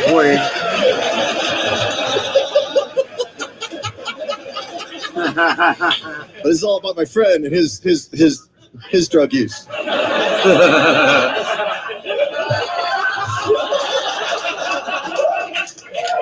Yeah.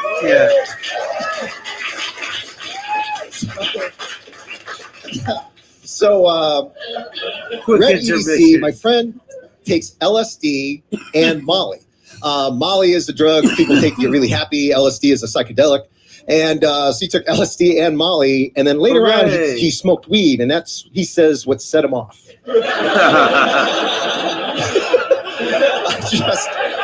I just had a text exchange with him confirming the drugs that he took, because I wasn't sure if it was mushrooms, but it was definitely LSD and Molly, and then he smoked weed. And then I had a date at EDC, which is kind of a mistake.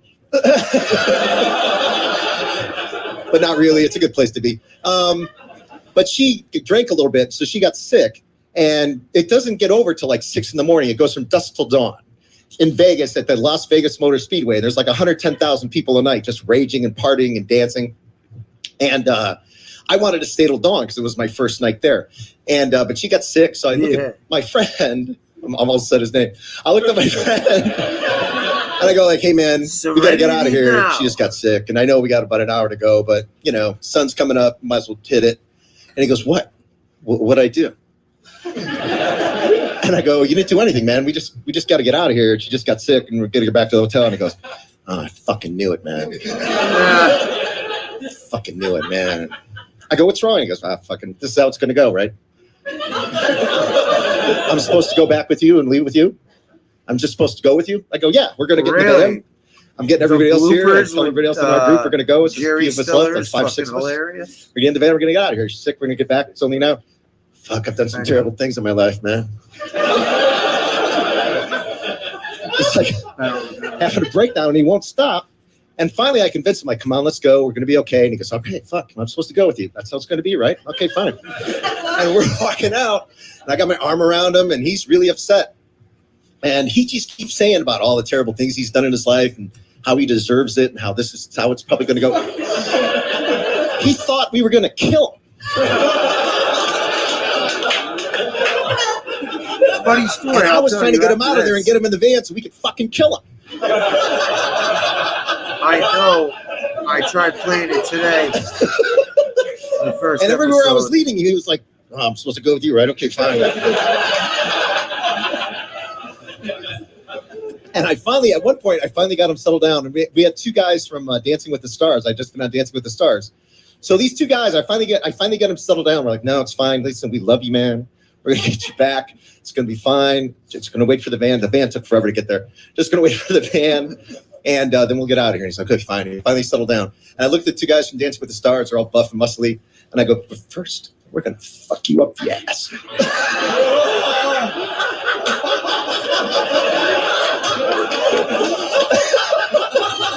And the Dancing with the Stars guys start laughing. And I snicker, and he's, "What are you laughing at? What's going on?" I go, "It's okay, relax." Then he was all upset again. I couldn't calm him down. We get him in the van. We're driving back to the MGM. We're staying at the MGM. It's the sun's up. This is like 7 a.m. now. We've been there since 6 o'clock at night, partying and raging, and my friends are doing tons of drugs, not me. And,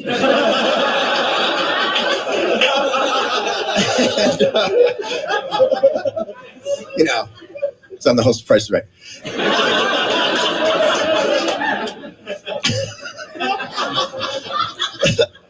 So we get in the van. The van on the radio, the radio starts playing Hotel California by the Eagles.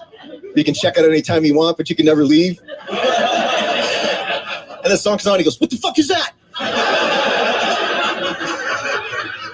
It's relax. It's a song. Don't worry about it. We get out of the van. He's like, "I gotta get out of here, man. This is bad." And he starts walking away, like wandering out into the valet.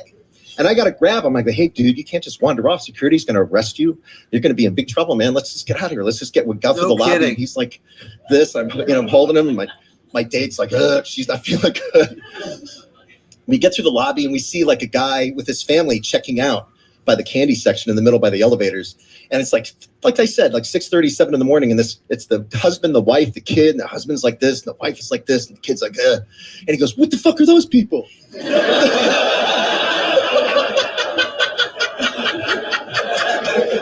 They're just checking out. Just ignore them. Let's go. We get the elevator.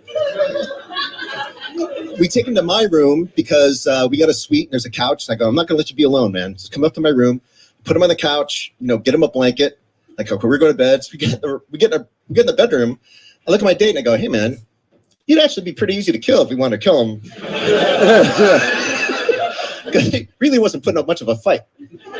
Like, he was like this, but he wasn't going, "Motherfuckers are trying to kill me." Like, he wasn't,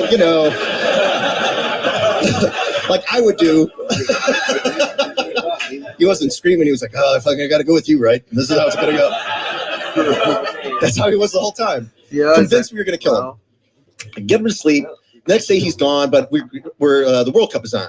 So we go watch the World Cup game down at the sports bar, and he shows up. So he's going to drive home that day. And I go, "How you feeling?" He goes, "Fine. I'm really sorry about last night." I go, "Don't worry about it." And the game's going on, and finally, in the middle of his meal, he goes, "Why is everybody talking about me?" I go, "Nobody's talking about you, man. We're just all having lunch here." And he goes, "Oh, man." So I think I broke my brain. That's a direct quote. "I think I broke my brain, man. This is really bad. Nobody's talking about me, right?" I go, "Nope, nobody. I'm just going to go." So he leaves and he drives home. I hear from him like, "Hey, man, you okay?" And he said, "Yeah, I'm fine." A couple days later, he texts me and he goes, "Hey, I'm really sorry. I just can't, I guess I can't do drugs anymore." And I go, "Okay." So 3 months later, we go to another music festival called Tomorrow World. That's down in Atlanta, and it's in the woods, and everybody camps. And we took a private jet there. We took a private jet. We're at a VIP area with like a tour bus thing where everybody sleeps. Like, we're doing it deluxe. Oh, cool. Then they come up and they said, "Mr. Chong, do you have any marijuana in the house?" And I said, "Yeah." "Where is it?" "Every room in the house." This is not happening. I'm your host, Roy Wood Jr. Come with me. Did you know that nobody knows where cigar smoking even comes from? They say the northern Amazon back in the day, ayahuasca ceremony, stuff like that. Hey, he's married. With a good cognac, you can enjoy the cool cigar.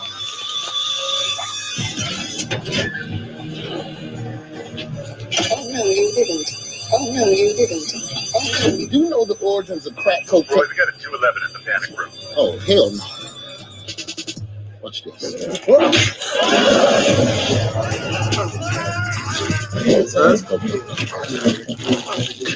Yeah, I know. Are you here? Yeah. Ladies and gentlemen, Mr. Tommy Jones. I know. First week was Strip clubs, man. That's where I met Cheech.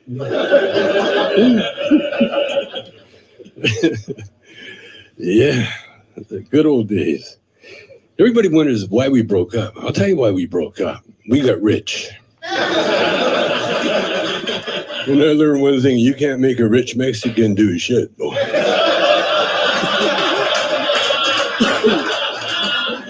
I say, Cheech, come on, man, we got to work. You go, I don't think so, man. You go ahead. That's it. I'm going to stay here and do something for my people. Yeah, I'm going to learn Spanish.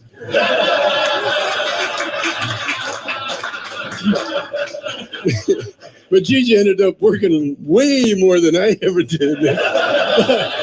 Mashed bridges, cars. He was in everything. What did I do? I go to jail.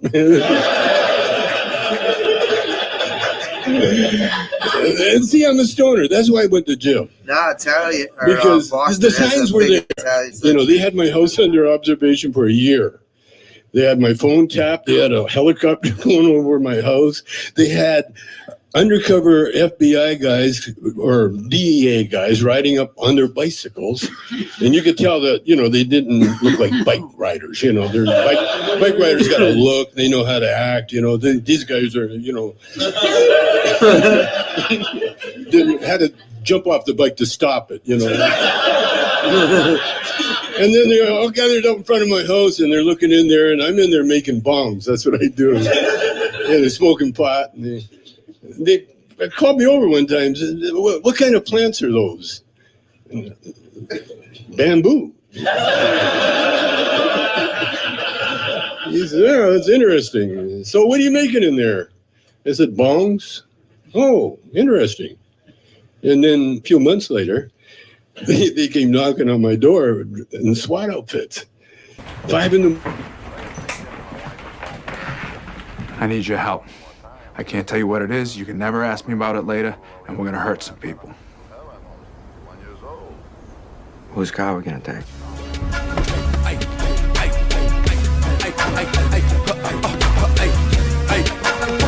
I'ma tell y'all sucker ass niggas something. Once a while, nigga, look at here, dog. You might have seen me in the street, but nigga, you don't know me. When you holler, when you speak, remember you don't know me. You save all the hating and the poppin', nigga, you don't know me. When telling niggas you my partner, nigga, you don't know me. Don't be a groupie, keep it moving, nigga, you don't know me. Hey, I ain't trippin', but the truth is really you don't know me. Yeah, you know they call me T.I., but you don't know me. You be hating and I see why, cause you don't know me. I think it's time I made a song for niggas who don't know me. I graduated at the streets, I'm a real OG. I've been trapping, shooting pistols since I stood OB. So all you niggas acting bad, you gon' have to show me. You gon' make me bring this Chevy to a real slow creep. My niggas hanging out the window, mouth full of gold teeth. When the guns start popping, wonder when it's gon' see. Chopper hit you in the side and create a slow beat. You know, I was dead to the world. My wife woke up. She's someone banging at the door. So I went down there. I looked, we got glass doors, you know, and they're always open. You never lock the doors because fuck, you can never find the key, you know. So the doors are always open, and here are these guys in their SWAT outfits and their helmets, and they got their guns and everything. And being a stoner, I wasn't the least bit afraid. You know, I wasn't scared. I wasn't doing nothing, you know. I'm not a dope dealer or escaped criminal or anything like that, you know. And so I'm looking at these guys. They're looking at me. They look like trick-or-treaters, you know. I'd be always saying, that's a nice costume, sonny. But I opened the door and they come busting in and they said, we have a warrant to search your house and take your computers and shit like that. And so I'm looking at it. They're running around, you know, crazy. I'm in my little Speedos. It was kind of embarrassing because you know, guys in the morning, you know, we get a morning hard on. You know, it doesn't mean nothing. It's just nature, right? You know, but So I'm there with my morning heart on in my Speedos. And I forgot I had Speedos on. I forgot I had clothes on because now I got a warrant. Oh, fuck, they're arrested. What? What is this? I couldn't figure out what what they're doing. Then they come up and they said, Mr. Chong, do you have any marijuana in the house? And I said, yeah. Where is it? And he said, every room in the house. He said, can you be more specific? I don't know, there's some in my shop downstairs. It's a nice bud, Hawaiian. Just got it. So he sends a guy down there, and he comes back a few minutes later. I can't find it, sir. I said, what kind of fucking DEA guys are you, man? Then he got defensive. He goes, we don't have our dogs. Yeah, JR, but they weren't having any of fucking Patriarcha Jr. I guess he didn't flop his cock out on the way to the beach, to get that prime parking spot next to that hot porta potty as much as his father, I guess that was the source of his power, flopping them cocks out.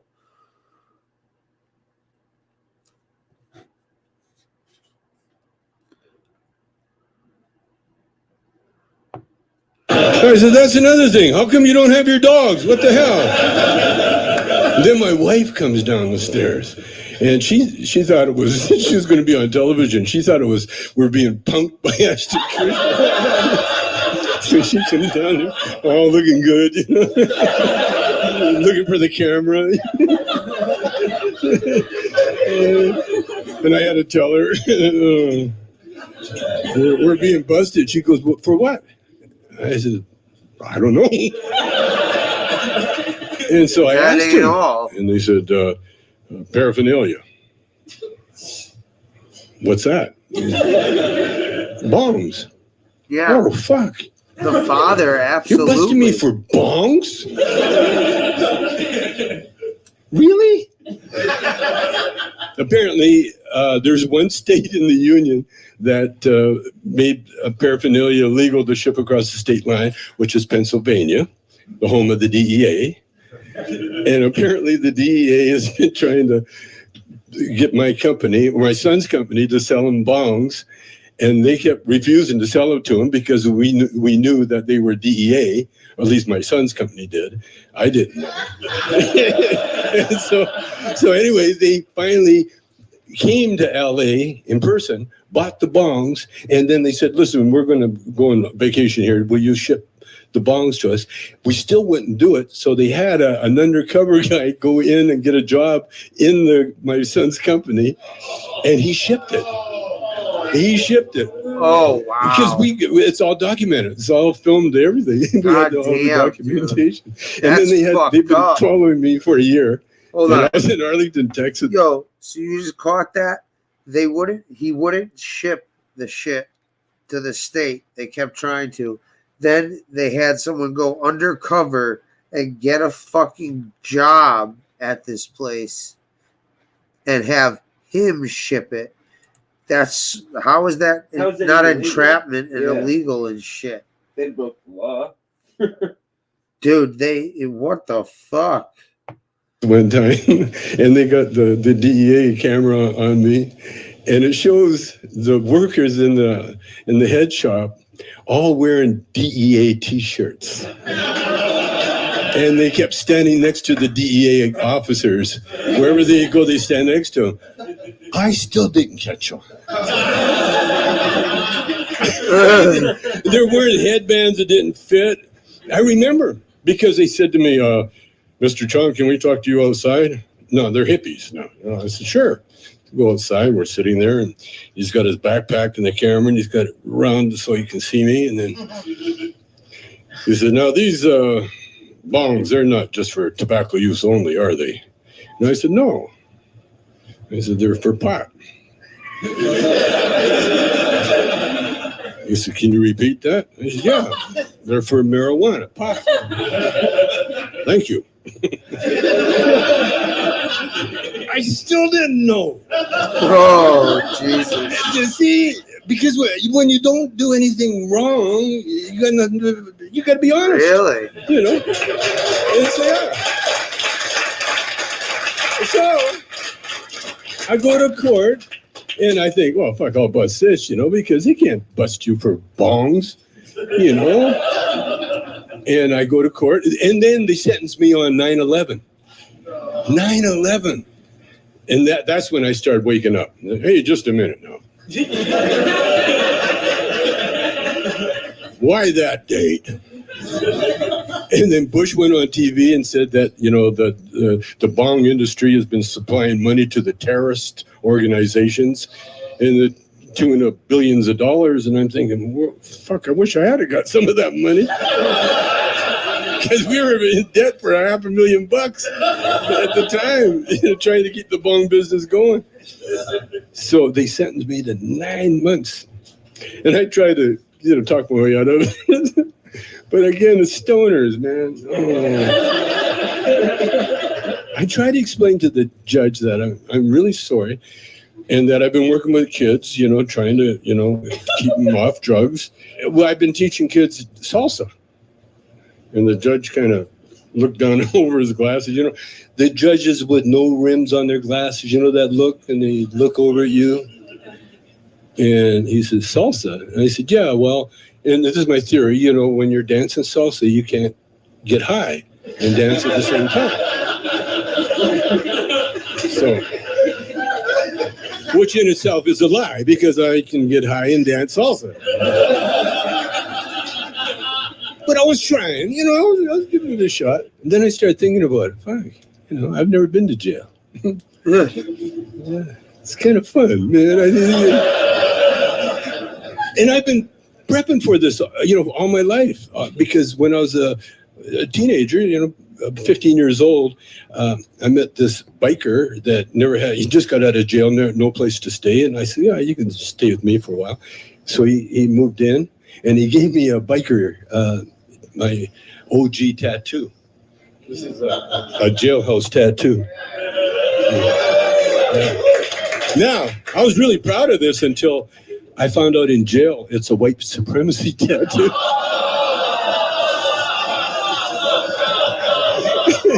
Because the biker that gave it to me, he only knew 2 tattoos. And this was one of them. But I was going to get it changed, and my son said, "No, Dad, that's an antique. Don't fuck with that, man. That's classic." Next thing you know, I'm in that fucking jail. I had one bad half hour. That was when I went in, because I was treated like a celebrity. Vanity Fair sent a limousine to take me to prison. I walk in, they handcuff me, and just formality. And they apologize. I'm sorry, Mr. Chong, but we have to handcuff you. It's just a formality. And I walk in the door and I got on cuffed. That was the last time I had any handcuffs on. And then I went into the dormitory where I was going to be living. And this guy met me. He took me to his locker and opened his locker. He says, "Anything you want, man. Welcome to the Unit B." And it was a trip, man. All right.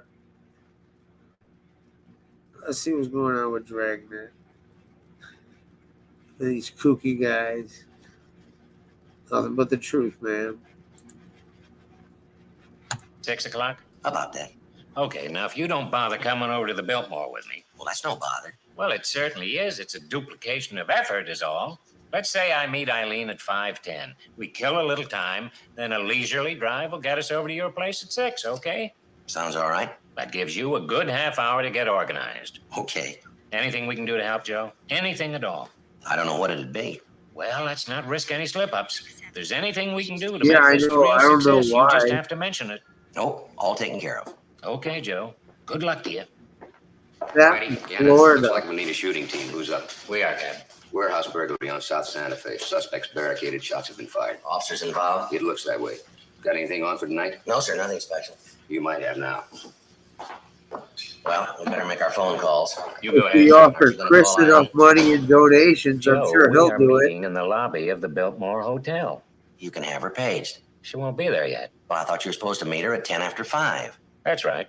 Well, that's the time right now. Joe, there's one thing you might as well learn. What's that? No matter what time a woman says she'll be somewhere, automatically add 20 minutes. Is that right?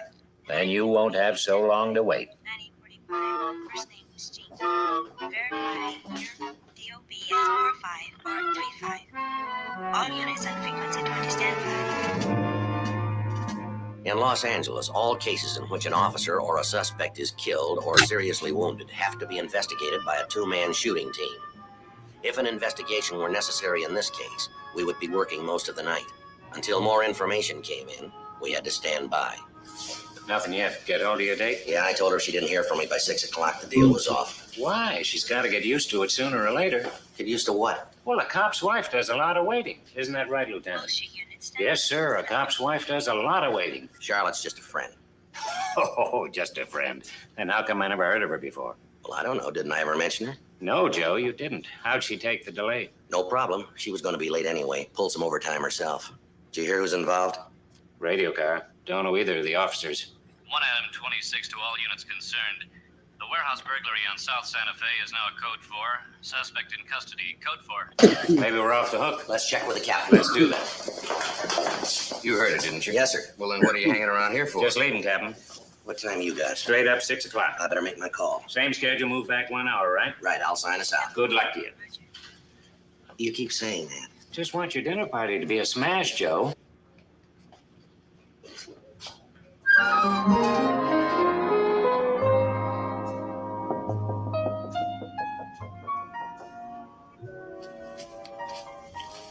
Wonder where everybody is. Oh, we know we're not early. Joe? Come on in. Be right with you. Hi, Joe. Anything I can do to help? No, not a thing, Eileen. Just make yourselves at home. Uh-huh. Mm-hmm. How do you like the apartment? It's very nice. No, I mean really, from a woman's angle. It's really very nice, Bill. Notice anything missing? How do you mean? You don't notice anything missing? No, I don't. Well, there's no wallpaper. Not a strip of it anywhere. Joe. Hello, Eileen. This is so nice. Do you realize this is the first time I've ever been here? Well, you know how it is in an apartment. Maid service once a week, things like that. Gonna burn the steaks on your little hibachi, eh, Joe? I'll try not to. Excuse me. Oh, I'm just kidding. He's my partner. Where do I park my iron? Right here in this cabinet, top drawer, next to mine. Now, do you want to make a drink while I fix the steak? Sure, but you'll have to tell me what your date likes.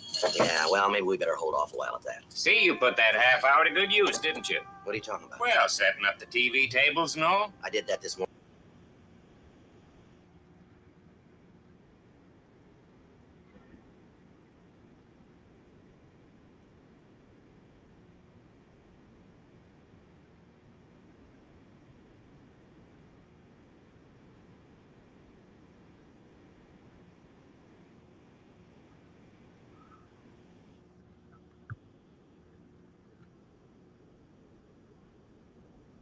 Oh, what the fuck?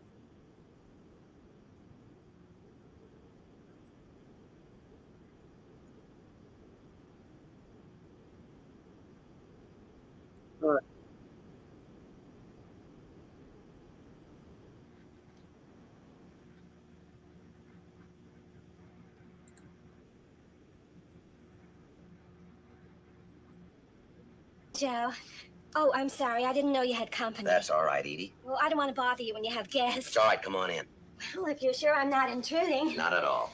Mr. and Mrs. Gannon, Bill and Eileen, this is one of my neighbors. Edie Ogburn. I'm happy to know you. The new people, Joe, the Selicks. They moved in last week. Don't tell me you haven't heard of them. Your kid has a mustache and he's only You don't 11. live right below them. They've only been in a week, and this is their third party. Just listen. You hear it? Yeah, I do now. It's no good going to the manager. All he cares about is keeping his units rented. Joe, I hate to ask you. Well, that's all right, but there isn't much I can do at this hour. You mean you're off duty? No, I mean, it's only 8 o'clock. Now, they're entitled to make a certain amount of noise, you know. What do you call a certain amount? In my apartment, it's an absolute din. I won't sleep a wink all night. Well, why don't you just ask him to hold it down a little? You know how it is in an apartment. Sometimes you don't realize how much noise you're making. I never make noise. Well, I suppose it's all I can do. I'm sorry I butted in, Joe. It was nice meeting you folks. Good night, Miss Ogburn. I just know I won't sleep a wink all night. Oh, that's all right, Joe. I know my way out. Good night, Edie. Hello. Oh, hi. Yeah. No, I just got home. Yeah, the Gannons are here. I'm just getting the charcoal started. Mm-hmm. Yeah, can you hang on a minute? It's Charlotte. She just got off work. Says she'll be here as soon as she picks up the dessert. But we don't need dessert, Joe. Why don't you tell her to come right over? She's right, Joe. Might be a good idea. Charlotte, the Gannons think you ought to just come on over. Never mind the dessert. Oh? He's Well, top sure, that's all heavy. right. No, whatever you want to do is all right with me. Okay, fine. She said the dessert place is right on the way. Shouldn't take her a second to run in and pick it up. Oh, good. She ought to be here in about 10 minutes. We're dying to meet her, Joe. Can't wait. The charcoal's ready. What You do think you I ought to put mean? steaks on? Should time just about right. Unless Charlotte wants a drink first, do you think she might, Joe? I don't know. What do you think? I'm surprised at you, Joe. Easy enough to figure. Well, go ahead. She's had to work overtime, so she'll probably want to unwind first. But on the other hand, if she hasn't eaten since noon, she's probably starving by now, right? Yeah, I'll put the steaks on. Excuse me. Hello, Walter. How you feeling today? No, just routine stuff mostly. Now, worked on death reports most of the day. No, that's the wrong number, Walter. That's a form 3.11. Now, listen, Walter, would you mind if I call you back later? I got my partner and his wife here for dinner. No trouble at all. I'll call you. How's that? It's the audio on it. Well, sure. I think he'd like to meet you, too, but... All right, I guess this is as good a time as any. Hold on a minute, Bill. A friend of mine lives in the building here. He calls me every day at the same time. Would you mind saying hello to him? Sure, I'd be glad to. Thanks. Walter Scoble, this is Bill Gannon. Hello, Walter. Oh, I see what you're saying. Oh, god damn. Scoville, huh? How do you spell that? S-C-O-V-E? Oh, fuck. No, that's two N's, Gannon. Yeah, N-N-O-N. Well, it's nice to meet you, too. Oh, Jesus, dude. You pointed that out to me. Now it's going to fuck me up. Damn it, diversity. Good thing it's right in the beginning of this.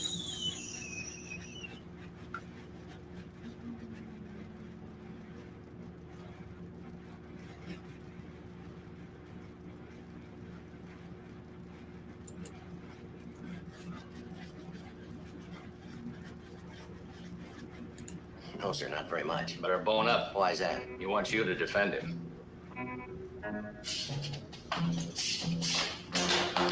Well, look at these reports, Joe. They're piling up pretty good. Al, I'm afraid I'm not going to be much help. How come? I've been asked to defend somebody at the trial board. Who's in trouble? Some uniform guy named Phil Waverly. God damn it. I don't think I know. Neither do I. Well, he's got the right to pick anybody he wants. It's kind of a compliment, isn't it? I can live without it. I got no eyes to play lawyer. It's fucked up. Damn it, diversity. I'm gonna have to step it up. Give me a moment. Can't have that. Can't have the audio dub in a bad spot.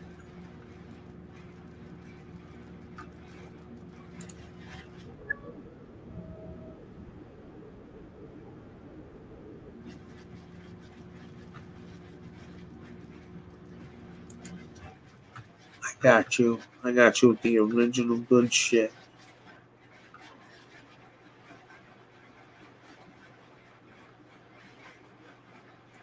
Good call, because that shit would have drove me crazy if I noticed that. Crazy. Oof. I hate that shit.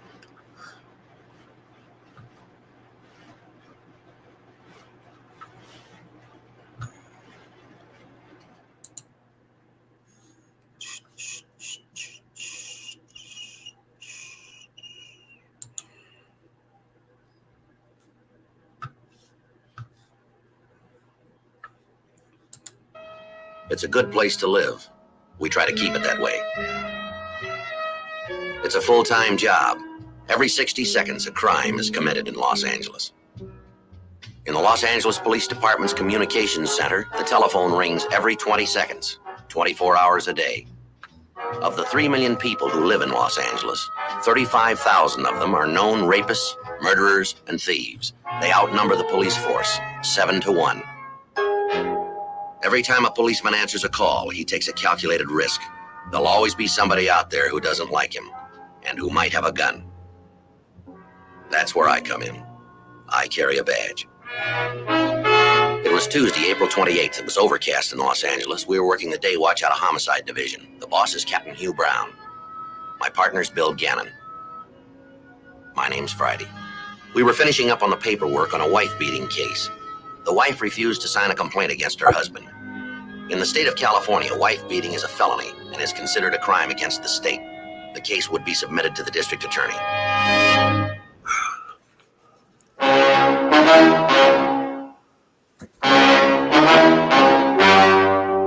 The story you are about to see is true. The names have been changed to protect the innocent.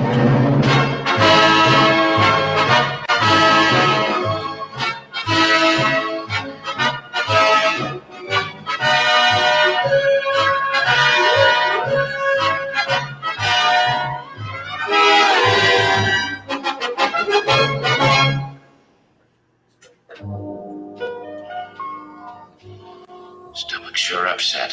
Then why are you rubbing your head? I got a headache, too. What's wrong? I got a headache and a stomachache. I know, you just told me. Something you ate? Wife made her New England boiled dinner last night. Just never agrees with me. Oh, is that so? She always puts way too much curry powder in it. Curry powder in a New England boiled dinner? Something Eileen's mother taught her. Anyway, you're not married, Joe. You wouldn't understand. I don't see why you just don't tell her you don't like it. Like I said, Joe, you wouldn't understand. Hotshot. They killed him! They killed him! Now, just take it easy, lady. He's bleeding! He's dying! What's the address, lady? Olive and Main, right on the corner. Ma'am, who's the victim? Who got shot? A policeman! A policeman! They killed him!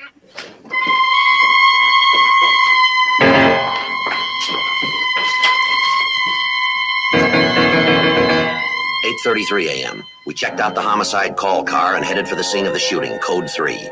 An officer-involved shooting is one of the many investigative responsibilities of the Homicide Division. Another unit and an ambulance were already on the way. 8:46 a.m. Officer Dave Roberts had been shot in the stomach at point-blank range with a shotgun. He was holding his life in his hands. Getting shot is a risk every policeman takes. It comes with a badge. For Officer Dave Roberts, it happened early. He was a new man, 18 months on the job. Witnesses gave conflicting reports of the shooting. Two of them agreed on one thing, however. There were two men. They were driving a green sedan. They couldn't describe the men, but they thought the car was either an old model Mercury or Plymouth. 9:36 a.m. Bill and I returned to Homicide. When we got there, Sergeant Al Vietti from Robbery Division was waiting for us. Got something to get my time with the Roberts shooting. Yeah. Liquor store 2 blocks away was knocked over just a few minutes before Roberts was gunned down. Liquor store clerk got a fast look at him before they slugged him. What do you got?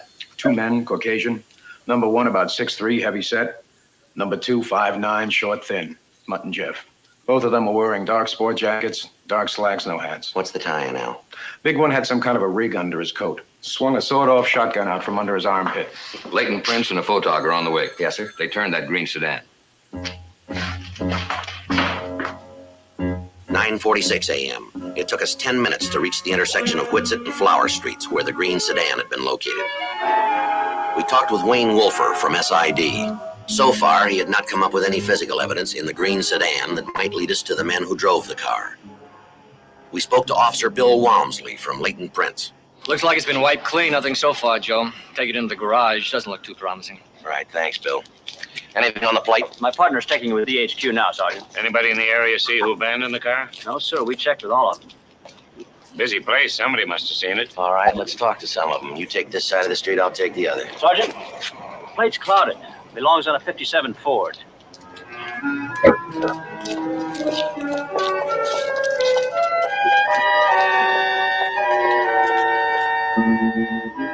10:34 a.m. I had 3 stores left on my side of the street. One of them was a cut-rate drugstore. I talked to one of the clerks on duty. Yeah, I think I remember seeing him. Just coming into the store on my way to work. The green Merc over there in the corner. 2 guys. What'd they look like? Big brawny guy, short little guy. Do you remember how they were dressed? Both of them had on sport coats. Could you tell what color hair they had? Eyes? Anything like that? No, I was too far away. Anyway, the only reason I noticed them at all was because they got out of the Merc, they hopped into a dark blue Chevy and drove off. Do you remember the license number by any chance? Not by no chance. Didn't pay that much attention. What year was the Chevrolet? 66. Anything else you can add? No, as I say, something like this happens, and usually you don't pay much attention. Is this about that cop that got shot a couple of blocks over? We heard some cop got shot. Yes, sir, that's right. You guys really pull out all the stops when the cop gets it, don't you? You really drop everything else, don't you? No, sir, we don't drop everything else, but we try to get to whoever did it fast. Brothers in blue and all that, huh? Let me ask you something. Yeah? Now, those men shot down an armed policeman, didn't they? Yeah, they did. Do you think they'd hesitate to shoot down an unarmed citizen? 11:05 a.m. Bill and I returned to the police administration building. We put out an APB on the blue Chevrolet, along with what little description we had of the men who had shot Officer Dave Roberts. Righty, Gannon, want to come in a minute? You do any good out there? They dropped the green Mercury for a blue Chevy. Plate's clouded, belongs on a 57 Ford. That's all we got. Nothing else. That's the whole enchilada. You just turned somebody who could eyeball him. You got one, but I don't know if he's going to live long enough to help. Just talked to Doc Anderson over at Central Receiving. They dug 1.25 ounces of lead out of Roberts, 276 number 6 pellets, and the fiber wadding. It's still touch and go. How's he doing still alive? Just got back from the valley, talked to Robert's wife. How's she taking it? Pretty hard. She's 5 months pregnant. You know that? No, sir. If we just had a half-decent ID on those two punks, any chance we can talk to Roberts? We'll know in the next 72 hours.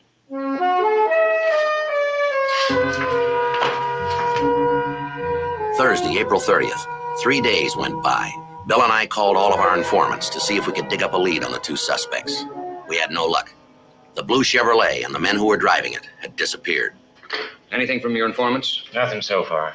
That 57 plate on the Mercury was stolen from Reno. Plate checks out to a Gunnison Brothers junkyard in Elko. Yeah. Oh, and one more thing. Central Receiving just called. They're not too crazy about the idea. Yes, sir. You can have 1 minute with Roberts.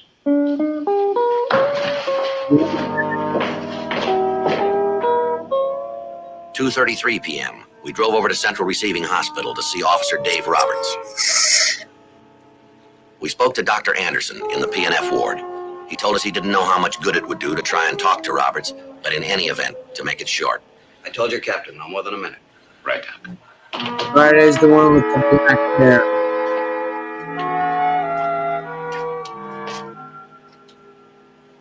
Roberts, how you doing? Not so hot right now, Friday. Just take it easy, Dave. We won't be here long. It's no use. Yeah, he took those edible I know, underwear yeah. right off Lee Cole's You wanna- ass. Hear about those two that gunned me. It's no good. I'm just blank. Tell us what you can, Dave. They were in the car. And I remember checking the hot sheet. It was no make. I walked up to them. The car was green, and there was no make. Big guy was dropping pills and chasing them with wine. I told both men to get out of the car. Big guy swung something from under his coat. I thought it was another bottle. It looked like it. That's all I can pull up. I'm just blank after that, Joe. Can he describe the men? Did they use any names? I parked and walked over. Car was green, and there was no... Friday?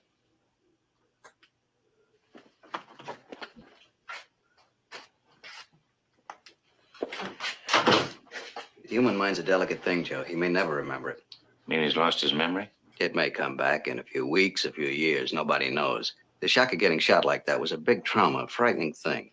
The conscious mind doesn't want to think about it and blocks it out. It's something like amnesia. It may come back, it may not. You remember Whidden, burglary division? 3-4 years ago, he took a 45 slug in the stomach. Can't even remember his name. Well, what are Robert's chances otherwise? He's past the critical stage. I see. We saved his life, but not him.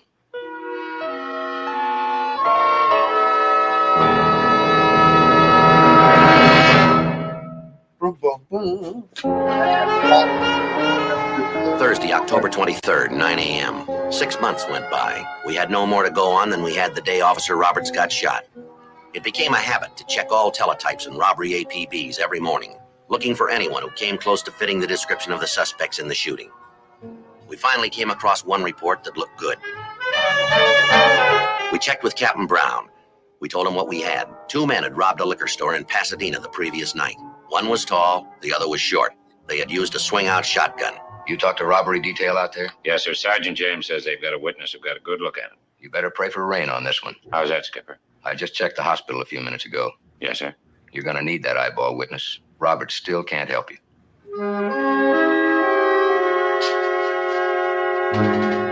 Bill and I, along with police artist Hector Garcia, drove out to Pasadena. It was decided we would try for composite drawings of the suspects.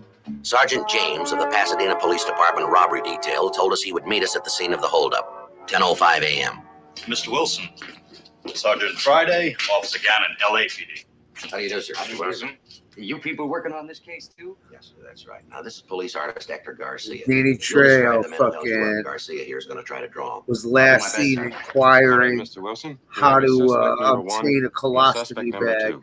Let's begin with suspect number 1. Let's start with the shape of The his guy head. who made up getting shot and fucking. Understand them two might be the ones that shot that guy. Yes, sir, that's right. Been held up 2 times since I bought this The, place.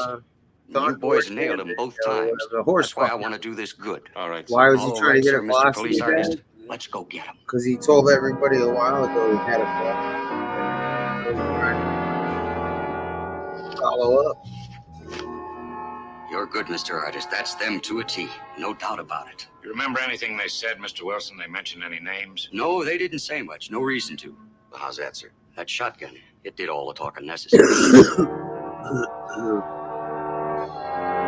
12:15 p.m. Bill and I put out a request for a supplementary MO bulletin with the composite drawings of the 2 suspects. It would be sent to all law enforcement agencies. 4x5 prints of the composites were made up by the photo lab. They said a sawed off. We drove over to Central earlier. Receiving. We knew it was an outside chance, but we wanted to show the drawings to Officer Dave Roberts to confirm the fact that one of them was the man who had shot him. It's no good, Joe. These pictures don't mean a thing to me. You're sure? I'm not sure who's president. Get his little rubber ducky. 1:30 p.m. We went back downtown to meet with Sergeant Al Vietti, who had shown the composite drawings of the 2 suspects to Pete Stewart, the owner of the liquor store that had been robbed the day Roberts was shot. No good, Joe. Showed the composites to Stewart, said he couldn't make them from the drawings. He doesn't think they look like him? No, said he couldn't be sure from drawings of them. Wants to see some photographs. So do we. Said he could definitely spot them from photos, but not these. Well, right now we're right back where we started, standing in the middle of a tall hole. Yep, we got 2 faces and no names to go with them. Tuesday, January 16th, 9:30 p.m. For 3 months, Bill and I spent whatever time we could squeeze out down in R&I. We started to go through every package of all Mutt and Jeff suspects known to operate with a shotgun. It was an endless job, and so far, we had gotten nowhere. You 2 still trying to read every package in R&I? You might get lucky. You might figure a way to French fry an ice cube, too. Those 2 gotta be someplace. Checked on Roberts late this afternoon. He goes home tomorrow, if he can find his way. It's a rotten shame. Homicide Friday. Who? Yeah, this is Friday, Verge. You did? Well, have you got a couple of names for me? Where? Where? Oh, Verge, we could find a place closer than that, couldn't we? All right. What time? Right. I got it. I'll see you then. One of my informants. Anything? Says he thinks he's got a line on our Mutt and Jeff boys. He won't tell me over the phone. He wants a meet tomorrow morning. Where? 50-yard line at the Coliseum.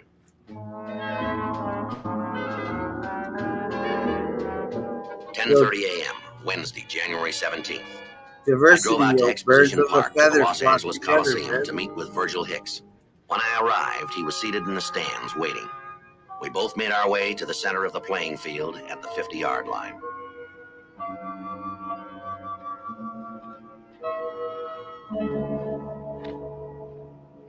Big Joe. How are you, Virg? 6-2 and even, I guess. What do you got for us, Virg? 2 names. Roger Kensington and Harry Johnson. Tell me about him. Real heavy, Big Joe. Both of them born with their mouths on upside down. Little guy and a big guy. Why'd you come to me with him, Virg? I was having a glass of port in one of the joints down on Fifth. They were throwing money around pretty good. Go on. The big one, Kensington keeps talking about Big Mama. What do you mean, Big Mama? He said Big Mama put that cop down for good. Then he said, and boy, is she built. 12, 12, 12. Both barrels of her. Yeah? Even I know he's talking about a shotgun now. And I put the 1 and 1 you give me together, and I figure it might be them two that shot the cop. Am I right? Sounds good, Verge.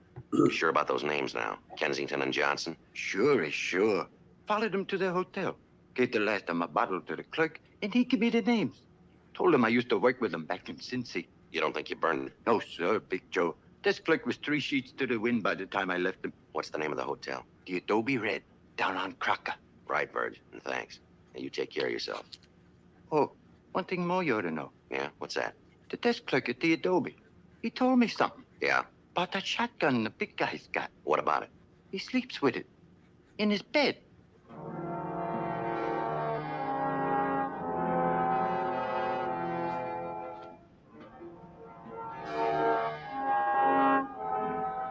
$11:15 a.m. We went downstairs to R&I and pulled the packages on Kensington and Johnson. The mug shots were almost a perfect match to the composites. Bill called Al Vietti in Robbery Division and filled him in. Vietti said he and his partner, Slats Henry, would show the mug shots to the owner of the Pasadena liquor store that was held up. Bill and I drove over to Pete Stewart's liquor store, the one that was robbed minutes before Officer Dave Roberts had been shot down. This one? And this one. No doubt about it. It's like I told you, show me an actual picture and I'll pick them out every time. You sure, Mr. Stewart? Positive. Couldn't miss them. Drawings were good, I'll admit that, but that old photo will do it every time. Well, thank you, Mr. Stewart. You've been a big help. Haven't seen anything in the papers lately about that officer that's been shot. How's he doing? Not too good, sir. Yeah. Some time ago, I read where his wife was going to have a baby. You know, Sergeant, no matter how much we pay you people. Yes, sir. It ain't enough. 12:20 p.m. We returned to the office and filled Captain Brown in. Al Vietti and his partner had returned from Pasadena. Wilson gave us a positive make. Kensington and Johnson are the two who held him up. Al says you and Henry rode with Friday and Gannon. Yes, sir. Bring him in.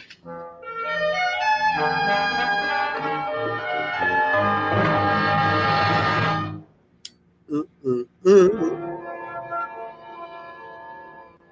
12:27 p.m. We went downstairs to the property section and checked out a 12-gauge Ithaca shotgun. We also drew 5 rounds of 12-gauge Magnum load double-aught buckshot. Oh, he can be, but just not as degenerate of a scumbag, you know. But don't think he wouldn't get his hands dirty.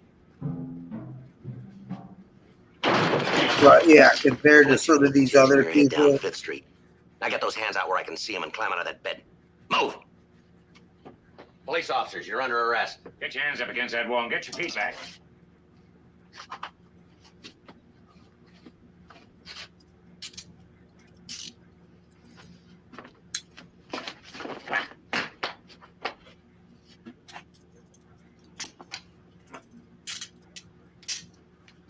How about let me wipe the soap off my face? Why, you look good.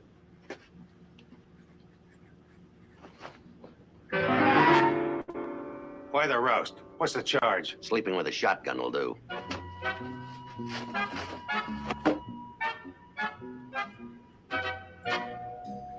$3:30 p.m. Johnson and Kensington were booked for 211 PC, robbery in the first degree. 2 $1 rolls of Benzedrine tablets were found in their possession. Yeah, along if you're with a fifth of stupid enough to inexpensive fall port for one of wine. Lee's fucking cons, Confronted with the positive identification provided by the liquor store owners, they admitted their guilt for the robberies. and you don't deserve that money. We checked back in with Captain Brown. Kensington and Johnson steadfastly denied having anything to do with the shooting of Officer Dave Roberts. That was Mert Howe. Robbery's got him for 3 other jobs besides L.A. and Pasadena. Yes, sir. Unless you can come up with an eyeball witness on the shooting, you got a pound of air, and that's all. It's too bad Roberts himself can't finger him. They don't know that he can't. Well, he's home on recuperative leave. He's up and around. Memory's still faded out. Maybe it'll work. It's got to.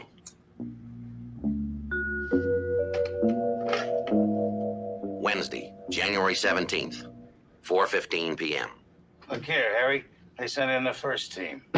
All right. right, tunnel mouth. Let's all save time. Last April, a police officer was shot at Olive, Maine. We think you and that shotgun did it. He scare you, Roger? He scares me. It makes me sick. You've been rousting me ever since I was a kid. You and every cop from here to Kansas City, year after year. Well, if it wasn't for prison food, you'd starve to death. You haven't been out of the joint for more than 2 or 3 years in your entire life. I'll be out again in 26 months, Brown Eyes. Stay home nights. You listen to me, punk. I've handled jaywalkers that were tougher than you. When I get out, I'm gonna waste you. No reason to work up a sweat, Roger. They told us our rights. We don't even have to talk to them. All right, I'll talk to you, Johnson. You were born in Harlan, Kentucky. Your father was a house painter killed in the war. Your mother and your sister brought you out here. You went to school in Torrance. You got expelled for throwing a punch at your math teacher. The Army took you during the Korean War. They didn't want you. They shoved you out on a Section 8. For 7 years now, you've been in jail or just getting out. I do hope you'll write my book. Now, your buddy here, he's really big time. 3 states want him for parole violation. 2 for armed robbery and 1 for statutory rape. That's in Kansas. You remember her name, don't you, Kensington? What if I don't? You should. She was your sister's daughter. All right. Now, let's take it back about a year. April 14th, Wednesday afternoon. You were out on bail, pending trial in Hampstead, Nevada on felony assault with GBI. On April 22nd, you stole a 1960 Mercury sedan from in front of a drugstore on Clinton Street. You drove to Elko and you lifted a plate from the Gunnison Brothers junkyard. Tuesday, April 28th, you parked your clean car, the blue Chevrolet at Whitsett and Flower. You drove the Mercury over to Olive, Maine. You staked out the Stewart liquor store. While you waited for the owner to show up, you sat in the car dropping pills and chasing them with cheap port wine. The store opened up. You knocked it over. You got back in the car. Johnson, you were driving. Kensington, you were in the back seat with his shotgun cradled under your arm, hanging on this bent tablespoon. Everything was going just fine. You kept dropping bennies and swallowing wine. This black and white unit spotted you and pulled you over. It parked behind you. Officer Dave Roberts walked up to your car and told you to get out. Then Kensington, you broke out in a rash of real bravery.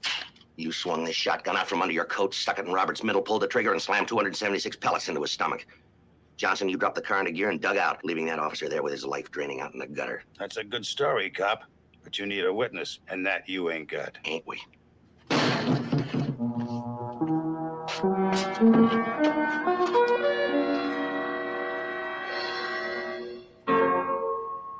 You told me he died. He should have. You heard him? He's the one that did it. That shotgun fits him, not me. Shut up. I'll tell him to roll the tape. Thanks, Dave. Joe? Yeah. You know something? What's that, Dave? I still don't remember them. You don't have to now, Dave.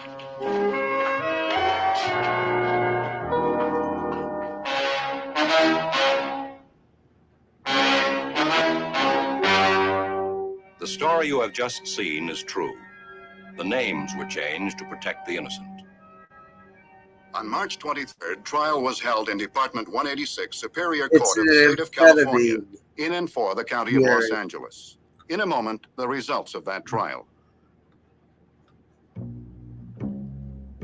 The suspects were found guilty on a charge of assault with intent to commit murder. They were also convicted on 3 counts of robbery in the first degree.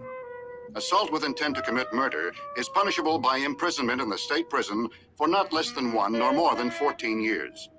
Robbery in the first degree is punishable by imprisonment in the state prison for not less than 5 years.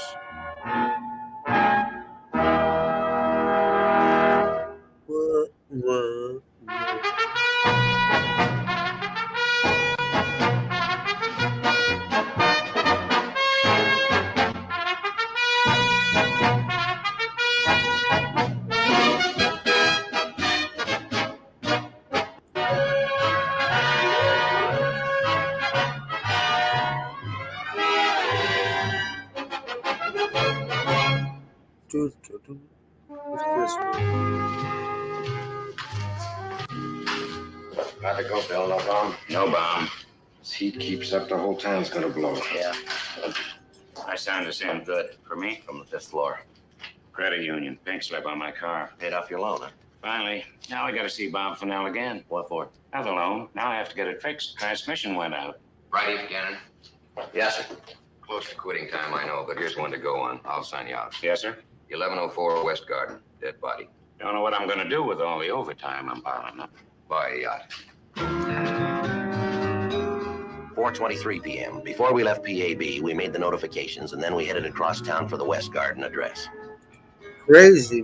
1104 West Garden was located in a quiet residential neighborhood 15 minutes from the office. It was 4:40 p.m. when we got there.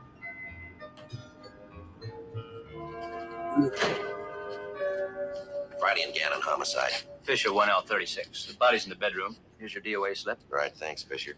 Who's she? Mrs. Sunshine Pound. She put in the call. Right, ask her to stand by, will you? Right, Sergeant. Thank you.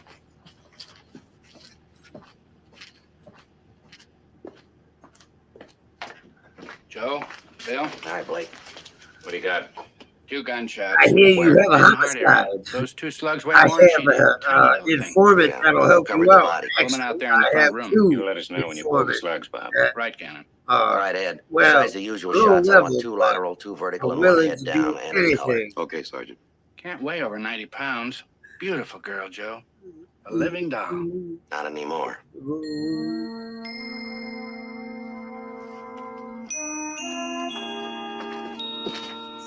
You're Mrs. Sunshine Pound? Beg your pardon? You're Mrs. Sunshine Pound? Had you tuned out? Yes, that's correct. Police officers, ma'am. This is Sergeant Friday. My name's Gannon. The shame of it all.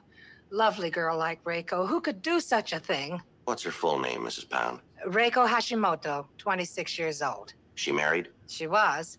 Her husband was killed 7 months ago in Vietnam. He was a sergeant in the army. What was his name, would you know? Frank Hashimoto. They were a lovely couple. He was an army career man, brought Reiko over from Japan. He was Nisi, born and raised right here in Los Angeles. Did you hear any shots, any disturbance? No, not a sound. Where do you live, Mrs. Pound? Just down the block, 1181 West Garden. Friday, see you a minute. Excuse me. Gonna move the body, Joe. Bill. Be right back.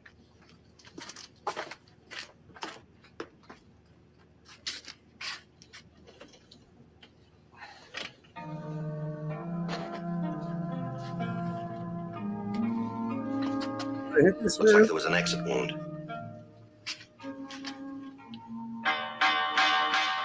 Check it. It'll keep. See you, Joe. Right, Blake. Find out anything yet? She's dead and she was pretty. Where's my envelope? Yo, I ain't got an envelope, man. These people don't give me donations. I can't fucking pay you if I'm not getting paid, you know?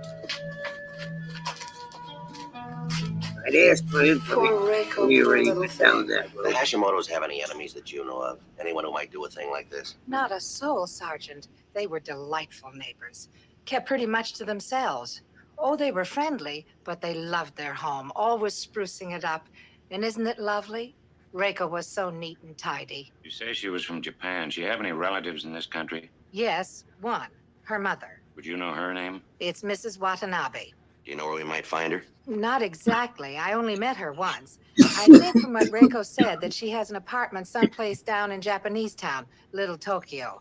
That's where Miko probably is, staying with her grandmother. Miko? Yes, Reiko's little daughter. She's only 5. Mrs. Pound, did Mrs. Hashimoto have any men friends that you know of? How do you mean that, Sergeant? Well, I mean, being a widow, did she go out with men? If she did, I never heard her say. She loved her husband, and although she was a beautiful girl, I doubt very much if she ever saw another man. Why would her daughter be staying with her mother? I don't know. You covered the body with that bedsheet? Yes, I did. I couldn't stand to wait here for you people with that little thing lying in there. Yes, ma'am. I'm deaf, you know. When there's something I don't want to hear, I turn off my aid. Yes, ma'am. Poor little Reiko. There's no way I can tune that out.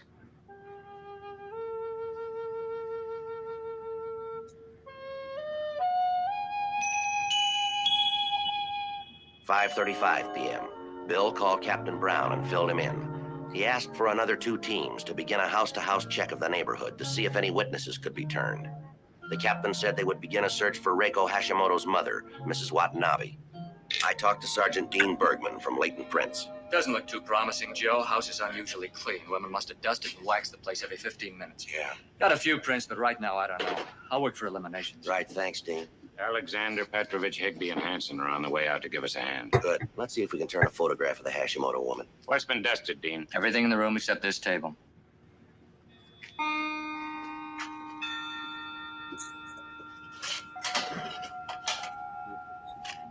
Inside of this chest looks like a filing cabinet. Same here. Everything's in perfect order. Must have been quite a housekeeper. Not a thing out of place. Practicing. Reiko Hashimoto. Recent picture, I'd say, wouldn't you?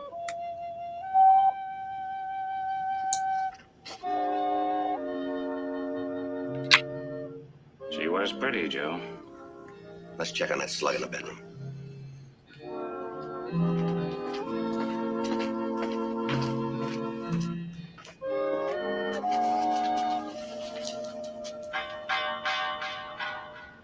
In there?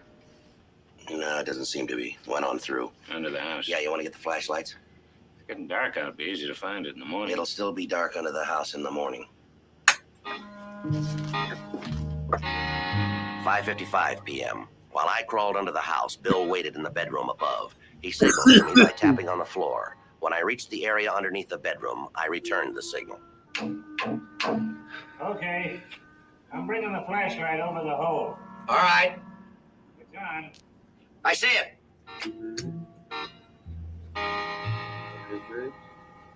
How you coming? Working on it.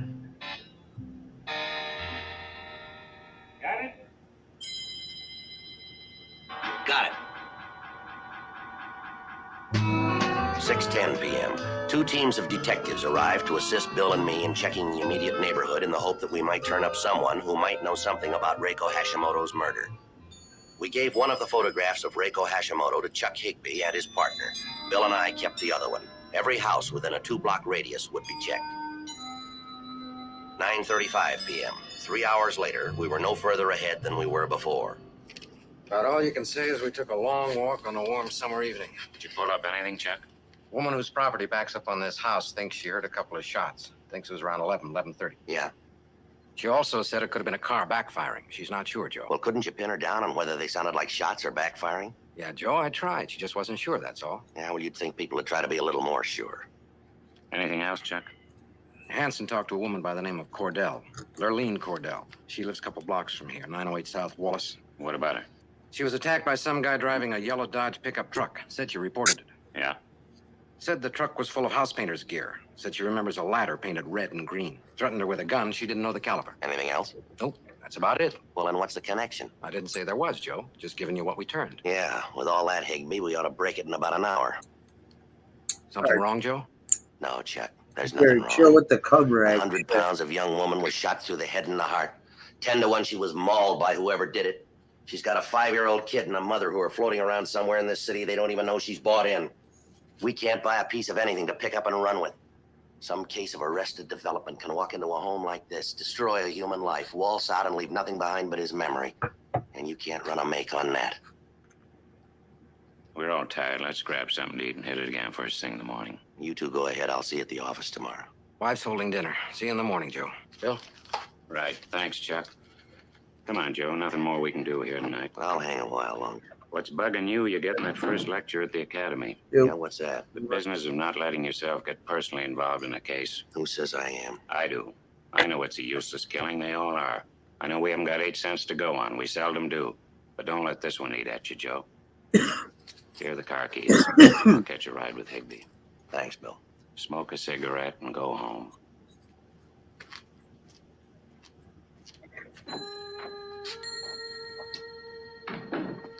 I'm getting on the chair. When a man signs on the job, a lot of things come with the badge. The risk, the pay, the hours he works. One thing that isn't regulation issue, his personal feelings. There's no way of regulating an officer's thoughts when he's on an investigation. He becomes hardened to the sight of a dead human being, to the grotesque, the hideous, to man's inhumanity, his almost casual ability to murder, to take another's life. Once in a great while, an officer's knees bend. If they buckle, he's been on the job too long. Reiko Hashimoto was dead. It was our job to find who made her that way. Bill was right. I smoked a cigarette and went home.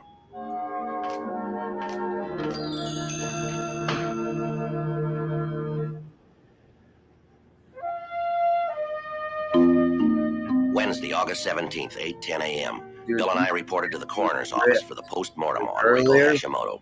Victim been dead approximately 5 hours before discovery. Yeah. She'd been sexually molested. Killer didn't have to worry about the shot in her heart. That's the one that did it. Yeah, the other one was no vitamin pill. 8:35 a.m. We took the slug the coroner had recovered from the victim's head to SID, ballistics section. Ray Murray placed it under the comparison microscope along with the slug we had recovered from under the Hashimoto home. Hey, check. They're fired from the same weapon. What's the caliber, Ray? 255 grains, 45 caliber revolver. Big gun. Yeah, for such a tiny target. 9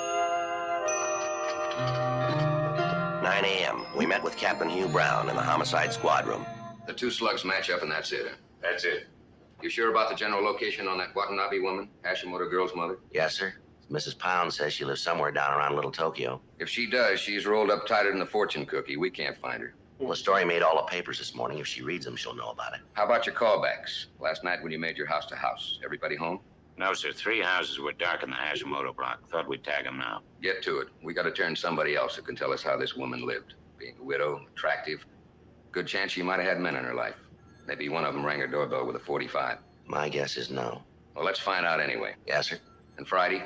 Yes, sir. Let's ease off on the hours you and Gannon have been putting in. I want to get the bum who did it just as much as you two. I also want to see you on the job. Get your rest. I'll admit this is one that's liable to keep me awake nights. They all do me.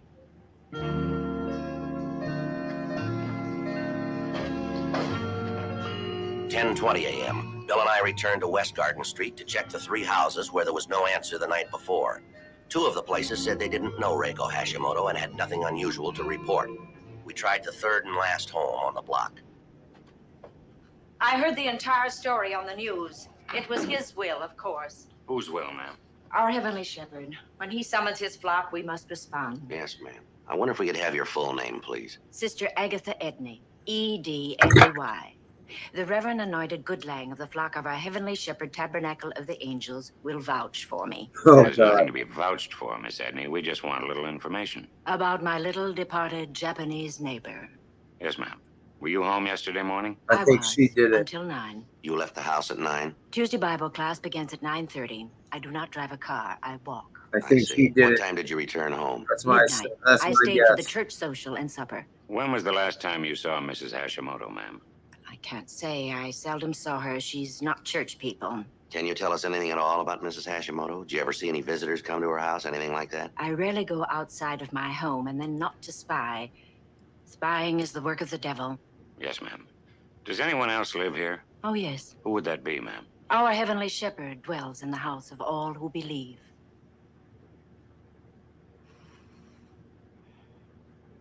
Oh God, so weird. 11:05 a.m. We began a store-to-store check on all places of Those business in the people are small so shopping nuts. center in the West Garden District. It netted us nothing. Noon. Bill and I began questioning people who passed by the Hashimoto home. We talked to the mailman, the milkman, the paper boy. We talked to anyone who'd talked to us. So far, the results were all negative. 3:30 p.m. Oh, yes, a lovely woman. I used to see her once in a while, doing her gardening. Yes, ma'am. I'm sorry I can't help you. Poor little thing. Well, thanks anyway. Yes. Beginning to look hopeless. Yeah. How many's that make? 53. Another woman, you want to take her? Yeah. Police officer, ma'am. Am I under arrest? No, ma'am. I just want to ask you a few questions. I'm not under arrest? No, ma'am. I live at 1255 Wallace Street. My husband gets home from work at 6. Yes, ma'am. You talk to him.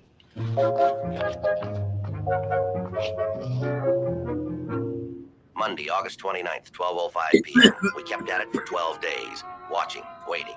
We didn't know exactly what we were watching for. Maybe just a break.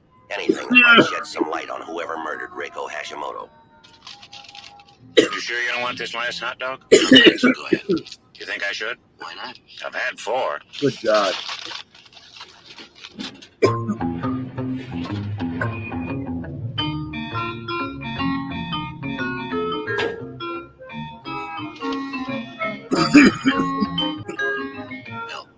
Diversity. Ladder.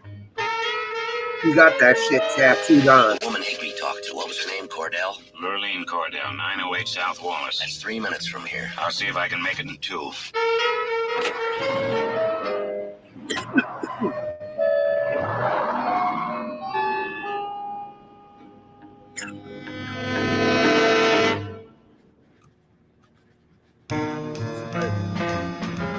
We were lucky. Lurleen Cordell was at home. Bill drove her back and parked across the street from the Edney house. Miss Cordell was positive it was the same truck and the same red and green ladder. We waited. 30 minutes went by.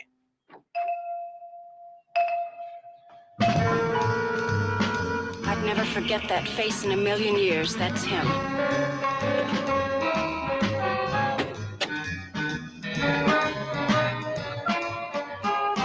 Police officers, hold it right there. You're under arrest. What for? Forcible rape. All right, get him up there. The suspect identified himself as Ben Roy Yoder. He was advised of his constitutional rights. We asked that a black and white unit take him downtown. Bill drove Lurleen Cordell back to her home. I went to the Edney home to again talk to Agatha Edney.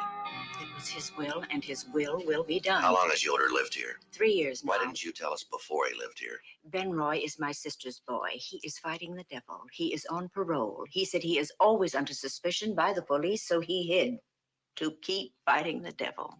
Kind of looks like he lost, doesn't it?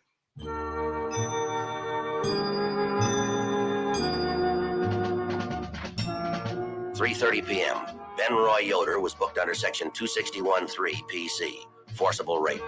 We still had nothing to connect Yoder with the murder of I Reiko don't know how we Hashimoto, could have. but because of the proximity of the That's so Edney bad, home bro. to the Hashimoto home and his MO, I knew some Yoder kid looked with like a good fucking bet. halitosis, dude. And like, 5 I used to p.m. tell him A search to like warrant was talk to obtained, me, and like, along with fucking detectives Hanson, 2, Alexander, 3 Higby, and feet, Petrovich, like, Bill and I drove out to the Edney distance. home to search for the murder weapon. The fuck is up? 5:18 p.m. We laid out plans for the search of the Edney home. Higby, you and Alexander take the garage and the truck, okay? Right. Hanson, you take the bedrooms. Don, how about the kitchen for you? You want to check the bathroom? I'll work the living room. Right. This is not a den of thieves to be searched. We'll try not to upset things any more than we have to, Miss Edney. I shall pray, officer. Not with fucking halitosis. Nothing helps For that. Ben Roy. That shit is just like, dude, it's like literally someone 7:32 fucking p.m. We searched the entire premises 3 times. has a rotting Each time around, corpse we'd in their switch mouth. search areas. Each officer would take a different room than he had the time before. 10 pounds of air, Joe. All right, again. This time I'll take the kitchen. Oh. Each man alternate with his partner again. I'll work the bathroom again. I'll take Yoder's bedroom. You men are the devil's disciples. Yes, ma'am. You men know no bounds. You would search a heavenly temple, wouldn't you? Yes, ma'am. If we thought there was a murder gun in it. Yes, exactly. That is exactly what it fucking smells like. Joe, in here. It literally smells like they're farting out of their Fourth mouth. bottom in the drawer. Found it underneath in this torn paper bag. It is foul. 45 caliber revolver. Been fired recently. You know, if you could cook, I'd marry you. Tuesday, August 30th, 6 p.m. Death bullets came from this weapon. Striations match perfectly. This is the gun that killed the little Japanese girl. Looked like it was wiped clean. How do we tie it to Yoder? I did that for you, too. Ran the paper sack through the anhydride process. Lifted several good prints. They belong to Yoder. Thanks, Ray. Joe, it's been a real pleasure doing business with you on this one.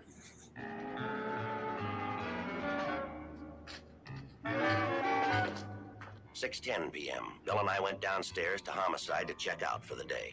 Friday, Gannon? Yes, Skipper. Yeah, it is a medical issue. Yes. She's out at the Hashimoto house. Asked if you'd drop by for a Oh minute. God, dude. Hashimoto woman's mother, Mrs. Watanabe. 6:35 p.m. Bill and I Bro, drove out to I don't 1104 doubt West that Garden shit, Street. dude. Oh my God. Can you Mrs. imagine? Watanabe that? showed us into the garden in back of the Hashimoto house. Jesus. I am so He's happy. not even joking. It is for Miko. Yes, ma'am. I have prepared green tea and rice crackers. Miko, お茶を持ってきてくださいね. Yeah, Tony's bad. Like, yo, you could be like having a conversation like if I was at my desk, right?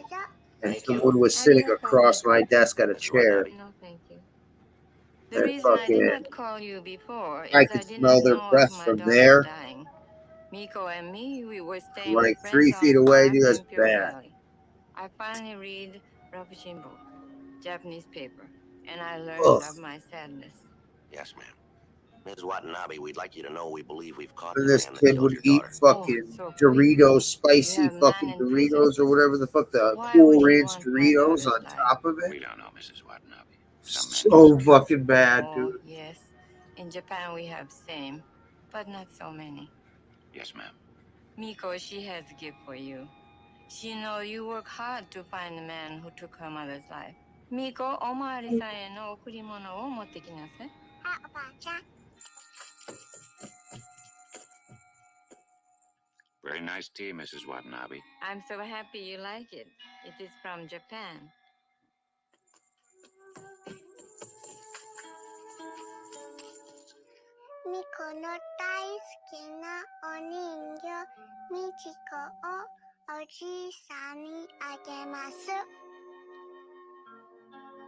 She said it is her most favorite doll. Her name is Princess Michiko. She wishes for you to have it. Miss Watanabe, you don't have to give us anything. We're not allowed to accept gifts. Oh, the child will be disappointed if you do not take it.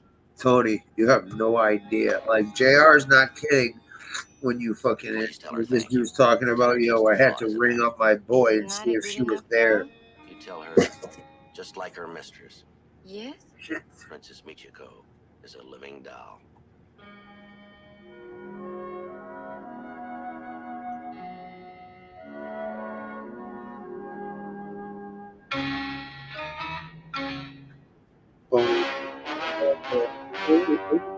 The story you have just seen is true. The names were changed to protect the innocent. On November 20th, trial was held in Department 185, Superior Court of the State of California for the County of Los Angeles. Nobody's watching this. In a moment, the results of that trial. The suspect was found guilty of murder in the first degree. Murder in the first degree is punishable by death or confinement in the state prison. Nobody's watching that shit.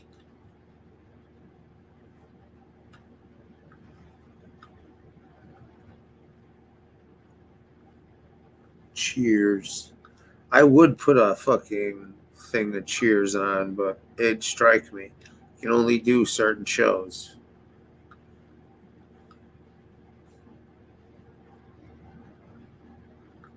You could have fucking said something, man. I'm trying fucking to entertain people. Fucking,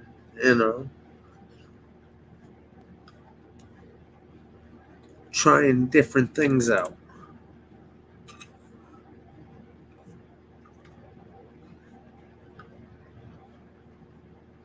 Oh yeah, absolutely. You feel bad for him. It doesn't mean you have to fucking hang out with him.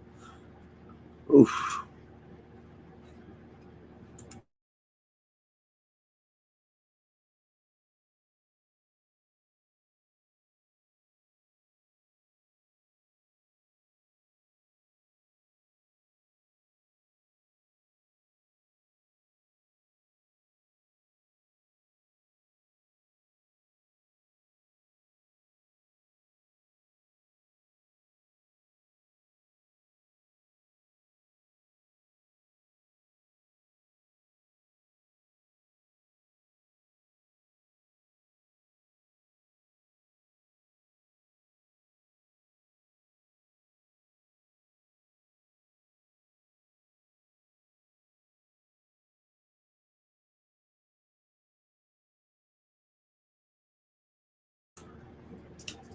See, you think the fuck was that?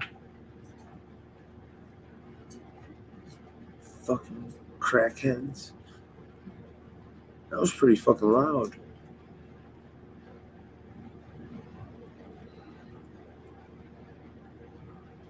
Dun, dun, dun, dun. I've never worn edible undies. So you've eaten them?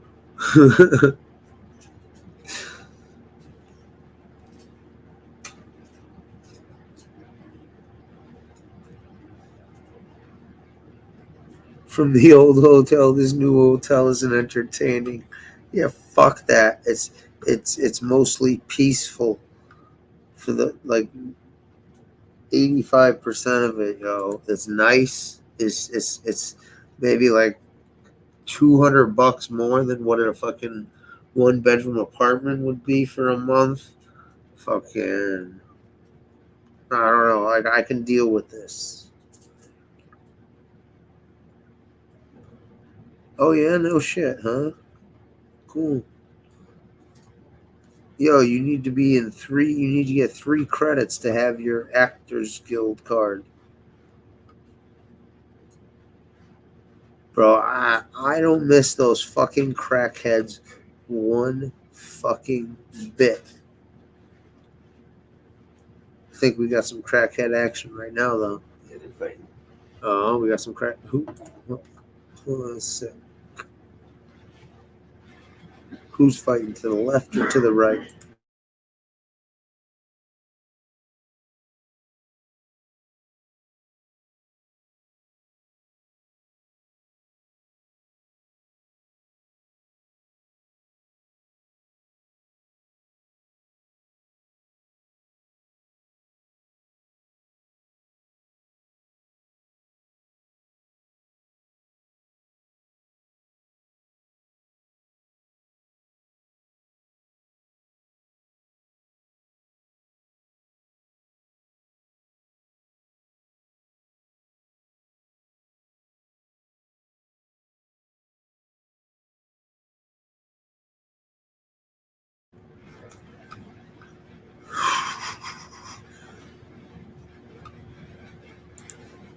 $2,000. How much are the dues?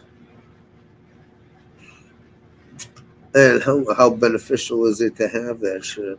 I almost killed myself running down those metal stairs. uh, Jesus. Jesus. Man. Good shit. Let's talk about the times people have almost killed themselves in a display of stupidity.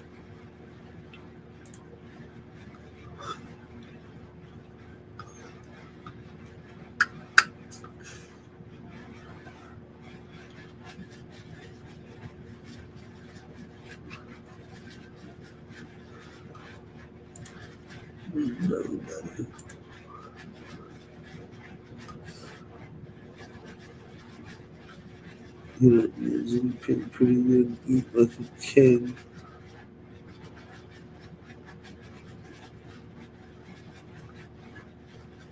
Nah, dude, I definitely fucking do that shit in a heartbeat.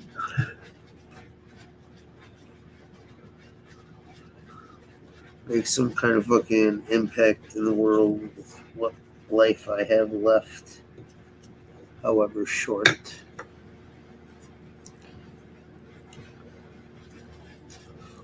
Ooh, my sneakers came in. And my fucking, I don't know if everything came in. If everything came in, I'm fucking swiped. Swiped.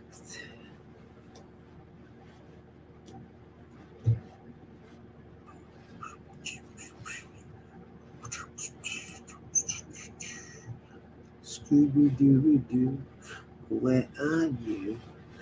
Gone plus.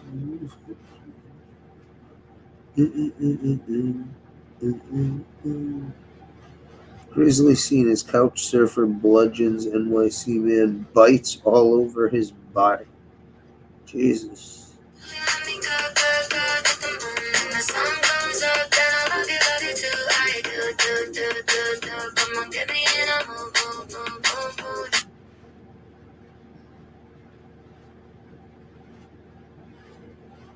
Did they have Italian ice on set?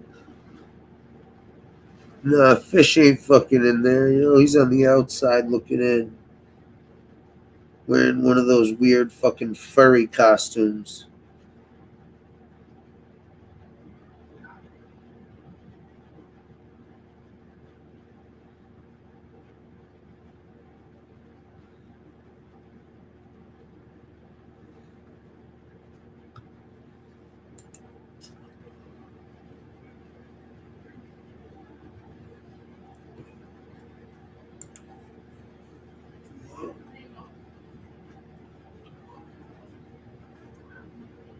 Yeah, hold on a sec. Seems to be some shenanigans going on.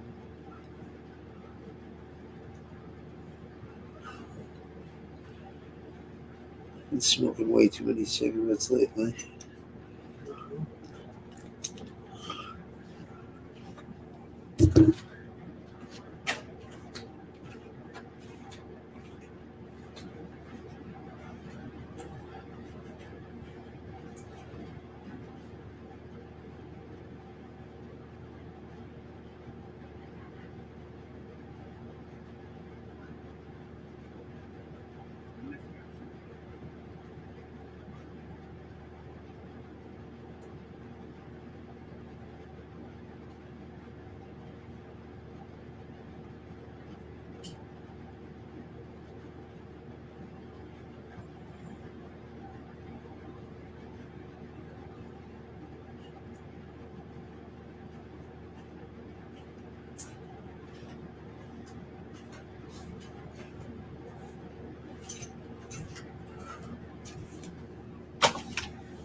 No, seriously, they had it on the oldest one. Closed down and they made set looked like the shoots of Boston. On one of the runways. No shit, that's dope.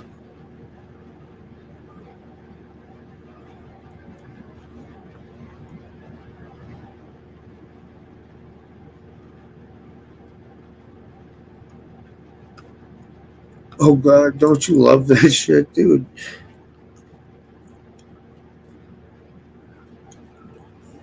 Don't you love that shit? I know a couple people that were convinced they were going to be actors and famous and shit like that. Just like fucking gay Ralph Macchio, bro. Who remembers gay Ralph Macchio?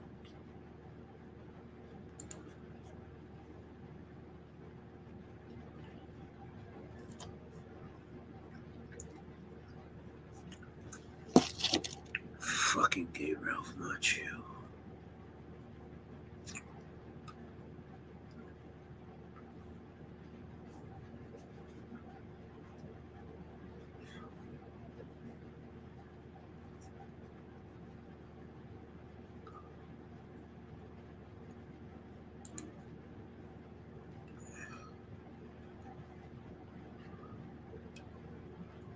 Oh shit.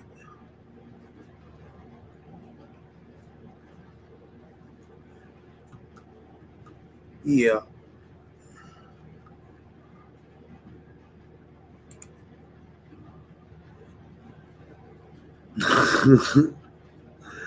That was Bofa's boy. Yeah, it was Bofa's boy. Alright, I gotta go to the bathroom. I'll be right back.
Yo, you ask and you shall receive diversity. There's some fucking crazy pimp and fucking whore outside fighting it up and fucking doing all sorts of weird shit. I think they threw somebody out. Yeah. And then, because the first argument seemed like it was two dudes. I didn't hear Just two now, dudes. it was dude and chick. I heard chick and dude. Yeah, just now. No, before too. You heard two dudes? Yeah, before you came over. I heard something about a front with the dudes, and then she started laughing, going, "You nothing but a minute man, you sucker."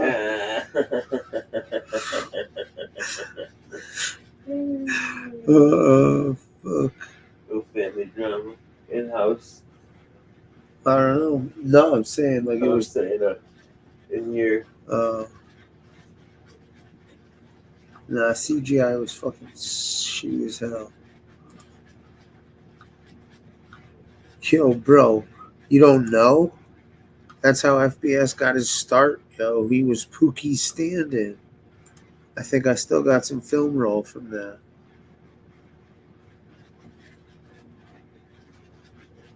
Yeah. Is this a 5 o'clock free crack giveaway? Y'all tell anybody I'll kill you! I'll kill you! Mm-hmm. I'm here for the same reason you is, man. I want some crack. Crack. You know? Shit. So you never even know who's a fucking radical, boy. It's not like there's a label on it. You know what I mean? You guys, you know, I'm sure in that life wear wires and every fucking thing else undetected. How could these guys operate the way they used to? I don't know. But thank God dude didn't get caught. Otherwise he might have been pulling a fucking MRE. And been on some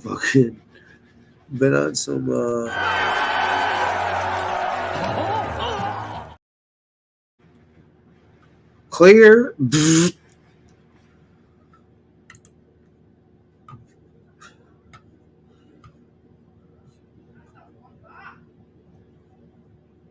That sounds over here.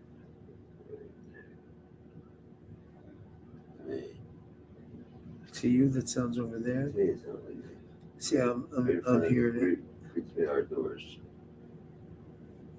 Okay, well, you're facing a different way than I am, so that could be, you know.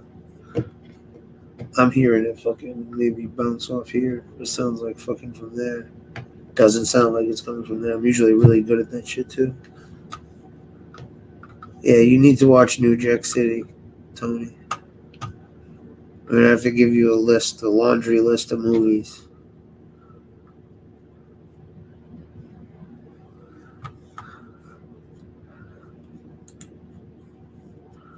So,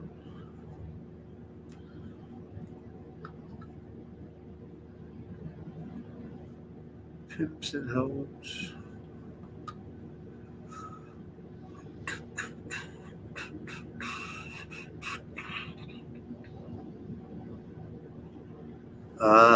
Well, it's Chris Rock's character.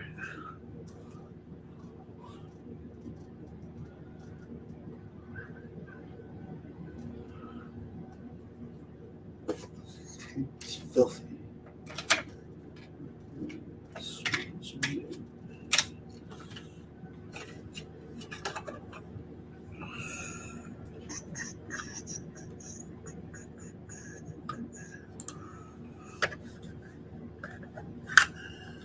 I heard that same thing. That's what he's doing. Remind me, tomorrow. Oh shit, that's right. It's just fell asleep.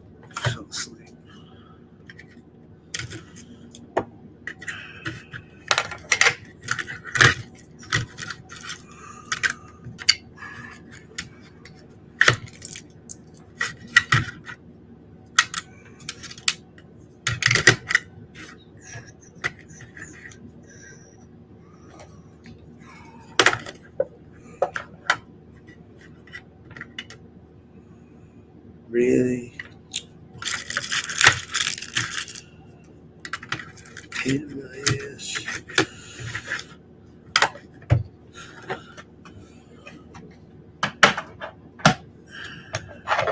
This place is a mess.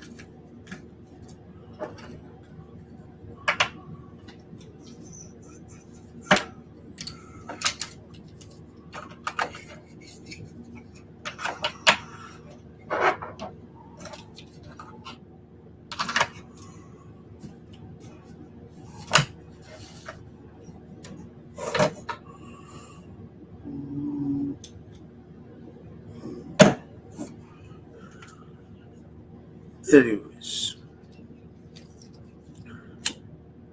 I've had this lighter for like 2 years. I keep thinking it's gonna run out, and it never does. Some like bootleg Bic.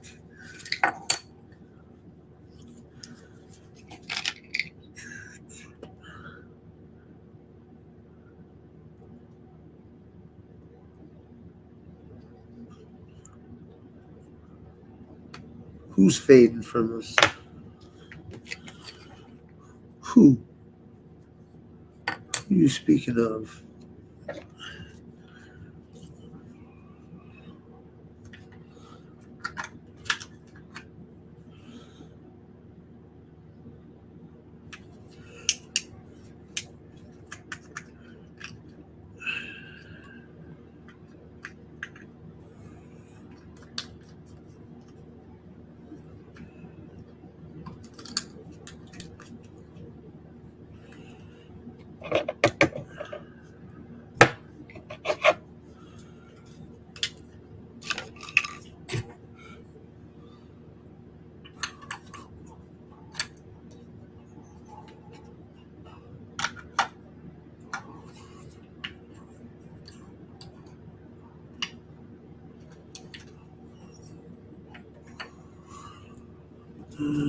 Yes, right.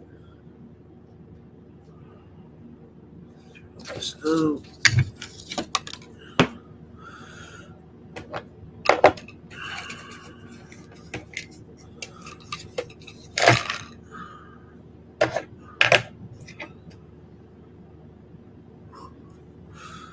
deadish. Like that.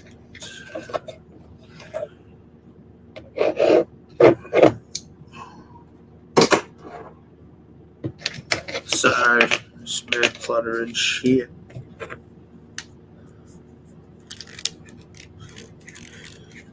Free Jack. No, that's Emilio Estevez.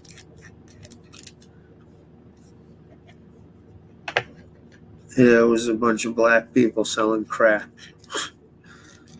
And Mario Van Peebles and some other white guy that used to be famous back then.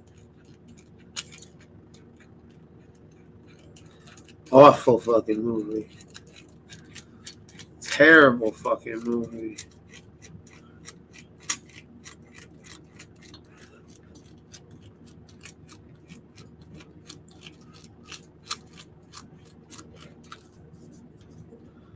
Ugh.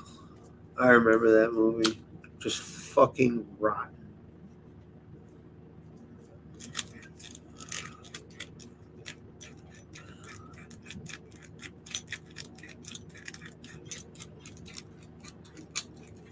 Yeah, Ice-T was undercover. This guy was in it.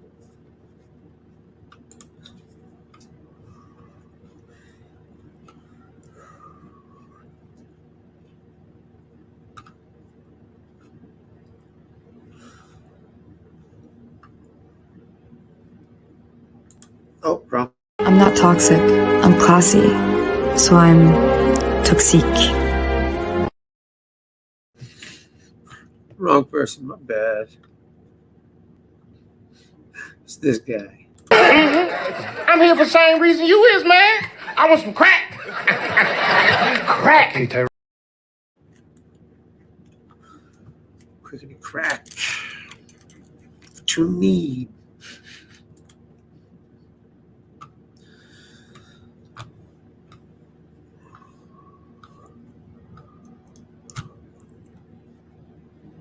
The Mighty Ducks. What? How dare you? What about Young Guns? What about Young Guns, man?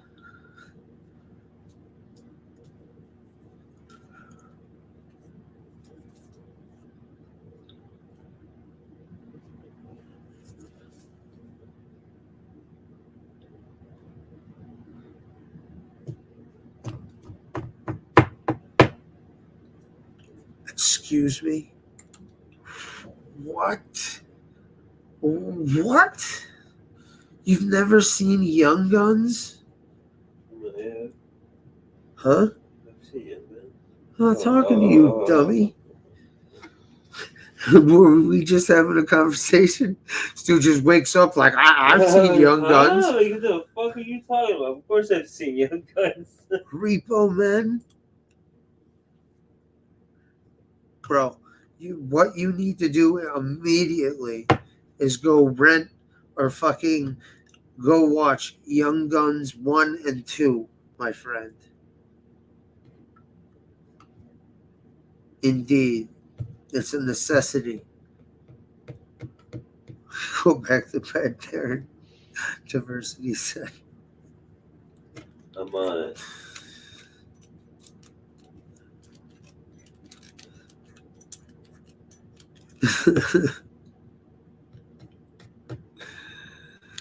Oh, shit. This dude wakes up like, whoa, man. I seen Young Guns. Oh, Jesus. I'm going to break this. I can already tell. This shit's going to break.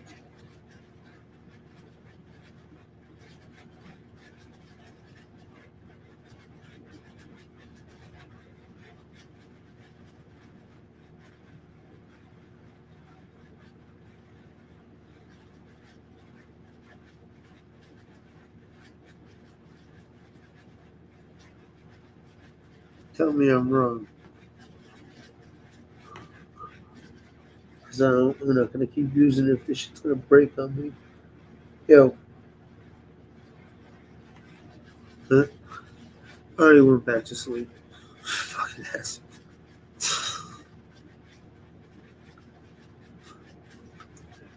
He was so offended, I know, dude.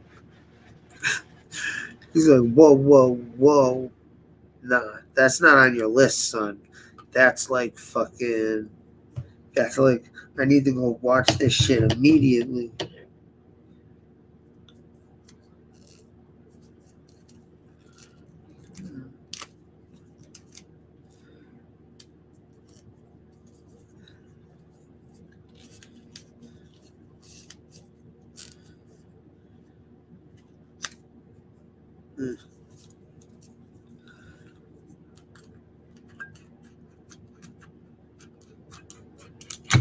I don't want to use this and get like shot in the face with some fucking.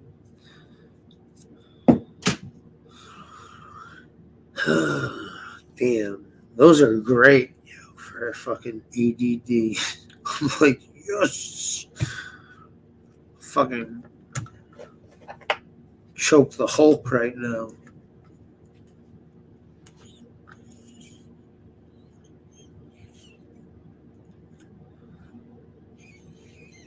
Because my wrists are mad skinny.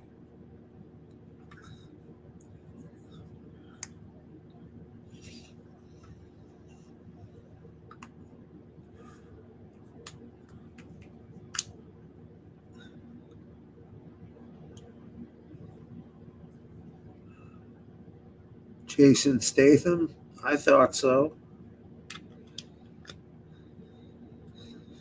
I thought Transporter 1. Who played a good psycho on Law and Order?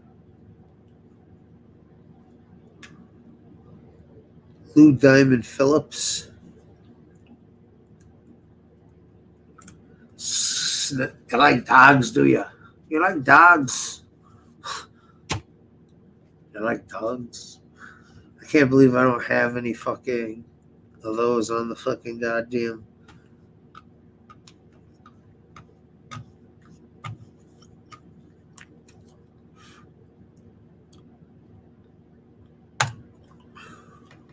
You like dogs?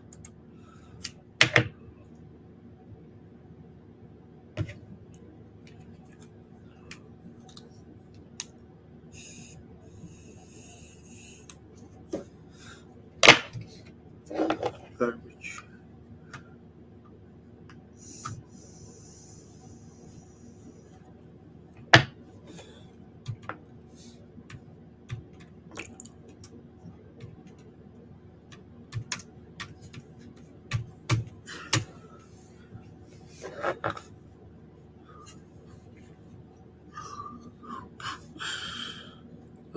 Oh shit.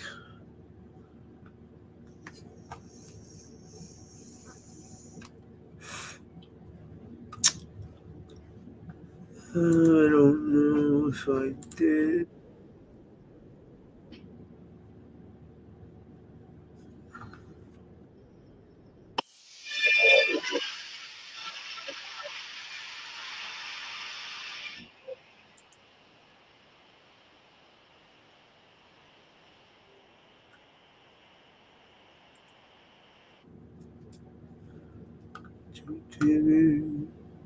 Do. Oh damn. Damn. I took those down. Give me a sec to adjust. I took everything down. Might as well. The way people fucking compare me, people. Fuck.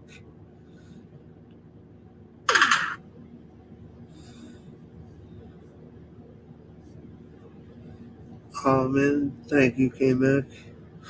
I appreciate it.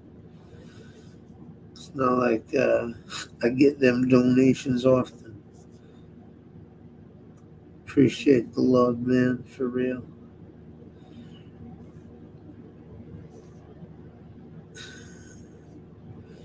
Edit. Visibility, public.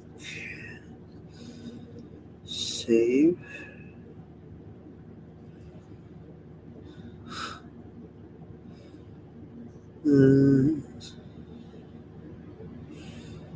Let's see.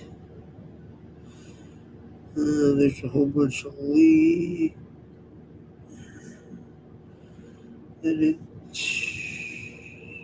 Public. Give me one sec, guys.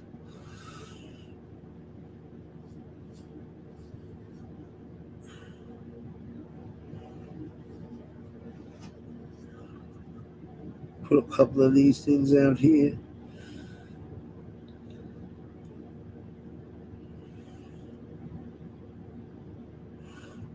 All right, videos.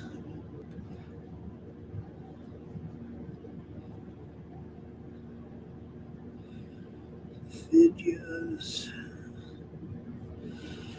Might as well edit. Public. Save. Edit. Public. Save.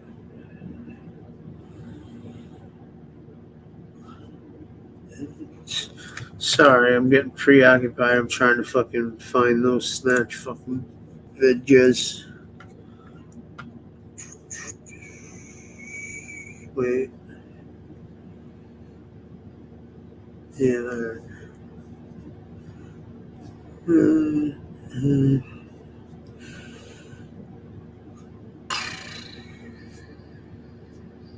Edit. As well.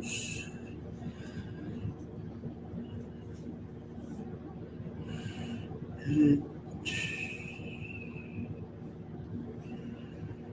Save.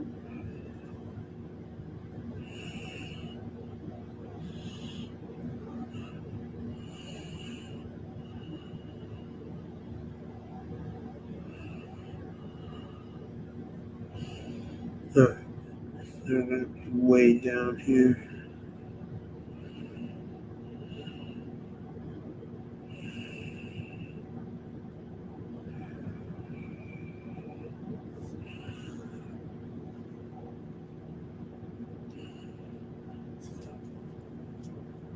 Fucking loading.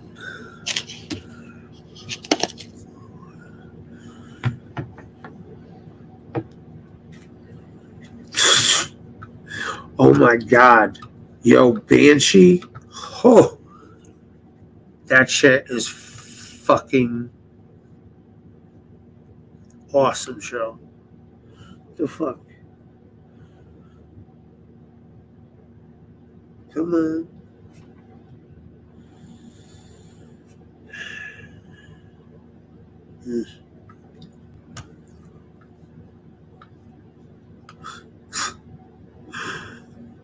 Oh shit. That he was Diamond Phillips. Oh yeah.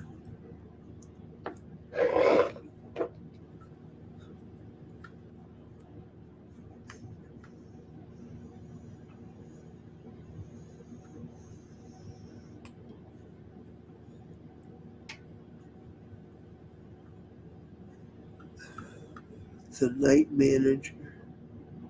The night manager. What? What's that about?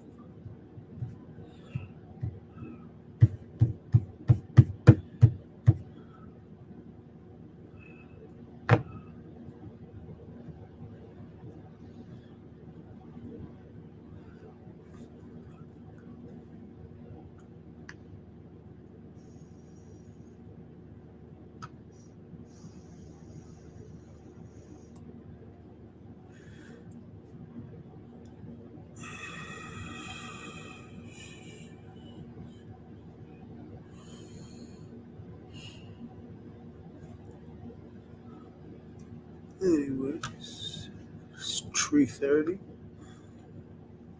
Why isn't this shit working? Too many things open, maybe.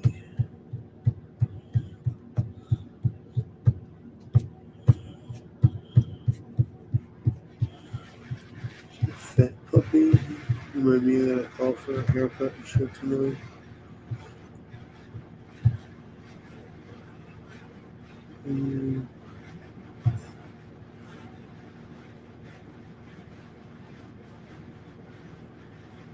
What is going on with this fucking internet? I'm about to go buy that Elon Musk shit. Internet anywhere.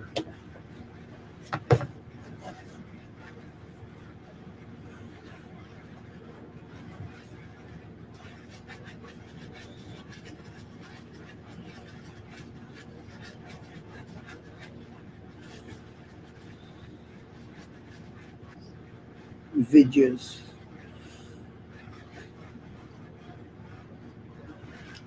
Don't get stuck right where you were.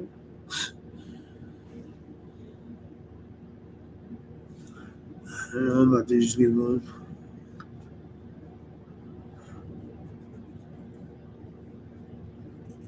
Really?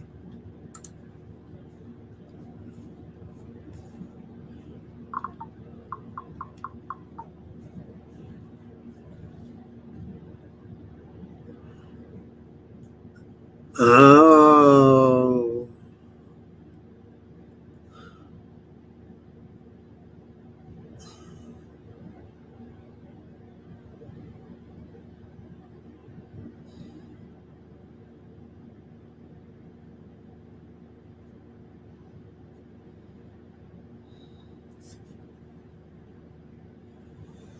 Okay. 91% on Rotten Tomatoes.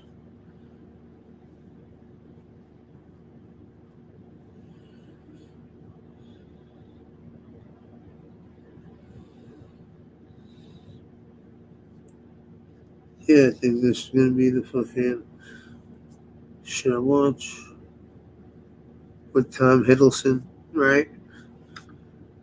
And House.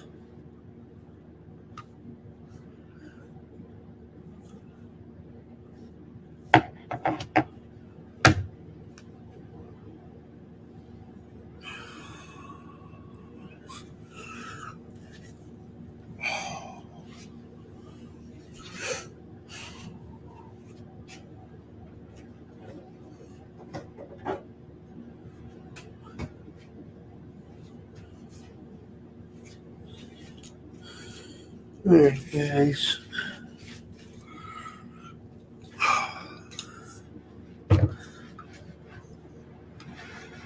It's 3:30.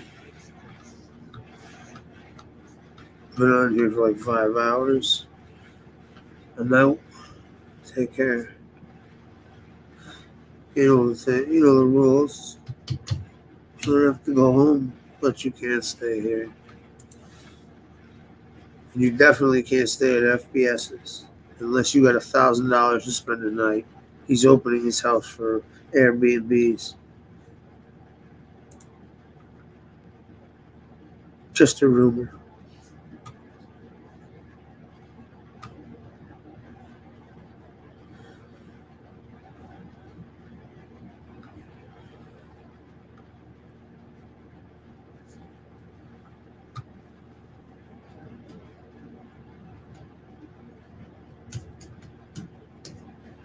Shit is taken.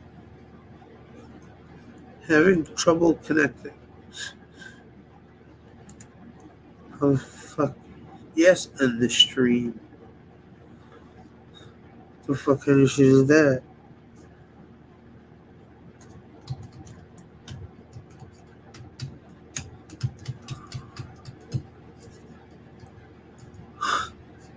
It's not gonna let me end this shit, is it?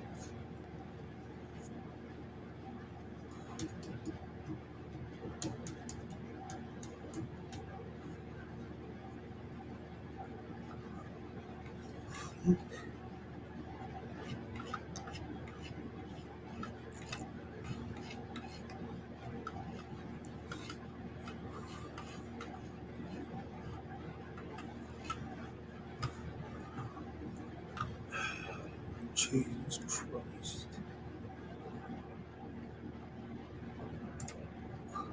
It won't let me end my stream. What the fuck? What kind of shit is that?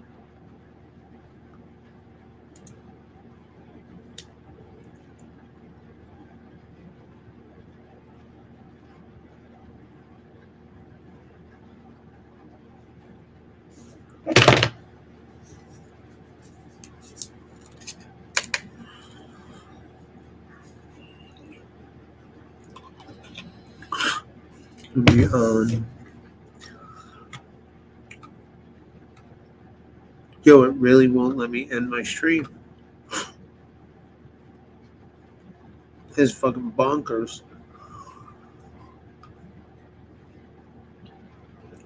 I don't know. I guess I gotta stay on.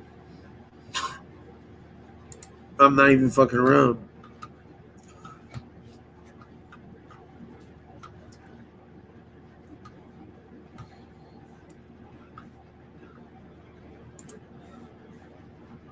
Fuck you.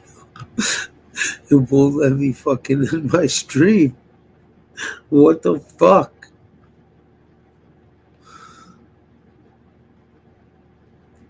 No, I'm on my computer.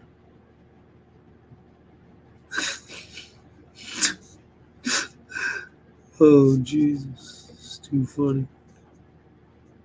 Having trouble connecting. Please check your internet connection.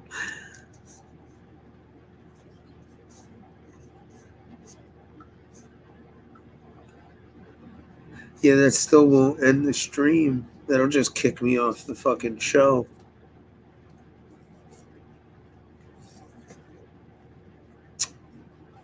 Oh, Jesus Christ. This is too funny. All right. Well, if you're hanging out, give me a sec. I'll be right back. The fuck?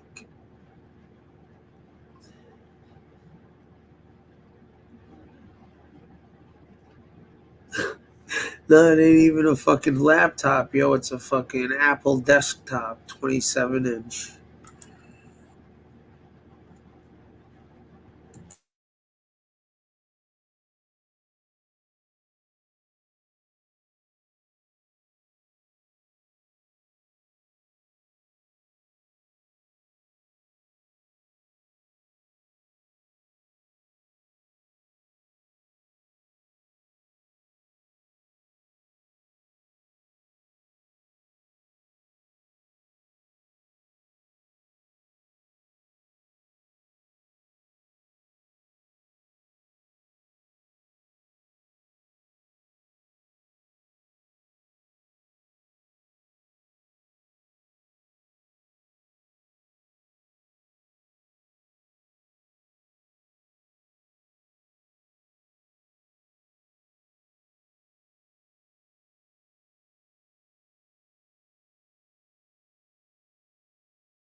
Well, ain't this a fucking predicament? God damn it. Motherfucker. Well, looks like I'm hanging out for a few. I'm going to take it as a sign from God. I said, nah, don't end your show just yet. Some crazy ass shenanigans could be happening at any time.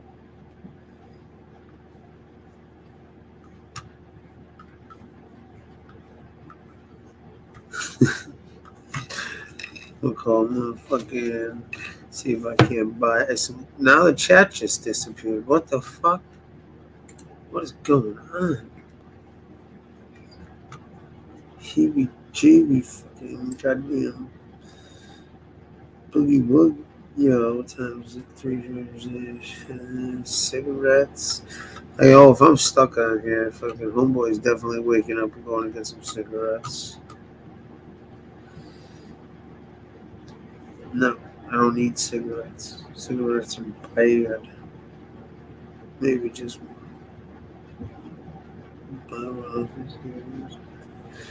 Anyways, so I'm hanging out, I guess, unexpectedly.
The thing is, though, is I'm not even really tired.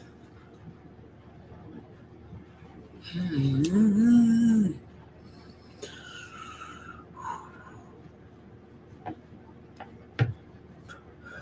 just can't hold a conversation. Fucking.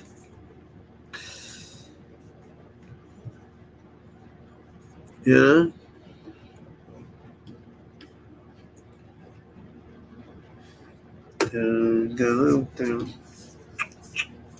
Like, I don't know. I'm just, like, I'm tired of this, if that makes any sense.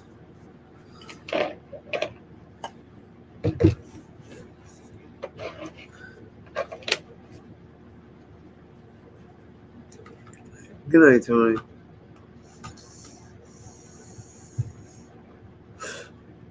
I mean, dude, I'll be honest, man. Thank God there's a couple of you in here. Otherwise, Jesus, I'd be fucking lost. I mean, the couple of you that come in and fucking, I enjoy having a conversation with them, and I appreciate it more than you guys know. A couple of you.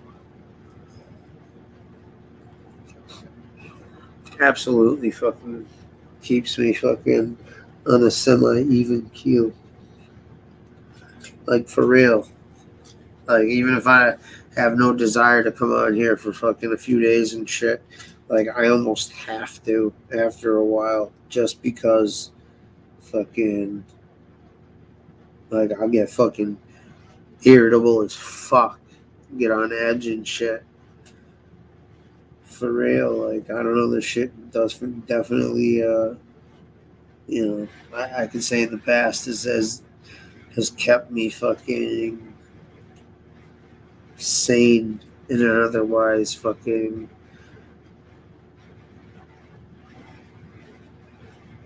situation where I don't know, So, just want to say I really appreciate a couple people that stick around and hang out and bullshit, participate, for real. Can't thank you enough.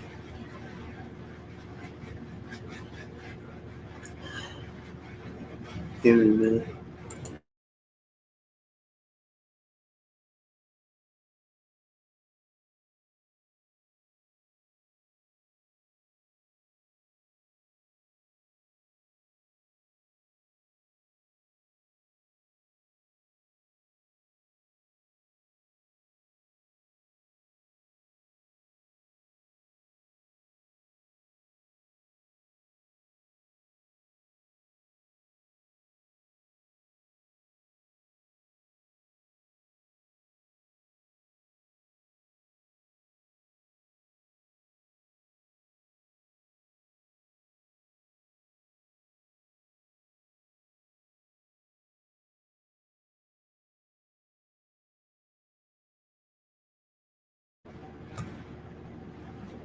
Yeah. So, anyways, try this one more time.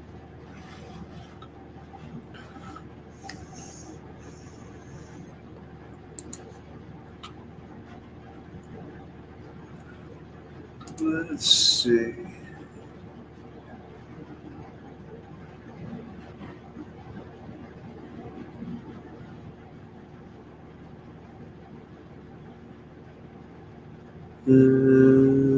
It's a dozen coin toss. Who knows? It's circling.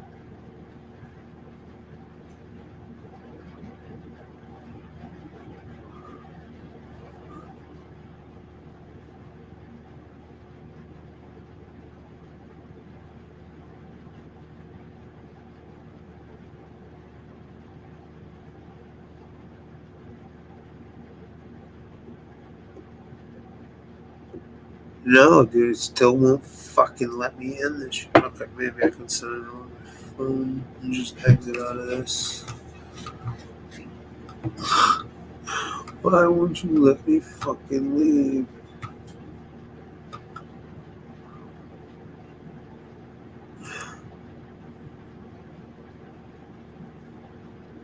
Question mark?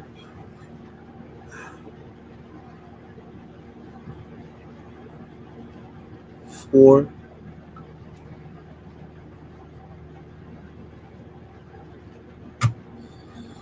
Huh. Alright, hold on. I'm right back. See if this works.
It will not let me leave. I can't sign in on my phone. And I can't sign out on. This shit is nutty. Nutty.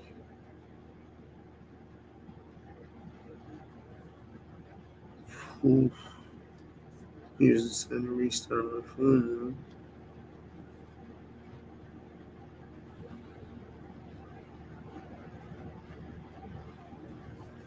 What the hell?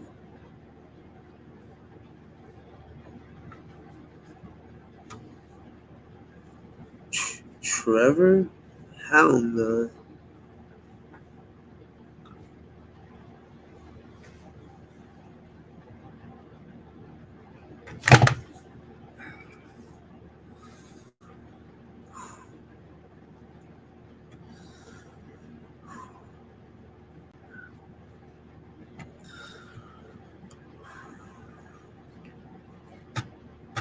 Anyways,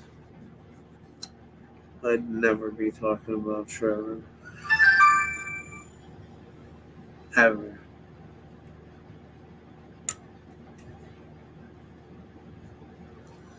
I don't know, so I guess hanging out for a few.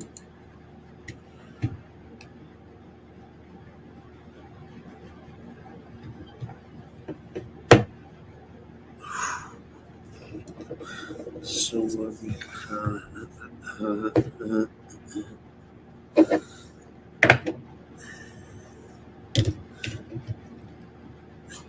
Dookie, Smokey. Shit. Shit.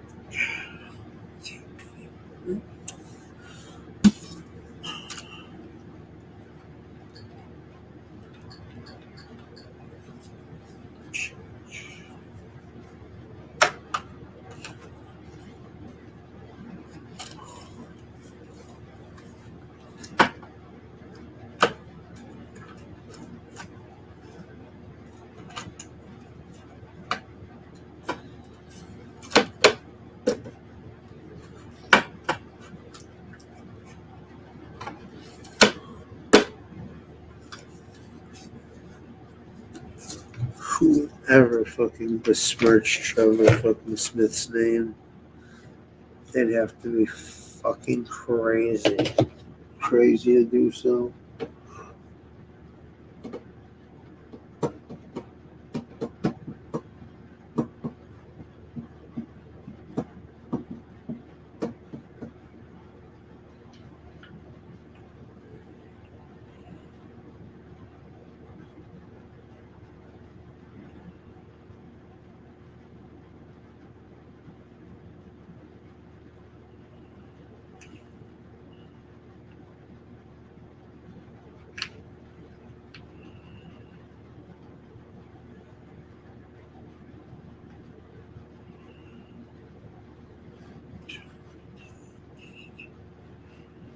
Live resin fuse.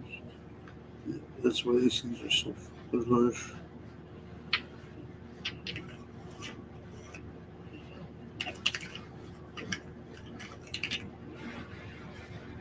Hey, maybe they all smoke these that much.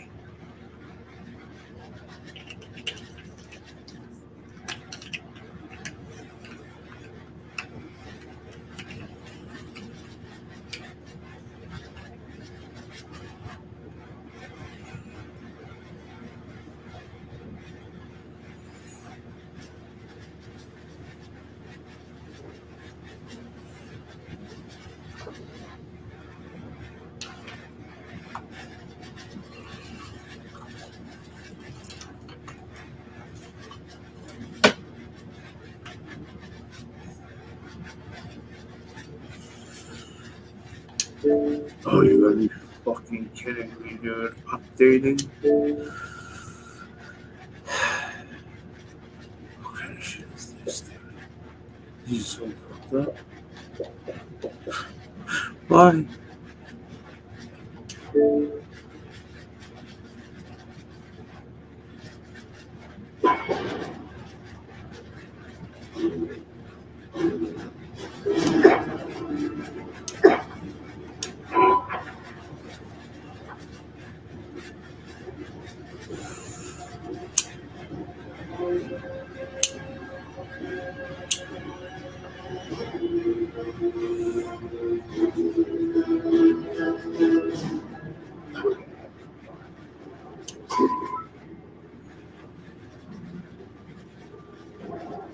Huh.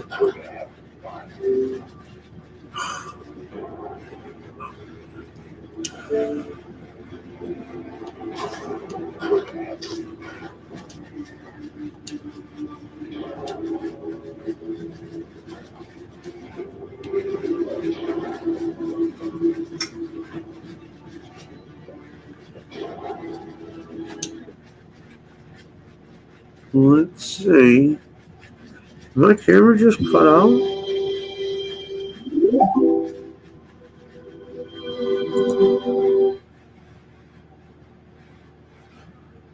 Wait a second. Hold on. Oh, no way.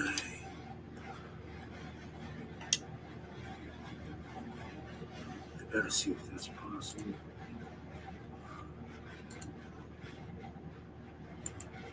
Probably. Give me a second. I don't know what happened. This is hot.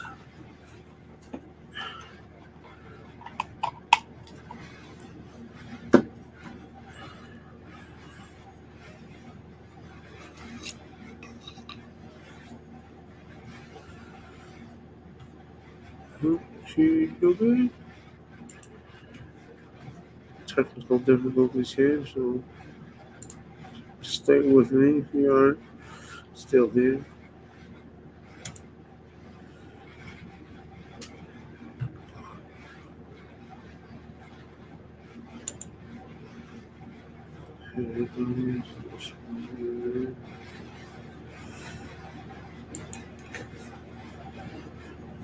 Sorry guys, I'm trying to figure something out real quick. I'm trying to figure out why they won't let me end my show.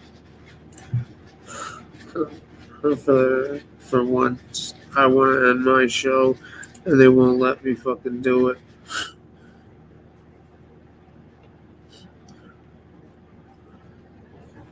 The fucking nerve.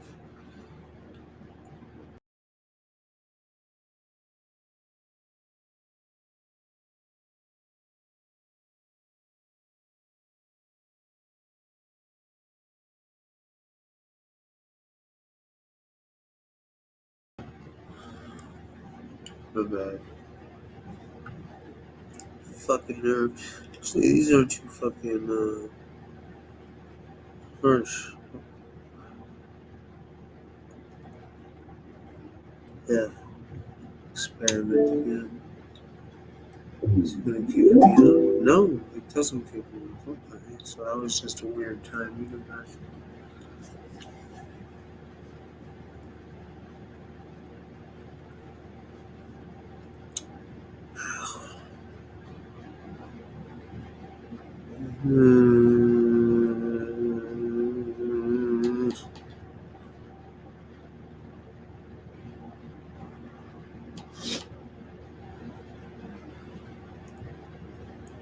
Denise, you got to say.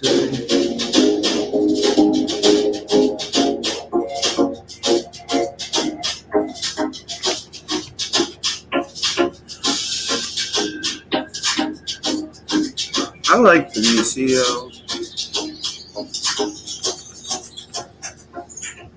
Let me start out by thanking everyone who posted their questions, making this video possible. Let's begin. Who are the smartest mobsters you were around that could have been the CEO of a Fortune 500 company? As I've stated plenty of times, there were a lot of guys who breed business minds. So, we're gonna see the millennials choice. The views and opinions of the guests do not necessarily reflect those of Millennium. Yo, listen, I gotta fucking tear this shit up. For real. So those of you that have fucking hung with me, I appreciate that shit. And I definitely will forget it. What's this? The Sopranos television series is a truly legendary work that changed its viewers' perception of TV shows, and of course, changed people's perception of the American Mafia. Before that, the standard for gangster movies was The Godfather, with its theme of family and revenge. Then it was followed by Goodfellas, which showed a more mundane side of the mafia lifestyle than was believed. And finally, in 1999, The Sopranos was released, at which point we saw that the drama and the gangster genre could be deeper and more versatile than the Alright.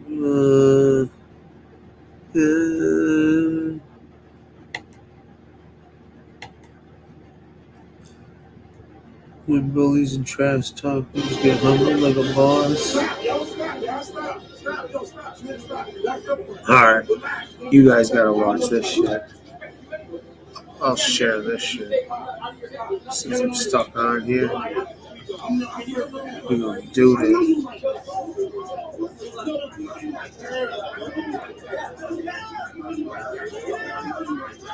Oh shit, TP. Running your mouth and talking trash is a great way to end up famous. Although if you lose, you might just end up on a video like this one. Stick around and you'll know exactly just how badly things...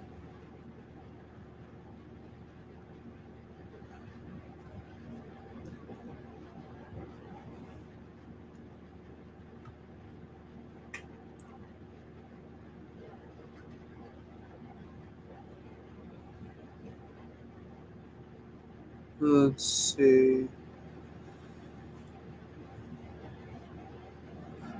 I really want to hear this, but I'll last wait because that ain't your guys' cup of tea.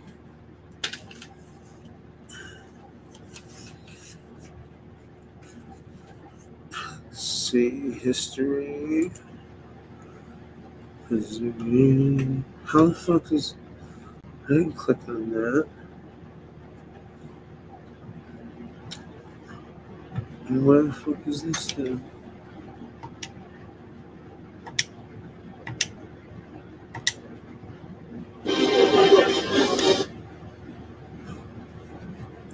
Alright.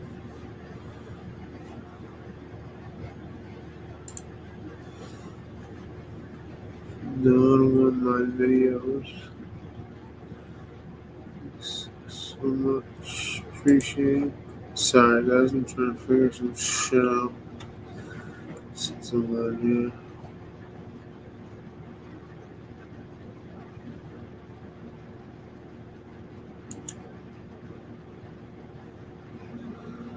House. Man. The fuck? Here it is. Don't all chat at once either.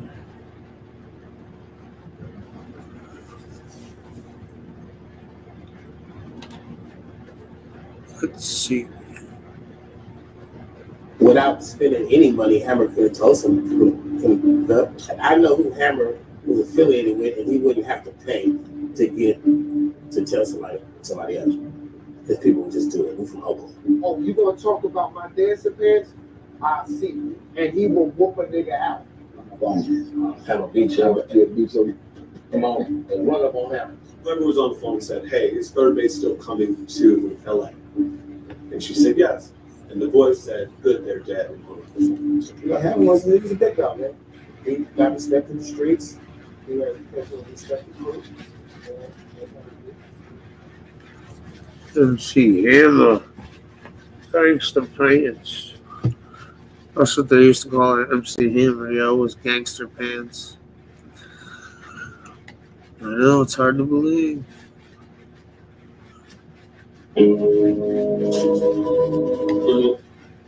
Trying to figure out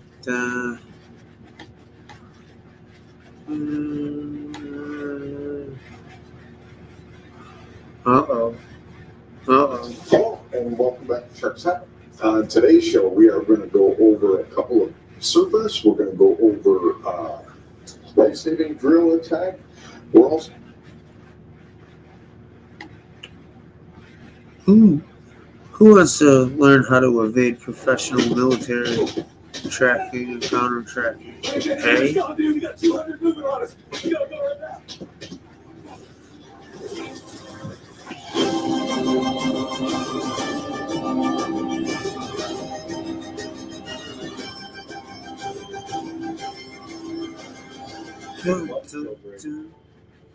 War and death. These are two very polar. Oh my god. Yeah, right. 3, 2, 1. Boom, and we're live. What's happening, Joe? What's up, Mike? Tom Segura's in the house for a few minutes here too. Yeah, Stop by to say hi. I can't believe you've never had a cup of coffee. Never. Do you want some? No. That might be the most outrageous thing about it. Is that you've never had coffee. Your whole life. Never had coffee. No. Did you just Tea, never coffee. no one ever offered you a cup of coffee? No. You never went to Starbucks? No, for tea, I've done that. Wow. What about like That a was when I was in the rehab. It was Who are watching that? So we hang out at Starbucks, right? But never for coffee. You didn't want to try it? Never. that is bad. How about like girlfriends' wives? Like none of them ever like drank coffee at home? I'm sure they have, but I never really. My wife drinks it. And you just nothing. Never. Nothing. No. Well, I'm so all the addicted to stuff I did, the only drug I did, you think coffee would be nothing. Yeah. That's what I'm saying. Yeah. That's what I'm saying. Like it doesn't make any sense. When did you first try any drugs? Kid. 10 When you were a years kid? old, 9 years old. What kind of shit? Smoking and drinking. Right. Then as I got older, I tried acid. How old were you when you first tried Probably acid? 11. Wow. Yeah, real young. Jesus, man. Wow, that's really young. Wow. But when you were the champ, when you were in your prime, like when you beat Trevor Bourbon, were you doing anything back then? Just drinking a lot. Drinking a lot, really? Yeah. That's amazing. Would you go clean for camp or like Yes, it can. Yeah. just for camp? Yes, it can. Yeah, but outside, like once fight's over, yeah. I'm an animal. Wow. Yeah. You were the first guy that I ever used as an example of to break that old myth that you can't have sex before fights. And I was like, well, that's out the window. For sure. Because you talk about it all the time. You'd be like, yeah. Yeah, pretty much, yeah. Your logic made sense too. You're like, I don't want to think about it. I don't want to be thinking about sex. I'll just get it out of the way. Yeah, and it's over with. You don't have to do it. You have you refuel for the next 6 weeks and just go with your fight. Do you think that was a myth that it made you weak? Yeah, I think it's a myth. Yeah, it doesn't seem to make sense. It seems odd. Yeah. Yeah. And then like whenever there's That the would Olympics, inspire you more so than disintegrate you. Yeah. I would think. they said that the Olympic, where the athletes stay, is just like fuck fest. Oh, of They're course. just I think so, yeah. They have the boys and the girls in the same facility, yeah. Also, probably want to alleviate some anxiety. Anxiety. Freaking out. You're at the Olympics, you're 18 years old. You're like, "Ah!" And everyone's in amazing shape. Yeah, stressed out. Yeah. When you were first coming up, and when you were first, when you were Kid Dynamite on Sports Illustrated, I'll never forget that, man. That was your era from the 80s, the late 80s. That era, it was a big part of my youth.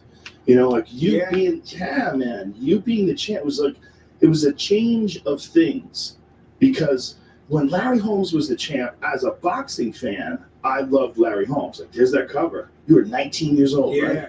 It's nuts. When Larry Holmes was the champ, as a boxing fan, Well, you still got that stuff, man? you can still get those. Yeah. Sports Illustrated. It's the internet. You can find it on the internet. It's on Jamie on it.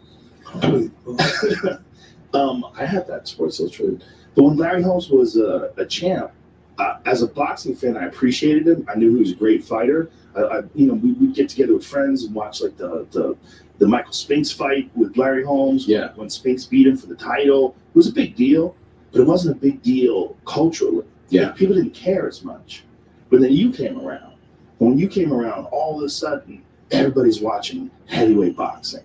Heavyweight boxing wasn't boring again. It was the most crazy, exciting thing in sports. When your fights would go on, it would be about should I pay for this? Because how long is this going to last?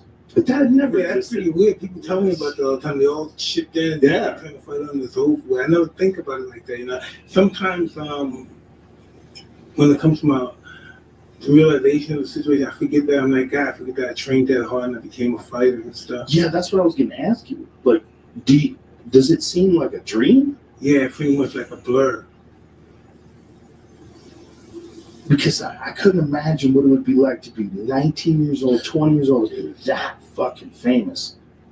It was a trip. Who can handle that? Can anybody handle that? No, it was a trip, but it was just what custom model. You know, that was his blueprint to make me this teenage superstar. Did he give you advice on how to handle pressure and fame and? Oh, the pressure and everything, but you know, he says really no ingredients on how to handle fame. You know what I mean? We have to see what Department of Fame is your problem, and we have to work on that issue from there. But no one knows how to conduct themselves under that kind of pressure. No, it's the level of fame too. Yeah. It's like there's so many. You realize there's so many levels of fame, and then Mike's is still just extraordinary. Where like people walk away from their job. Like in an airport, they're supposed to be at the cash register and they run out. You know, they leave their job to go say hi. That's not, most of the time you're like, oh, that's who that person is. It's a totally different thing. How weird is that? It's pretty weird.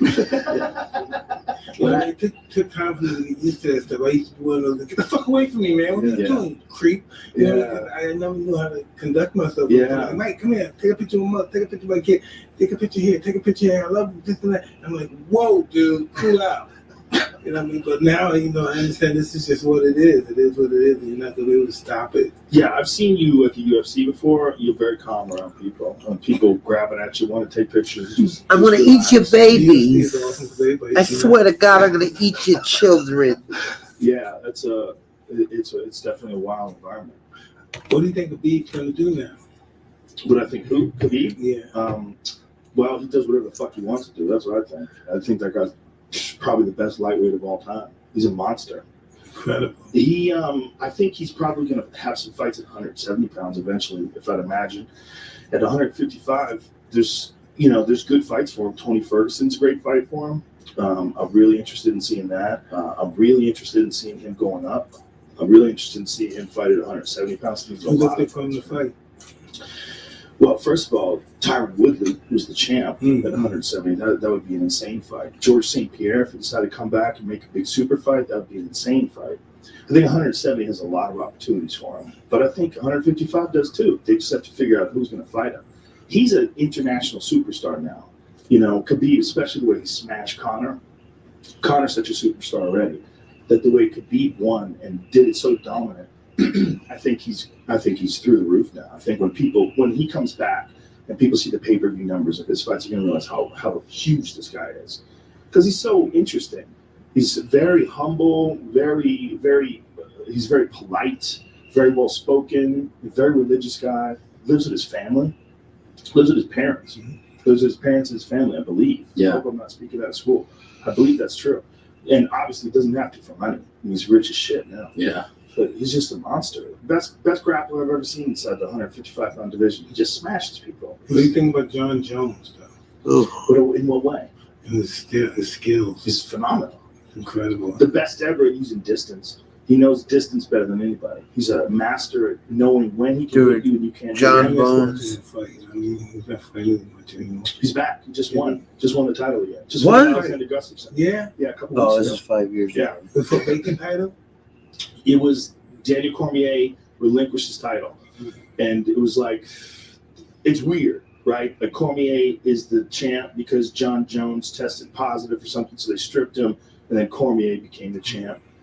It's, I think they'll probably fight again, whether they fight again at heavyweight or light heavyweight. Really? Yeah, I think Cormier and John Jones. If Oh. Cormier wants to, if he wants to keep going. But he says he wants to retire soon. He's 40, Yeah. He still looks good, though. He looks great, especially at heavyweight.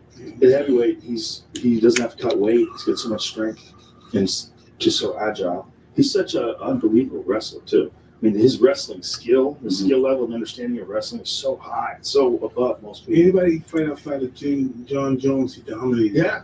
Yeah, that's how good John is. John's that good.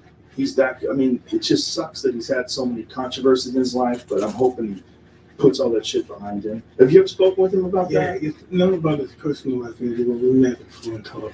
Well, you're a guy who's gone. I mean, when you went through legal problems yourself, you overcame. You came out of it on the other end. I think a guy like him could benefit a lot from. Yeah, but so it's just so difficult and it's so unfortunate that he has to go do something like that. You know. Do you think so? Yes, it's really unfortunate. You know, because sometimes people they don't survive situations like that because they're so wild and they have a good time too much and they're partying and they're the champ. It has to come to an end. That's stuff. If you don't bring it to an end, it's going to come to its own end. It might not like that when it ends. Yeah. So you think for a guy like him, maybe getting in trouble is a good thing? As only if you learn from experiences like that. Yeah. You know. I was just a wild guy. I was really a wild guy. I look at myself now and I say to myself, when I spent all those trips in those psych wards, what was that all about? What was wrong with me back then? You know? Yeah. And I was really disturbed back then. But you're somebody who got to the point where you got it's really fascinating because I know you're a public figure. So I've been able to watch you my whole life. You went through all that stuff, and then you got to this point where you're very self-reflective, and you are able to comment on it. I don't think most people, regardless of whether they're famous or not, just still don't get to that point where they're able to look back and examine who they were and doing wild shit with ruthless honesty. Yeah, that's what's so great. You have to reflect on yourself to discover who you really are. You have to be honest. When you're 20 years old and all of a sudden you're the heavyweight champion of the world, just a few years ago you were poor, and now all of a sudden you're the king of the world. That's really crazy, So it's really crazy. I was unable to handle it. I wasn't expecting that. That was a really sucker punch right there. That's a real sucker punch right there. I wasn't ready for that one. Charlie Murphy told us a story, and it's animated. It's on YouTube now. Of you and him coming over your house in a limousine, and you had was it a lion or a tiger? Tiger. He must have a lion, but he had the tiger. Dude, it is one of the craziest fucking stories. So for people who don't know, I got to hang out with you at one of my shows one time, and it was I had the best time talking to you about everything. What made you think you could get a tiger? Like, how did that even happen? Hey, I'm in I'm in prison at the time. So I'm in prison. I'm talking to my car dealer at the time, and he has some cars that belong to a friend of mine that's both a friend of ours, and he's discussing if he doesn't pay for these cars, I'm gonna sell these cars to somebody and get some horses and stuff. I said, "What, you get horses? I trade horses in for cars?" Because I had a lot of cars. I said, "I'd probably get some horses too." And they said, "Yeah, man, you get cougars, lions, tigers. I know this guy got a guy." I said, "You do? Can you give me some tigers?" He said, "Yeah." And the guy said, "Man, imagine how cool that thing you be." Because I had a bunch of fancy cars. Imagine that, man, you be in an Aston Martin or a Ferrari, you have a tiger right next to you. And I'm a young guy. I'm saying to myself, "Wow, that would be cool, right?" I said, "Yeah, get me some cubs, man." And then when I came home, I had those cubs right there waiting for me. So you raised them as cubs? Yeah. That's how you were. Because I would see footage of you like fucking smacking them around and jumping on one of your tigers, and I was like, holy shit. Oh, no, I had listened to their babies, they had their mother. This dude was manhandling the fuck out of those tigers. This is a crazy picture. You in your underwear with a tiger on a chain. That is one of the. That's the chance right there. That's you at peak crazy. Yeah, insane. Yeah. What was going through my mind? I don't know what made me think about. My friend said, "Mike, you can get some awesome animals." And I said, "Really? Are you serious?" Said, "Good, I'm gonna get some horses." Everybody does it though. Those are one of the things about what's his face from Narcos. Oh, Pablo Escobar. He got like a fucking zoo. Yeah. Escobar had a whole crazy zoo. They all do it. Once you get like that rich, you're like, just get some animals. Yeah, you gotta fuck with some animals. You get some animals. Fuck you, people get some animals. Now they throw people in here with the lions and tigers. Huh? Yeah. Get in there, you motherfucker. It's a real common thing. Like super rich people. They start getting lions, tigers, and shit. I want a shark. That's right. Like Michael Jackson. Michael Jackson and everything. Yeah, Hugh Never Hefner too. Hugh Hefner had like a zoo in his backyard. That's true. He Yeah. had weird shit, like weird birds. Yeah. I don't think he maybe had a monkey or something. He did have weird No, shit. nothing dangerous. I hung up there before the Playboy Mansion. This is at the end of his career. It was like in, what was it, 10 years ago or something? It was pretty awesome.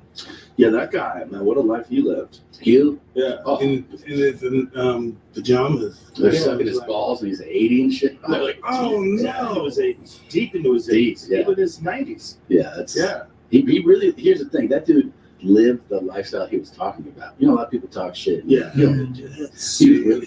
Oh, he really I was. started living that life. I started getting dark. I started getting dark. You know, you have really that's just Too much. yeah. Too much. Wait, one other thing. I got to run. I want to. Where you going, man? I got.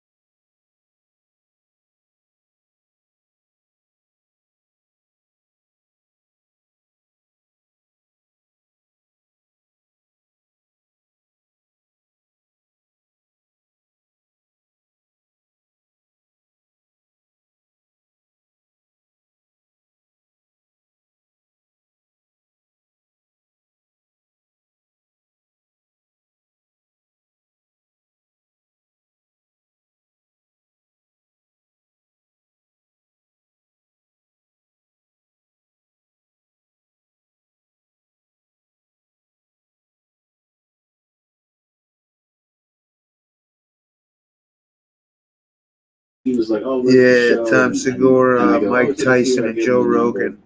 But Tom Segura is about to leave the next day, and he's like, "We're coming to your show," and I was like, "Oh my god!" And I really did say, like, "I'm amazed that you're coming," and he said, "It's all love," and I just said, "I love you," because I didn't know what to say. And then That was good. and he's like, cool. He was like, "All right, man." And then I hung the phone. And then I remember I called the Pittsburgh Improv manager, and I go, "Hey, man," I just go, "You're not gonna believe this, but Tyson's coming to the fight tonight." He goes, "Mike Tyson?" I go, "No, fucking Tyson Chicken." "Yeah, Mike Tyson's coming tonight." He's like, "I'll corridor off the whole thing," and and I didn't know he was at the show because the show had already started, and I didn't see him live. When we go back to the green, after the show, I walk off stage and he grabs me and he goes, "Let's go to the green room." So he took me to my green room, right? Like he was like, I was like, "Fuck yeah!" And we hung out in that green room over an hour and just shooting the shit and talking. And when I forgot, like the time had passed, I opened the door. The entire staff is lined up at the door to meet him. Like that's the effect that he has on the group, Like they're waiting in a line for an hour outside the green room. And we talked about boxing, about life. It was fascinating. One of the things I really appreciated about you as a fighter was like that you really knew that you were putting on a show.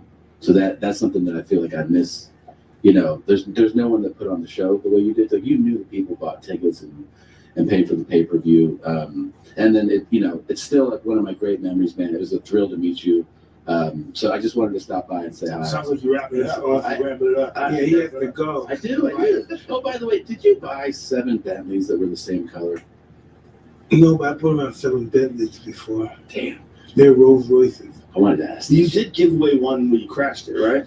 Yeah, let me tell you that story. I wish I had the time. I was married at the time to Robin Gibb, and we were in fast food Connecticut. Ordering food and this was in she Connecticut. went in my pocket. I Farmington. guess to get some money out of my pocket to pay for it. And she had some condoms came out, and she was mad, so she got in the car, and then boom, she crashed the car into another car that was just parked there. Boom, Grab she a hit Starbucks. somebody, and she hurt their arm. And then the cops came. You want a And Red so the Bull, cops grab came, it. the cops were saying, "Hey, what happened here?" Right? And I was afraid they were going to arrest me or arrest us. So I said, "Well, nothing happened, officer. Nothing."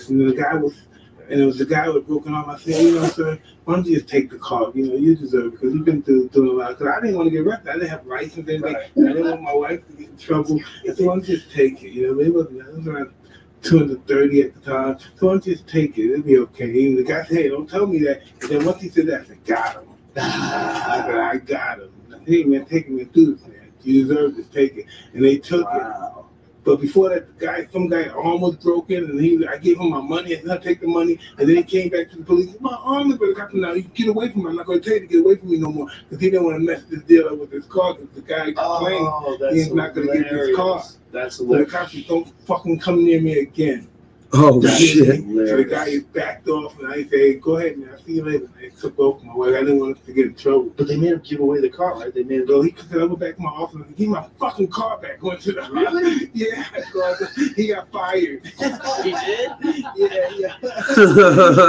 He probably hearing this night. I'm gonna get that bastard I wanted my Indian gift. I wanted my car back. Oh no! You imagine Mike Tyson calls you up and says, "Give me my fucking car back." Man. Like shit. Yeah, it's outside, man. I got it. God damn it! Listen, What was I I gotta tell you thinking? something. You guys know I embarked on the marijuana business. Yes. Right? This beautiful box that you That gave is me. a Thank you so beautiful much for box, that. by the way. Tyson Man, Ranch. that's so awesome. Thank you, man, for accepting. My pleasure. Yeah, that's a cool ass box, man. Yeah, Tyson Ranch is going to be opening up pretty shortly. You guys have. I saw the plans. This is a big deal. I mean, Really? this place is gigantic. Which state? It's in California. It is here? Yeah. Oh, cool. Yeah, they're setting up like a resort. What? Really? Yeah. Oh, it's going to be the best facility in the world, man. It's going to be it's going to have an acre-long lake. Wow. Yeah. You could go like stay. You know, it's going to be camping, glamping, like Glamping. Yeah. Glamorous camping. Glamorous Very camping. glamorous, yeah. How about some have some tigers and shit? Put some wild It's a animals. possibility. My Where are partner those Rob tigers? Hickman was discussing that too. Where are those Well, I tigers? had them for like 14 years, so I had to get rid of them. You know what I mean? What do you do? I don't know. A sanctuary. Oh. Fuck, I gotta run. I love you. I Oh, love man, you. Tom, I love you. too, buddy. Love you. Look, better cannabis, dude. There it is. Yeah, congrats on that, man. That looks dope. Awesome. I'm so excited about this stuff. This is In the middle of the desert. In the middle of the desert. Yeah, you seem to be really enjoying this. Like, Yeah, when he you're is. talking to your partners Absolutely. out there, You're having a good time with this. Oh man, I never thought that in a million years I'd be able to do this and legalize. Yeah. When did you start like regularly smoking weed? This thing, like, yo, if he can make the money, The whole time you were fucking fighting, you were in regularly the first like You know, couple, you like kid your mother, year or you two. marijuana for your kid. If he- yeah. Afterwards. But like I after 2 Never years, happened to us. Never really, yeah. I'm not an alcoholic. Damn, that's harsh. Liquor and marijuana. See if you go to sleep. What did I do with my Yeah. lighter? It didn't work. I don't think so. I don't think so. Do you what benefits do you get out of marijuana? Like, what does it do for you? Hey man, if I didn't, I'd have a bad day. Right. Yeah, I'm a really moody guy without it. And it's just Stuck on it you. smooths me out. As soon as I take it, I'm a whole different person. Yeah. nothing, man. It won't fucking let me end my I feel fucking the same way show. sometimes it makes me nicer. Yeah. Yeah, calms me down. Do you do you And I like who I am when I smoke. You know what I mean? When I weed, I don't sometimes like who I am sometimes. That's just the real. Yeah. I don't like that guy. I want to get away from that guy. Well, you know, I was talking to Michael Irvin once. He was explaining to me that when children grow up in high stress environments, that their genes are wired to have a propensity towards violence. That if it's normal, if it's around them all the time, when they're growing up and when they're in the womb. Yeah, I agree. When their mother's under extreme Yeah, stress, they I live in a agree. bad neighborhood, and it's hard for some people like yourself that did grow up in an environment like that to ever reach where you're at right now, just a place of peace. And if you can do that through marijuana or whatever it is, yoga, meditation, whatever you do to get there, like we should be happy that you could get there. That's what we want. Listen, I am so grateful that I embarked on this. You know, I've never been a person to this magnitude of this kind of relaxation. I just enjoying my time with you. I was very uptight. I was very uncomfortable with myself. Did you feel any better after you worked out when you were young like that? Absolutely. When I worked out, you know what? The best thing that ever happened to me that I retired from boxing, because with me working out and me getting out so intense with this, my whole objective was hurting people and wanting to be the best, and my ego took over, and I'm like Tyson, I'm the best to ever live, and all this bullshit. And dealing with my partner Rob Hickman, I happened to embark on this come across this thing called the toad. Are you familiar with the toad? Yeah, what you're talking about is 5-methoxy. Oh, that's it right there. Yeah. Yeah. And I came across that, and I smoked this DMT. I don't know, this medicine, drug, whatever you want to call it, and stuff.